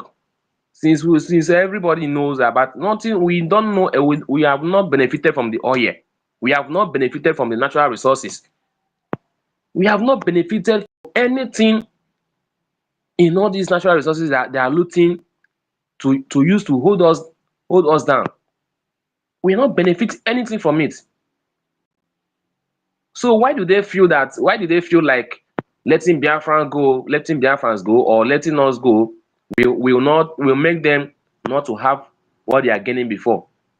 They can easily come later and take whatever they want to take for their own good. Maybe by then it will be easier for them. We might even give them free of charge. Yes, because we the Biafrans, we know how to make use of everything we have. We don't depend on the oil. We don't even have anything to do with oil. They should put that in mind. Alexander Stubb should know and know what he's doing and do the needful on time. The world are watching, and we are keeping eye on everything that the world are doing. Yes, it's true. Every country is fighting for his or her own country. So also we are fighting for our own country too. Alexander Stubb should release our prime minister. He should release him. We are also fighting for our own country too, to be like his own country that he's protecting every day by day.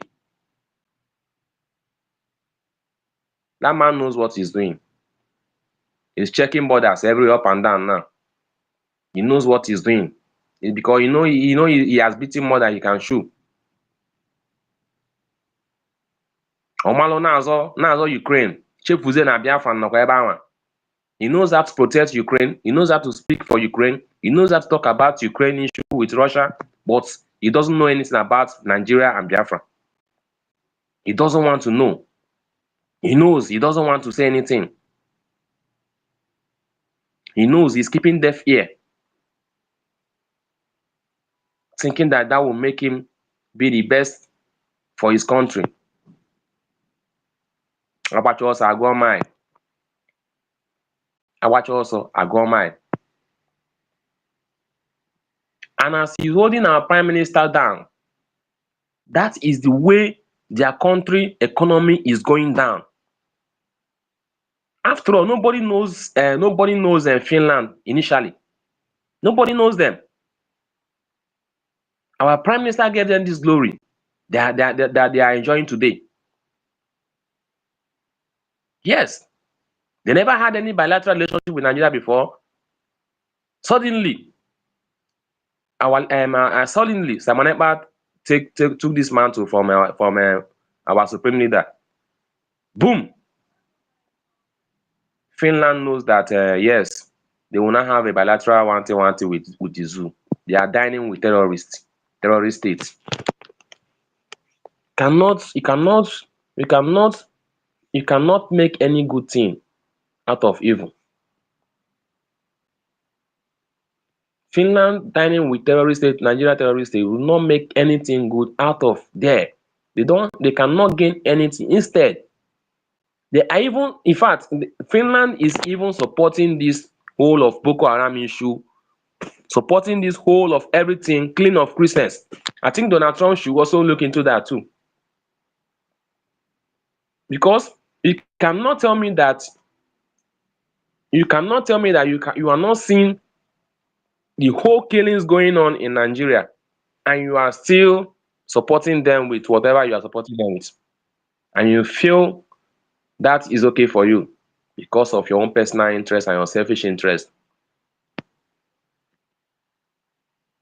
A friend of a thief is also a criminal.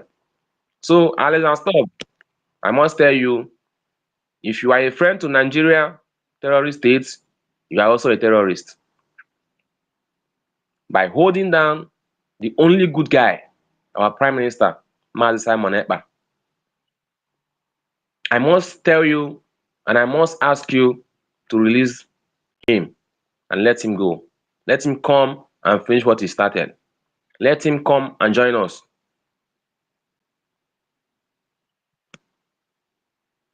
You keeping him there will not give you anything good. Instead, you will be bringing bad names to your country and to yourself and to your president, to your regime.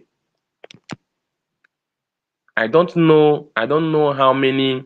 Well, I don't know how many years it will normally last on this seat. I don't know if Madam Clara, I don't know. Do they also serve the way the zoo do, like in their years in the seats? Yes, now everybody have a tenure in their government. I don't know how many. If I Google it, I can find out how many years. It cannot be more than 4 or 5 years, just like everybody. Then they will go for another set of election.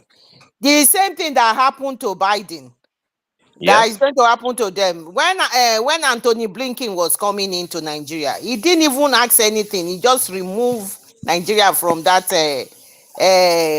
country of particular concern. He removed Nigeria straight away. And what happened to them happened to them. So the same thing will happen to them. My brother, you are talking of Alex Stubb. What about our own people? This is very sad. I need to tell you guys. Mazi just posted it. Tinubu appoints Koka as Pro-Chancellor of Federal University of Applied Science, Kasia, which is one place in their area, Vanguard. So because of what is happening now, You know, they must have done a deal behind the back. God knows. We don't know the full details. We don't know anything. This is just we are just the way Nigeria operates, the way Tinubu operates in a criminal faction. We know that that's the way he operates. There is possible what they have done is possible. It may be, that's the word, it may. I'm using the word may, because what is happening now is that a group of all of them went to Aso Rock. All the pastors, they went to Aso Rock. The Catholic bishops, all the Catholic bishops went to Aso Rock. And he particularly spoke to Koka and one other person separately. And now, within 24 hours, Koka has been rewarded with this particular position that they've given them. So presumably, they would have gone into some sort of deal to put Nigeria, because obviously when they are debating this in the when they're going to have these debates in the House of Representatives in the United States, the Senate, the House of Rep person, the group of people who are going to present this thing will have their points. They have people who are going to be witnesses, there. The witnesses are there. The likes of that bishop is going to be a witness. So Nigeria will bring their own too as well. He's already told them, this is what I want you to say. This thing they are happening is not a persecution of Christian. They are killing Christian, they are killing Muslim. So that they can diffuse all of this. This is exactly what he used Bianca Ojukwu to do. Brought her in to be able to prove to Finland that, look, I am the wife of Ojukwu. This guy is just creating this. There's nothing like that and all of that. This is how he used people. He is a one-time big criminal. This man is. It's infuriating me.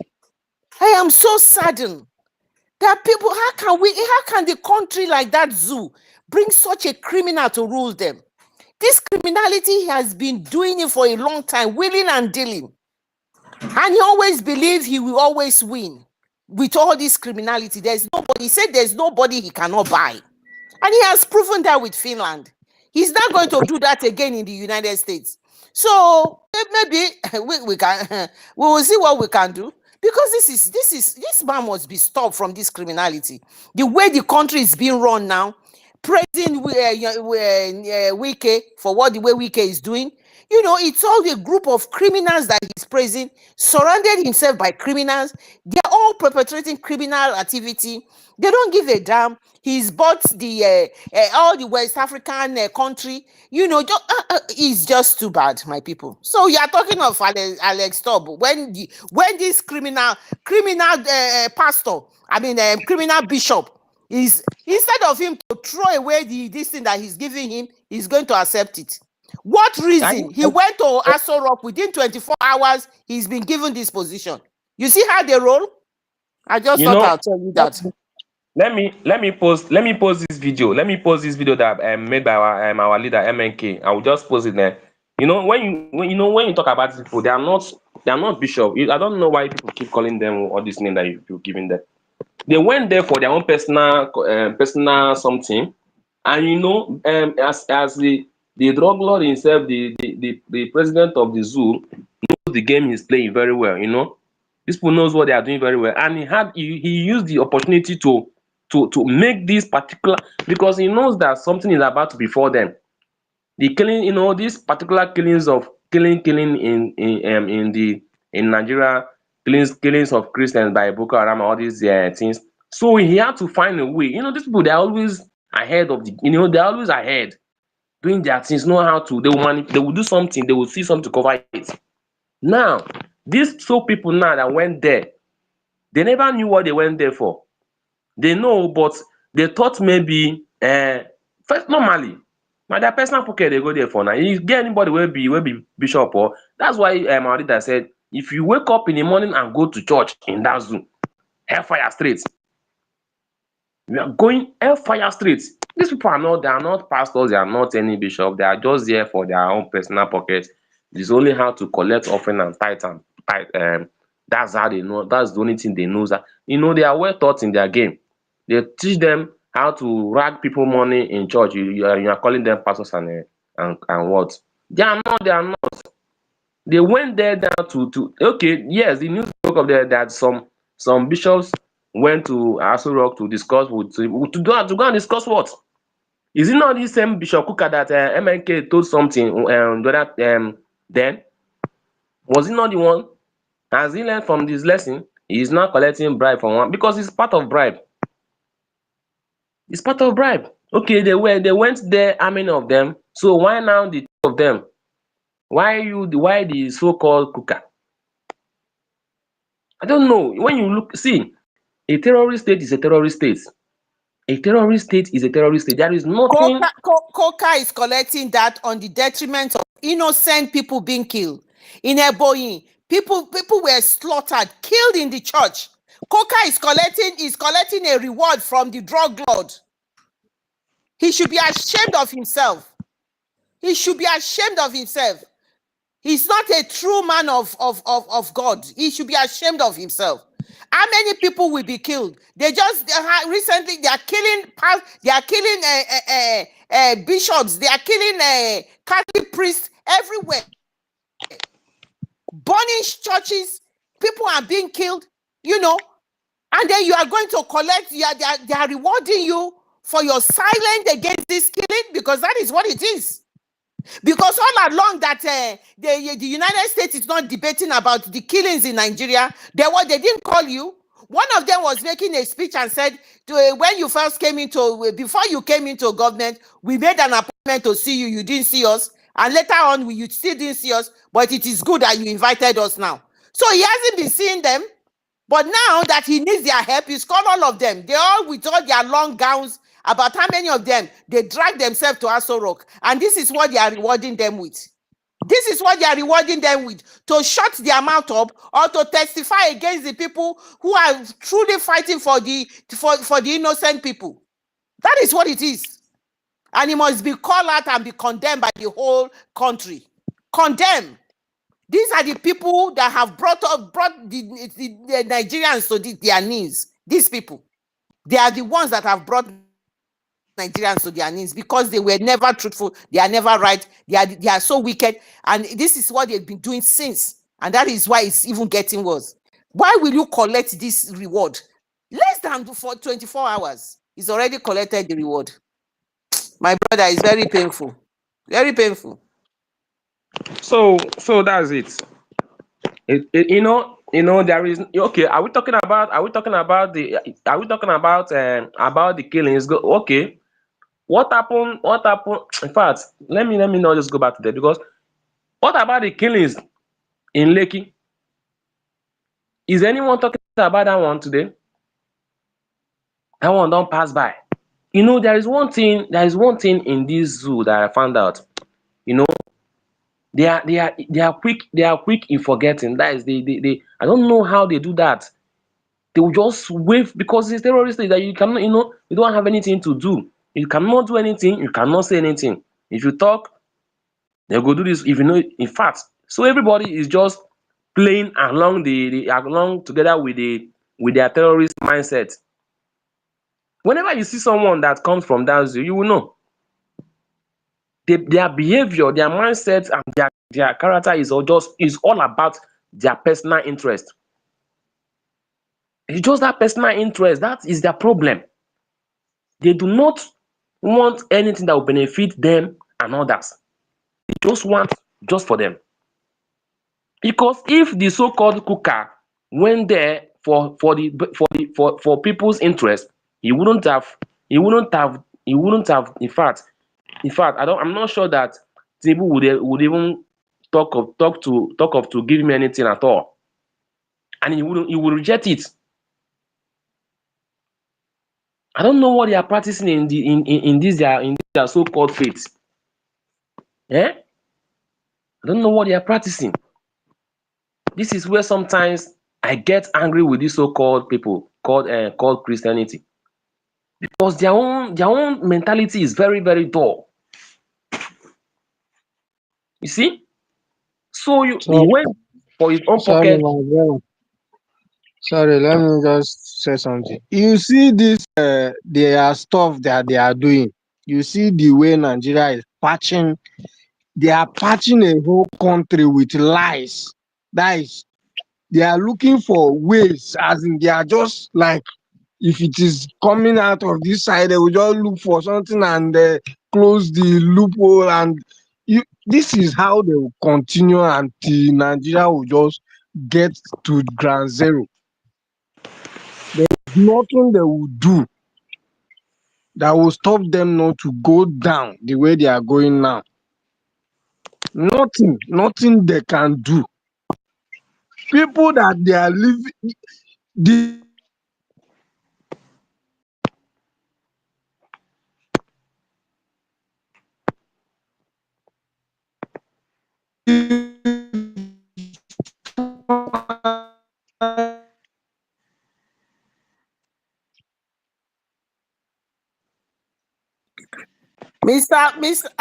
Anayo, Mazi Anayo, we can't hear you. I think the zoo is dealing with your network.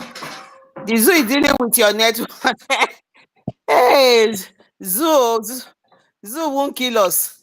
Please, Ekperima, you can go ahead so that Ben Chooks can make his own submission. We can't hear him. You know, he's just saying that I think where he was coming from is the way these people are behaving. It shows when you want to, they are this is like a spiritual thing. The way they are behaving, Coca accepting, maybe I don't know whether he's going to accept the position, or someone like Bianca Ojuku that has accepted the one she accepted. It shows, if you want to look at it with spiritual eyes, that they are going to continue to go down, because it's a sign of they have difficult years. They can't do the right thing, and so because they are not doing the right thing, they are just sort of making the situation worse. They are digging their grave. I think it's probably going from that side. So let me hand over to Ekrim, and then we can go to Ben Chooks. Go ahead. Thank you. If you keep talking about people, you just keep getting angry each time you talk about them. There is nothing that you can talk about a typical Nigerian man. There is no, every statement you make about them, you find out that these people are very, in fact, they are very low in mentality. Just here, was it not here? The same man who was about to hold an election, he recruited a fake, should I say fake or what? Recruited so-called men of God to his chamber, to other side. Then left this so-called cook and rest one side. They didn't call them up then. Now it's not, let's just okay, even though even what even make this particular cooker went to that particular place? Are you suspecting something? If they are not called, they are called. Because you cannot just gather yourself and go there like that without being informed. Something is fishy. No, the Tinubu invited them. Yes. Because they invited them. That is the topic we are talking about. That because what is happening now is that there's going to be a debate in the United States of America. There's going to be a debate. There's been about putting Nigeria as redesigning.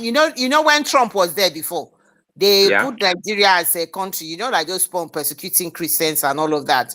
A country of particular concern. And when they put you as a country of particular concern, it comes with a lot of baggages. It's not a very good thing.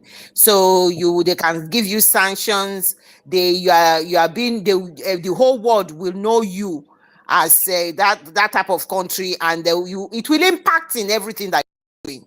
Nobody wants to be a country that is labeled with such a thing.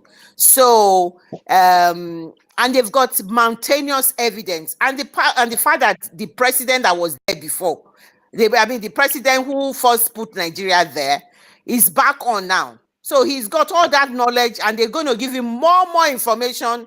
and so there's a likelihood that they will do it. So this is a fight back from Tinubu. So what Tinubu did, he invited all of the bishops. They went to Aso Rock. Obviously, he talked to them. They didn't. We don't know most of their discussion, but we heard some of them. So in the back of that, now breaking news, they went within 24 hours, or now 48 hours. Breaking news: Tinubu has rewarded Bishop Coker with Pro Chancellor of Federal University of Applied Science, Kashia. He's rewarded him. All along, he didn't reward with anything. So it's just like because of what is happening now. So Nigeria, obviously, during the debate, we defend themselves. We bring in news because what Tinubu said to the whole public, to the world that we all listen to, you can see the recording is there. He said that the killings is not only for Christians, that they are killing Muslims as well. So that his wife is also a pastor. So it's not like he used one particular word. I wrote it down. I can't even find it again. He used one particular word, something bigotry or something like that. He used one particular word. He said, I cannot be a bigot. My wife is a pastor as well. So that's what led to it. So now this man, this bishop, who obviously has been the face of Christians and Catholics and things like that, and he's now being rewarded with this, all from nowhere. So that is what we are talking about. That is how it came about.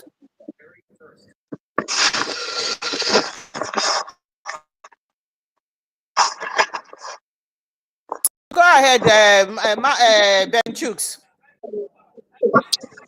Thank you so much, Sister Gladyn. Thank you, Biafrans. Thank you, Greg, for keeping us alight. You are the almond of Biafra. Thank you so much, Mazuko, Sister Gideon, Sister Cecilia, Sister Fongia. Wow, Daughters of Zion. Biafra First Love, Sister Mary, Brother John, the Sons of Zen. I throw salute to everyone. And let me say it again to Biafrans. Evil begot evil. Many people doesn't know. Evil begot evil. Everything snake delivered must be a long thing. Have you ever seen anywhere God delivered a dog, or dog delivered a sheep? It's not possible. And I know our people always forget so easily. Our people forget so easily. How many years? How long is it now? It happened to everybody's eye. This criminal lord went out somewhere and gather some mechanic or abros. Went to Celestial Church of Cherubim and took all their garments and gave them as a clergyman to come and cheer him, so that everybody will say, "Oh, this man is a lover of Christians." And everyone forget. Why are people so forget so easily? No, I don't think any of them even know how to do just the sign of cross. The people he gathered as a clergyman. Nigeria is a fraud country. Those people you call clergymen are the people in fast lane to make money. I'm sorry to say it. It might offend, my words might offend some people, but this is an undiluted truth. If we want to make money, just open a church and religion. Like easiest way to make money. And we're in Nigeria.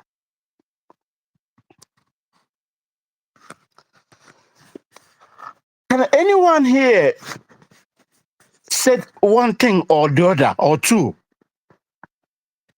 You have a one useless organization called CAN. Am I correct? What has this very organization did for you? What have they come with any kind of any resolution or anything? Say this is what this CAN, I think Christian Association of Nigeria, what the nonsense they call them.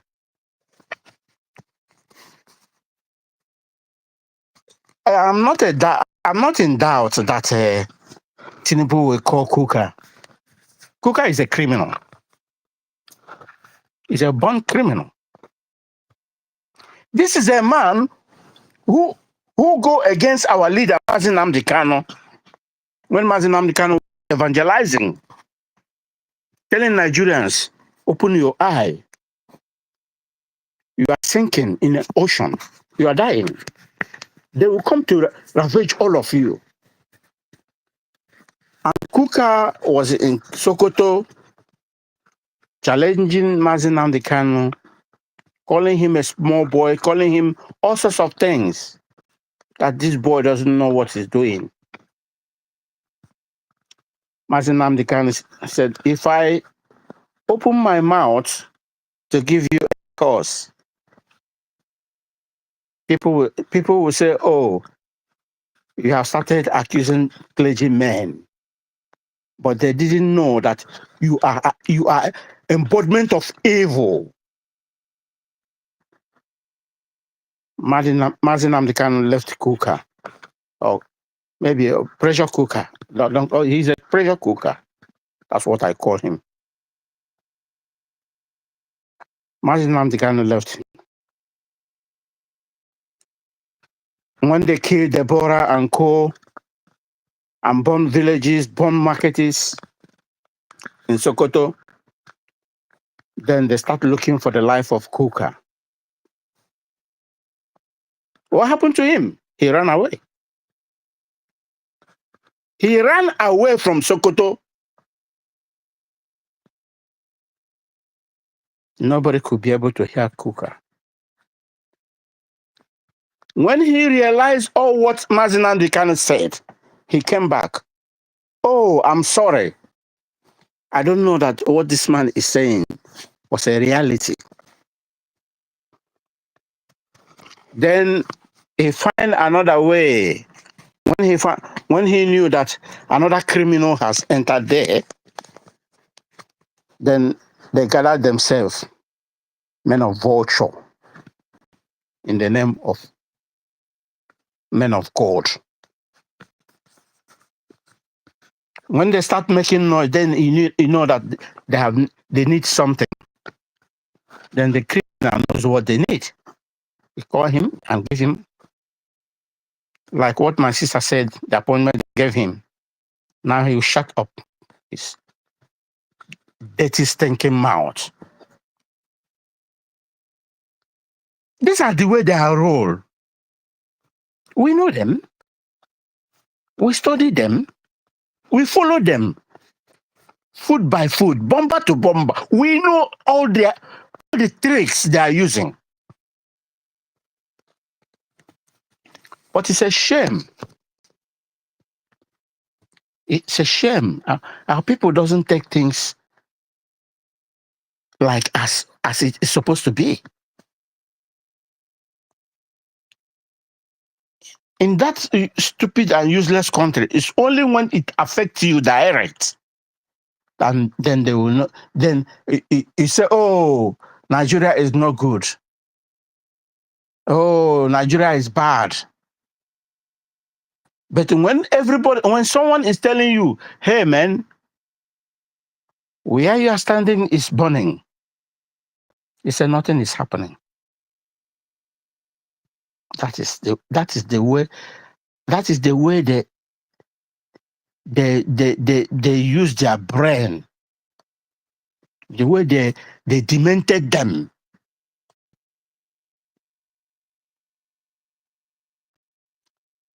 For so long we have been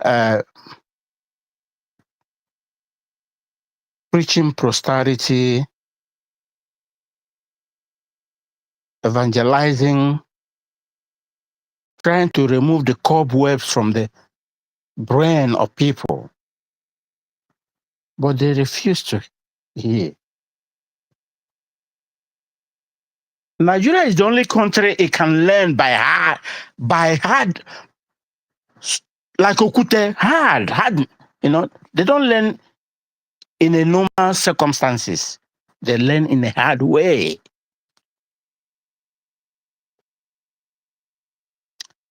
But I thank God we are living. We are moving away from that very evil entity. If somebody give you a curse with that very country, you are finished. You are completely finished. Because this is an entity built with evil, built with fraud. And anything built with a fraud, there's nothing good will come out from there. Nothing good will come out from there. And that is why Nigeria is going to die if we make like a sugar. But some people thinking that it will be like a Armageddon. Boom. No. It's slowly. Everything will just melt like a wax. It will happen.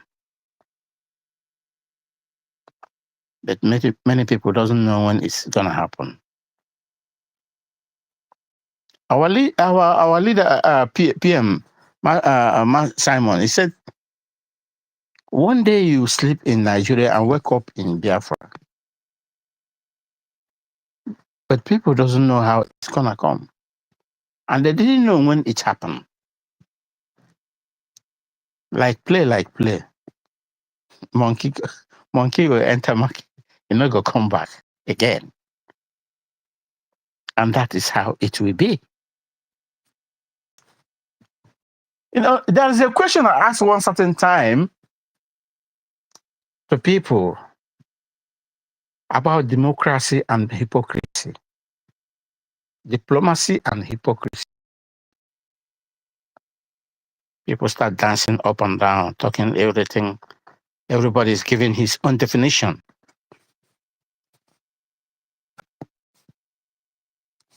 At the end of the day, I told them these two things are the same. There is no difference. Diplomacy and hypocrisy is the same. I'm going to prove it for you now. Hypocrisy is when it comes in that's in a personal, maybe one person.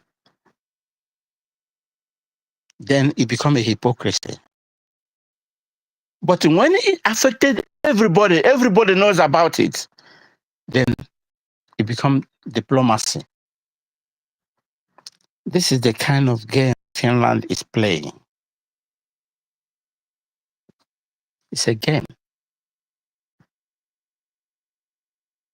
When somebody is cheating you, or if somebody wants to cheat you, they tell you, oh, they use diplomacy.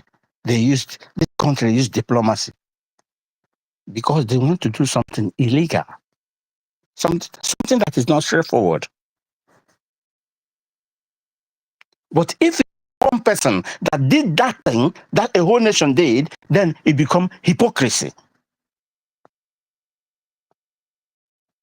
That is why the two things come. It depends on how do you play your game, how do you use it.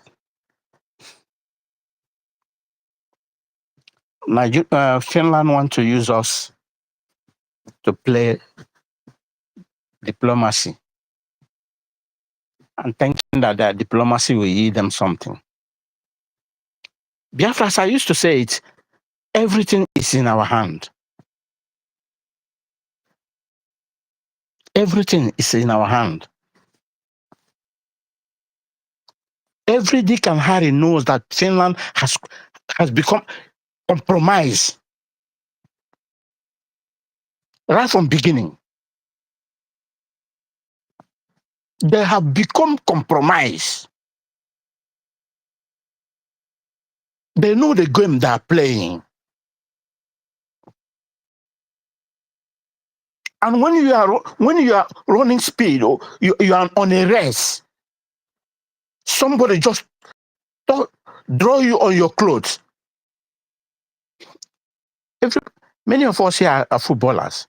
And the moment somebody touches your clothes, it's an infringement. It's a foul. Which means that person doesn't want you to move fast anymore, doesn't want you to overtake him.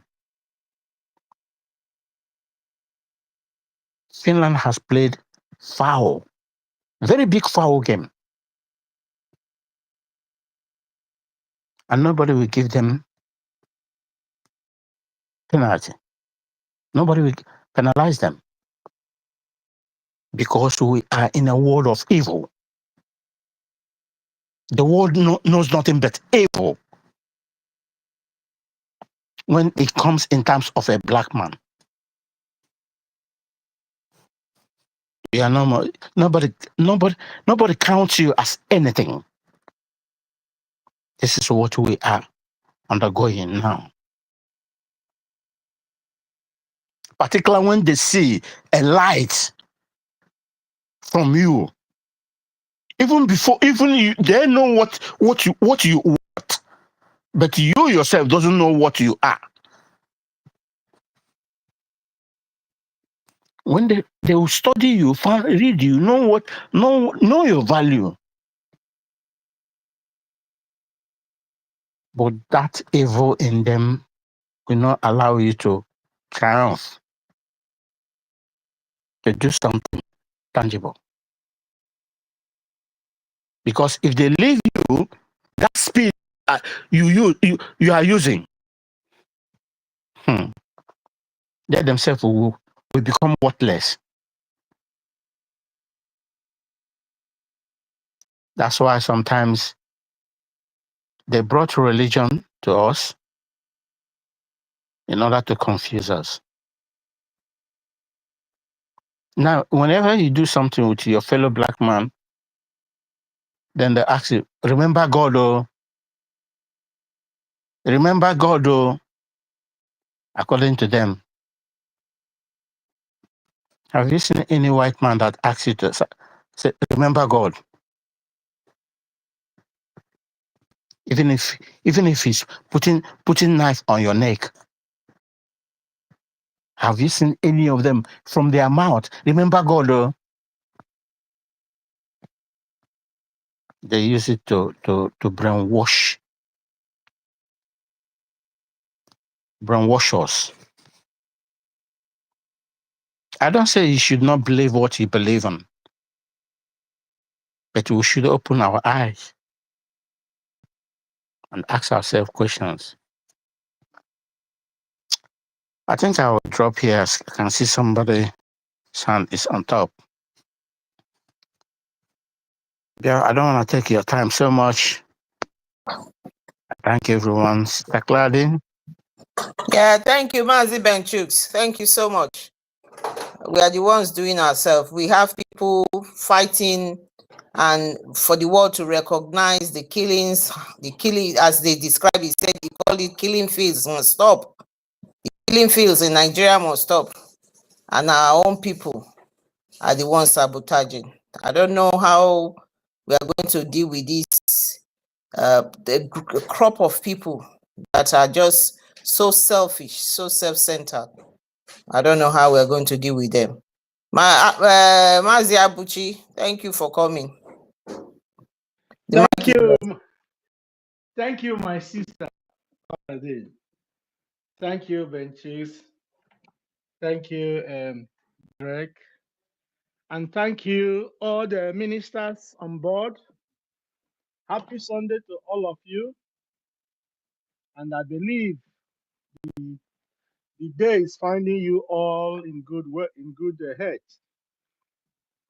Thank you very much for standing strong and standing with all your 2 feet.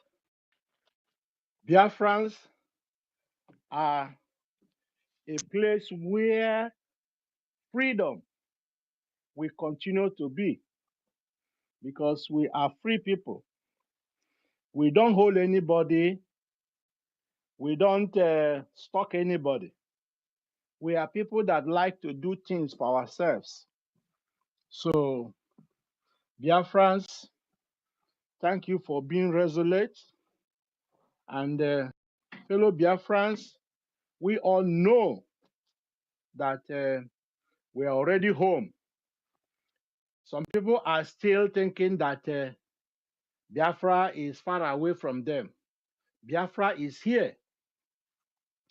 All these people, like we've been talking about Chinumbu, we all know what happened, the way he killed people in Lagos State. Did anybody remember? Did anybody remember it again? Yeah, the time we are talking about SARS, we know how many people that, but he pretended he was when that was about to happen. What did he? He went to France. He wanted to escape with his family. When they finally find solution, when they discover that the people have started compromising, he quickly come back. You see, that is how all of them are evil. Tinubu is a criminal, Agbero, somebody who took all the properties of Lagos State for himself. You see, he sold everything to himself. But who will challenge him? He has money. If you talk too much, he will send out. There is nobody in Nigeria who is not a criminal. Only few of them you will see that they are not criminal or who have no criminal minded. Everybody that is living in Nigeria, many of them have evil plan. People who are talking today or who are doing something are doing it because they have not been given that chance to come up. And once they grab the opportunity, you see the real color they are. All these pastors you see that are man of God, you see them as man of God today. Give them smallest chance. Give them one post. You see that man of God become man of the demon because they have no conscience. They have no fear of God. You see, the only time they fear God is maybe when they are in need. You see them praying. You see them asking looking for how to get it. The moment they grab that thing they're looking for, you see them in their true color, and that is how you know them. So, if you want to trust anybody, not all these people call themselves men of God or priests or this. If they have the opportunity, give them opportunity. You will see their true color. That is where they are. So, fellow Biafrans, I just want to let you know that there is only one place you can get your freedom, and that is you supporting this Biafra cause. This is the only way you can get your freedom. As people who love freedom, if we have our own complete freedom, you will see that half of our problems are solved. Biafrans are not lazy people. Biafrans are intelligent people. People who will not depend on anybody to give them food. Even at the toughest time, a Biafran will still provide something for himself. That has been proven during all this time that things are rising up. We still come out, even though people are crying, oh, there's nothing to eat and to enjoy. You see Biafrans eating chicken, celebrating, drinking. That is how we are. Anytime a Biafran is in difficult or is in a tight corner, that tight corner is just for a small time. He will devise another method where he can be eating well. That is how a true Biafran are. So we are not people who depend on anybody to feed us or give us what to eat.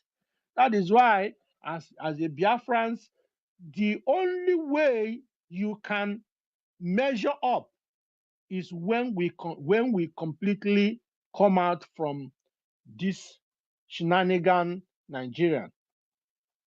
So today, I just want to encourage you, support what you are doing. Support Dr. Ngozi Okorobeze, support our Prime Minister, support our Onyendu, who is fighting for us for nearly 5 years now. He is head down. He's not bowing down. He is head down, but he is not bowing down. He is confident that Biafra is there because he knows that Chukwu Okike is the one fighting this battle. Onyendu told us that this zoo have budgeted over $20 billion to fight us. With 20 billion, Nigeria would have been a great place to live. But a nomadic government will not use 20 billion to better you. A nomadic man will not use 20 billion to be useful. He will prefer to come to your land, steal what belongs to you, and even though he will not gain your land, he will prefer to buy people with that money, rather to use the money to better himself, better his life, better his people, build things, make something noticeable. He will use it to buy bandits. But when you are fighting with Chukwu Abiyama, you will never win any battle that God himself is involved. That is why God have hardened their heart. God have hardened the heart of the zoo. And he will punish them terribly because they know that the people they are fighting are innocent. It's just like the when the Egyptians are fighting against when they are fighting against the children of God. God punished them by hardening the heart of Pharaoh. Even when God have allowed the enemy to come close, he allowed the enemy to come close, he still drowned them because they think that they are wise. Like the way the Red Sea closed up, that is how Nigeria will close up the day Biafra is finally gone. And I want you all to know that this fight is the fight of Chukwu Abiyama. And if you are fighting against us today, you are a Biafran, They are fighting against the children of God. Those who fought the children of God, they never survived. For them and their family, like Achan. Achan is among the children of God, but is a criminal. And if you today you are looking for something to steal from us, looking on how to betray us, looking for how to take bribe and sell this fight and sell this victory we already won, you are doing it against yourself. You are doing it against your family. You are doing it against your future. You are doing it against your unborn. And you know what you are doing? You are digging your grave, because you can't fight against Chukwu Okike Abiama, the creator of Biafra. You can't fight against Chukwu Okike Abiama and win. That is why when Ogenkere thought that he had won this battle, it took him by surprise when Biafra was redeclared. Did you not see that? You see the same case, the same scenario during the time DOS thought that they have already won the battle by telling us not to sit at home anymore. Do you not see that? As Prime Minister come up, Simon Ekpa, as they come up, they didn't see the sign coming up.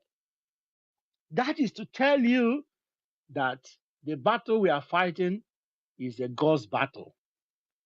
Nobody will win the children of God. No matter what you do, you can't win. No matter the trick you play, you can't win. Your evil will be exposed. And you know what happens? The disgrace is the cloth you'll be wearing. After our declaration, after we are already in Biafra, tell me how you will see Ogenkere. Tell me how you will see Ajere. Tell me how you will see Sonny. In those days that Ifajuna was walking, he will think that, oh, you see, Biafra is a forgotten story. That is how Ifajuna will be thinking then. Ifajuna will be thinking, oh, if I collect money, if I do all these things, I have win this battle.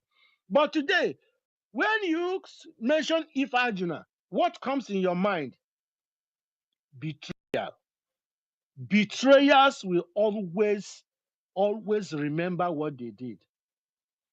And if you are supporting betraying group, you are part of the Ifajunas.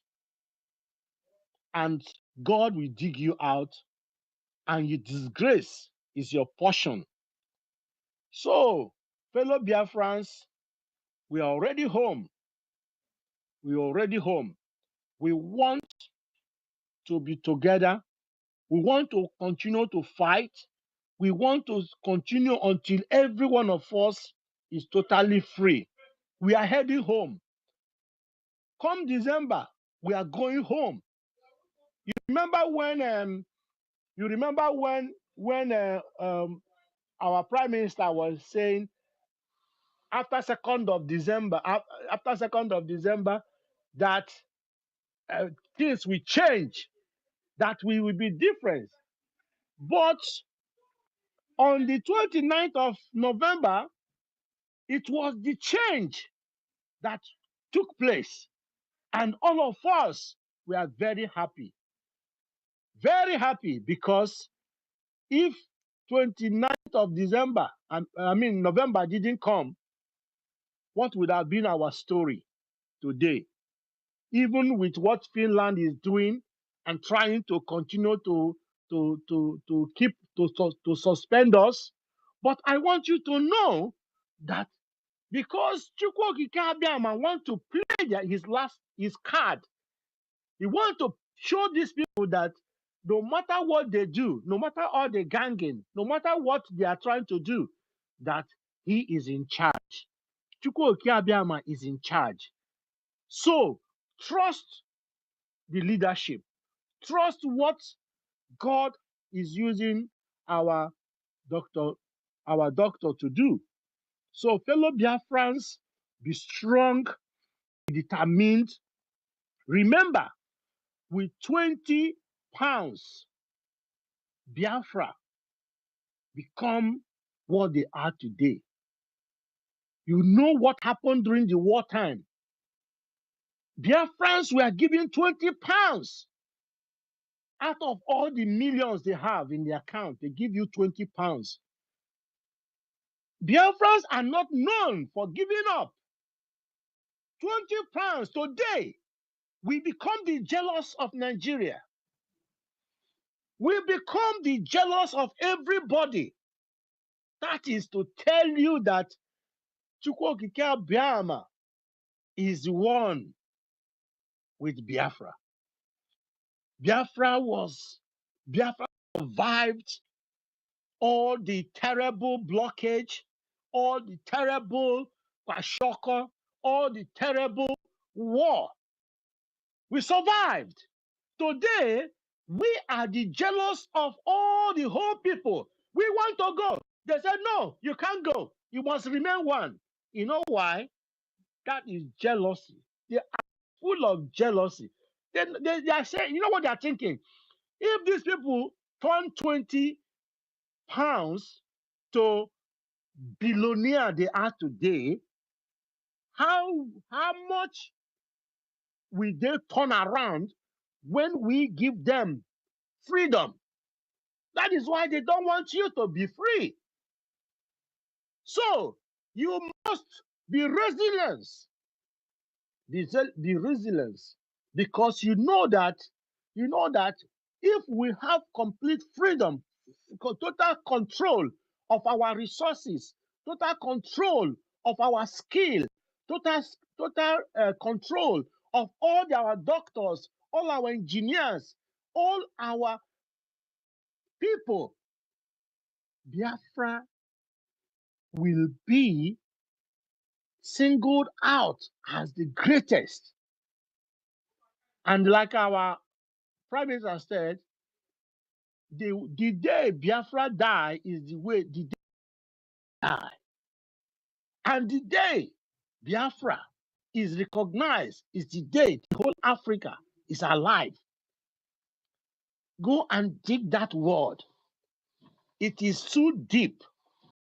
So you cannot be sabotaging what we are doing, because we have already gotten the freedom. We have already gotten the freedom. Let us work as a team and make it something great. So, fellow Biafrans, I want you people to understand that we are home already. So, you delaying us is costing us a lot of time and energy. We all need to come together. We all need to work as people, as a family. We all need to know that the early, the better, so that all the constructions will be going on, so that everything, all our roads, all our estates, all our hospitals, all our boreholes, our drainage system will come to be. Our 24-hour electricity without stoppage. All these things are the plans of Biafran. So we are talking about complete life for the whole Biafrans. So today, I want you people to know that Biafra mean well. Biafran government mean well for all of us. Let us work together. Let us not continue to delay this, because delaying it is causing a lot of problem. So please, let us work as people, as one people, as one family, as people that know where they are going. We are following the roadmap that have been drawn by our Prime Minister. And this is, if you see our DPM, you can see that she is pulling them one by one. Look at the great speech she did the other day. Anybody that know a true government know that the government is doing well. So please come together. Let us work with her and let us lift her hand like Joshua lift the hand of Moses when Moses was getting weak and weak. So we have to lift her hand up. We have to make sure that we support her. And how do we do that? Give out whichever money you can give. Give if you know how to speak, if you know how to defend your country. I mean, you live in different countries. You can talk to all the consulate and whoever is around you. Make friends of them and let introduce Biafra to them. So I just want you to know that there is important things for us to do to come together as one family, and we will continue to live as one family and fight together.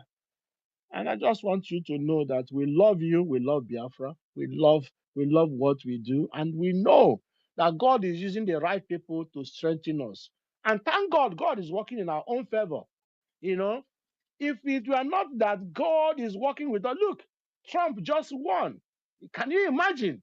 Trump survived the assassination they tried to do to him.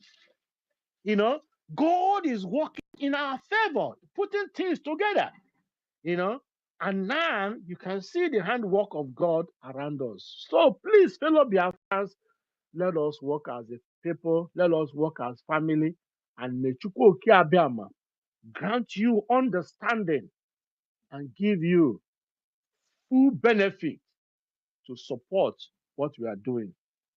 You say, you say, you say. Thank you, Sister Claridine. I hope, is anybody hearing me? Hello? Yeah, we can hear you. Thank you. Thank you. Thank you Thank you very so much. much.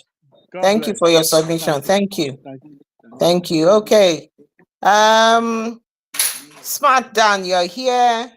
Roselle, you've been here. I don't know if you're ready. My sister, First Love, is on. It's coming on.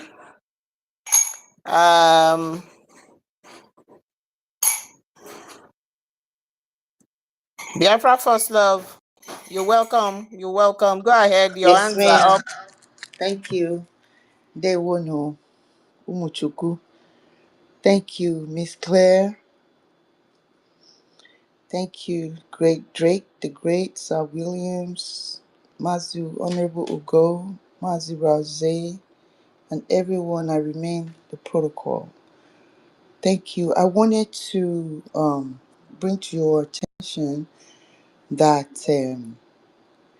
the DPM just posted, she reposted. The Foreign Affairs posted something on their handle, and it's actually talking about notifying the United States Department House, Russia, Norway, um, one other, big countries. And after said something about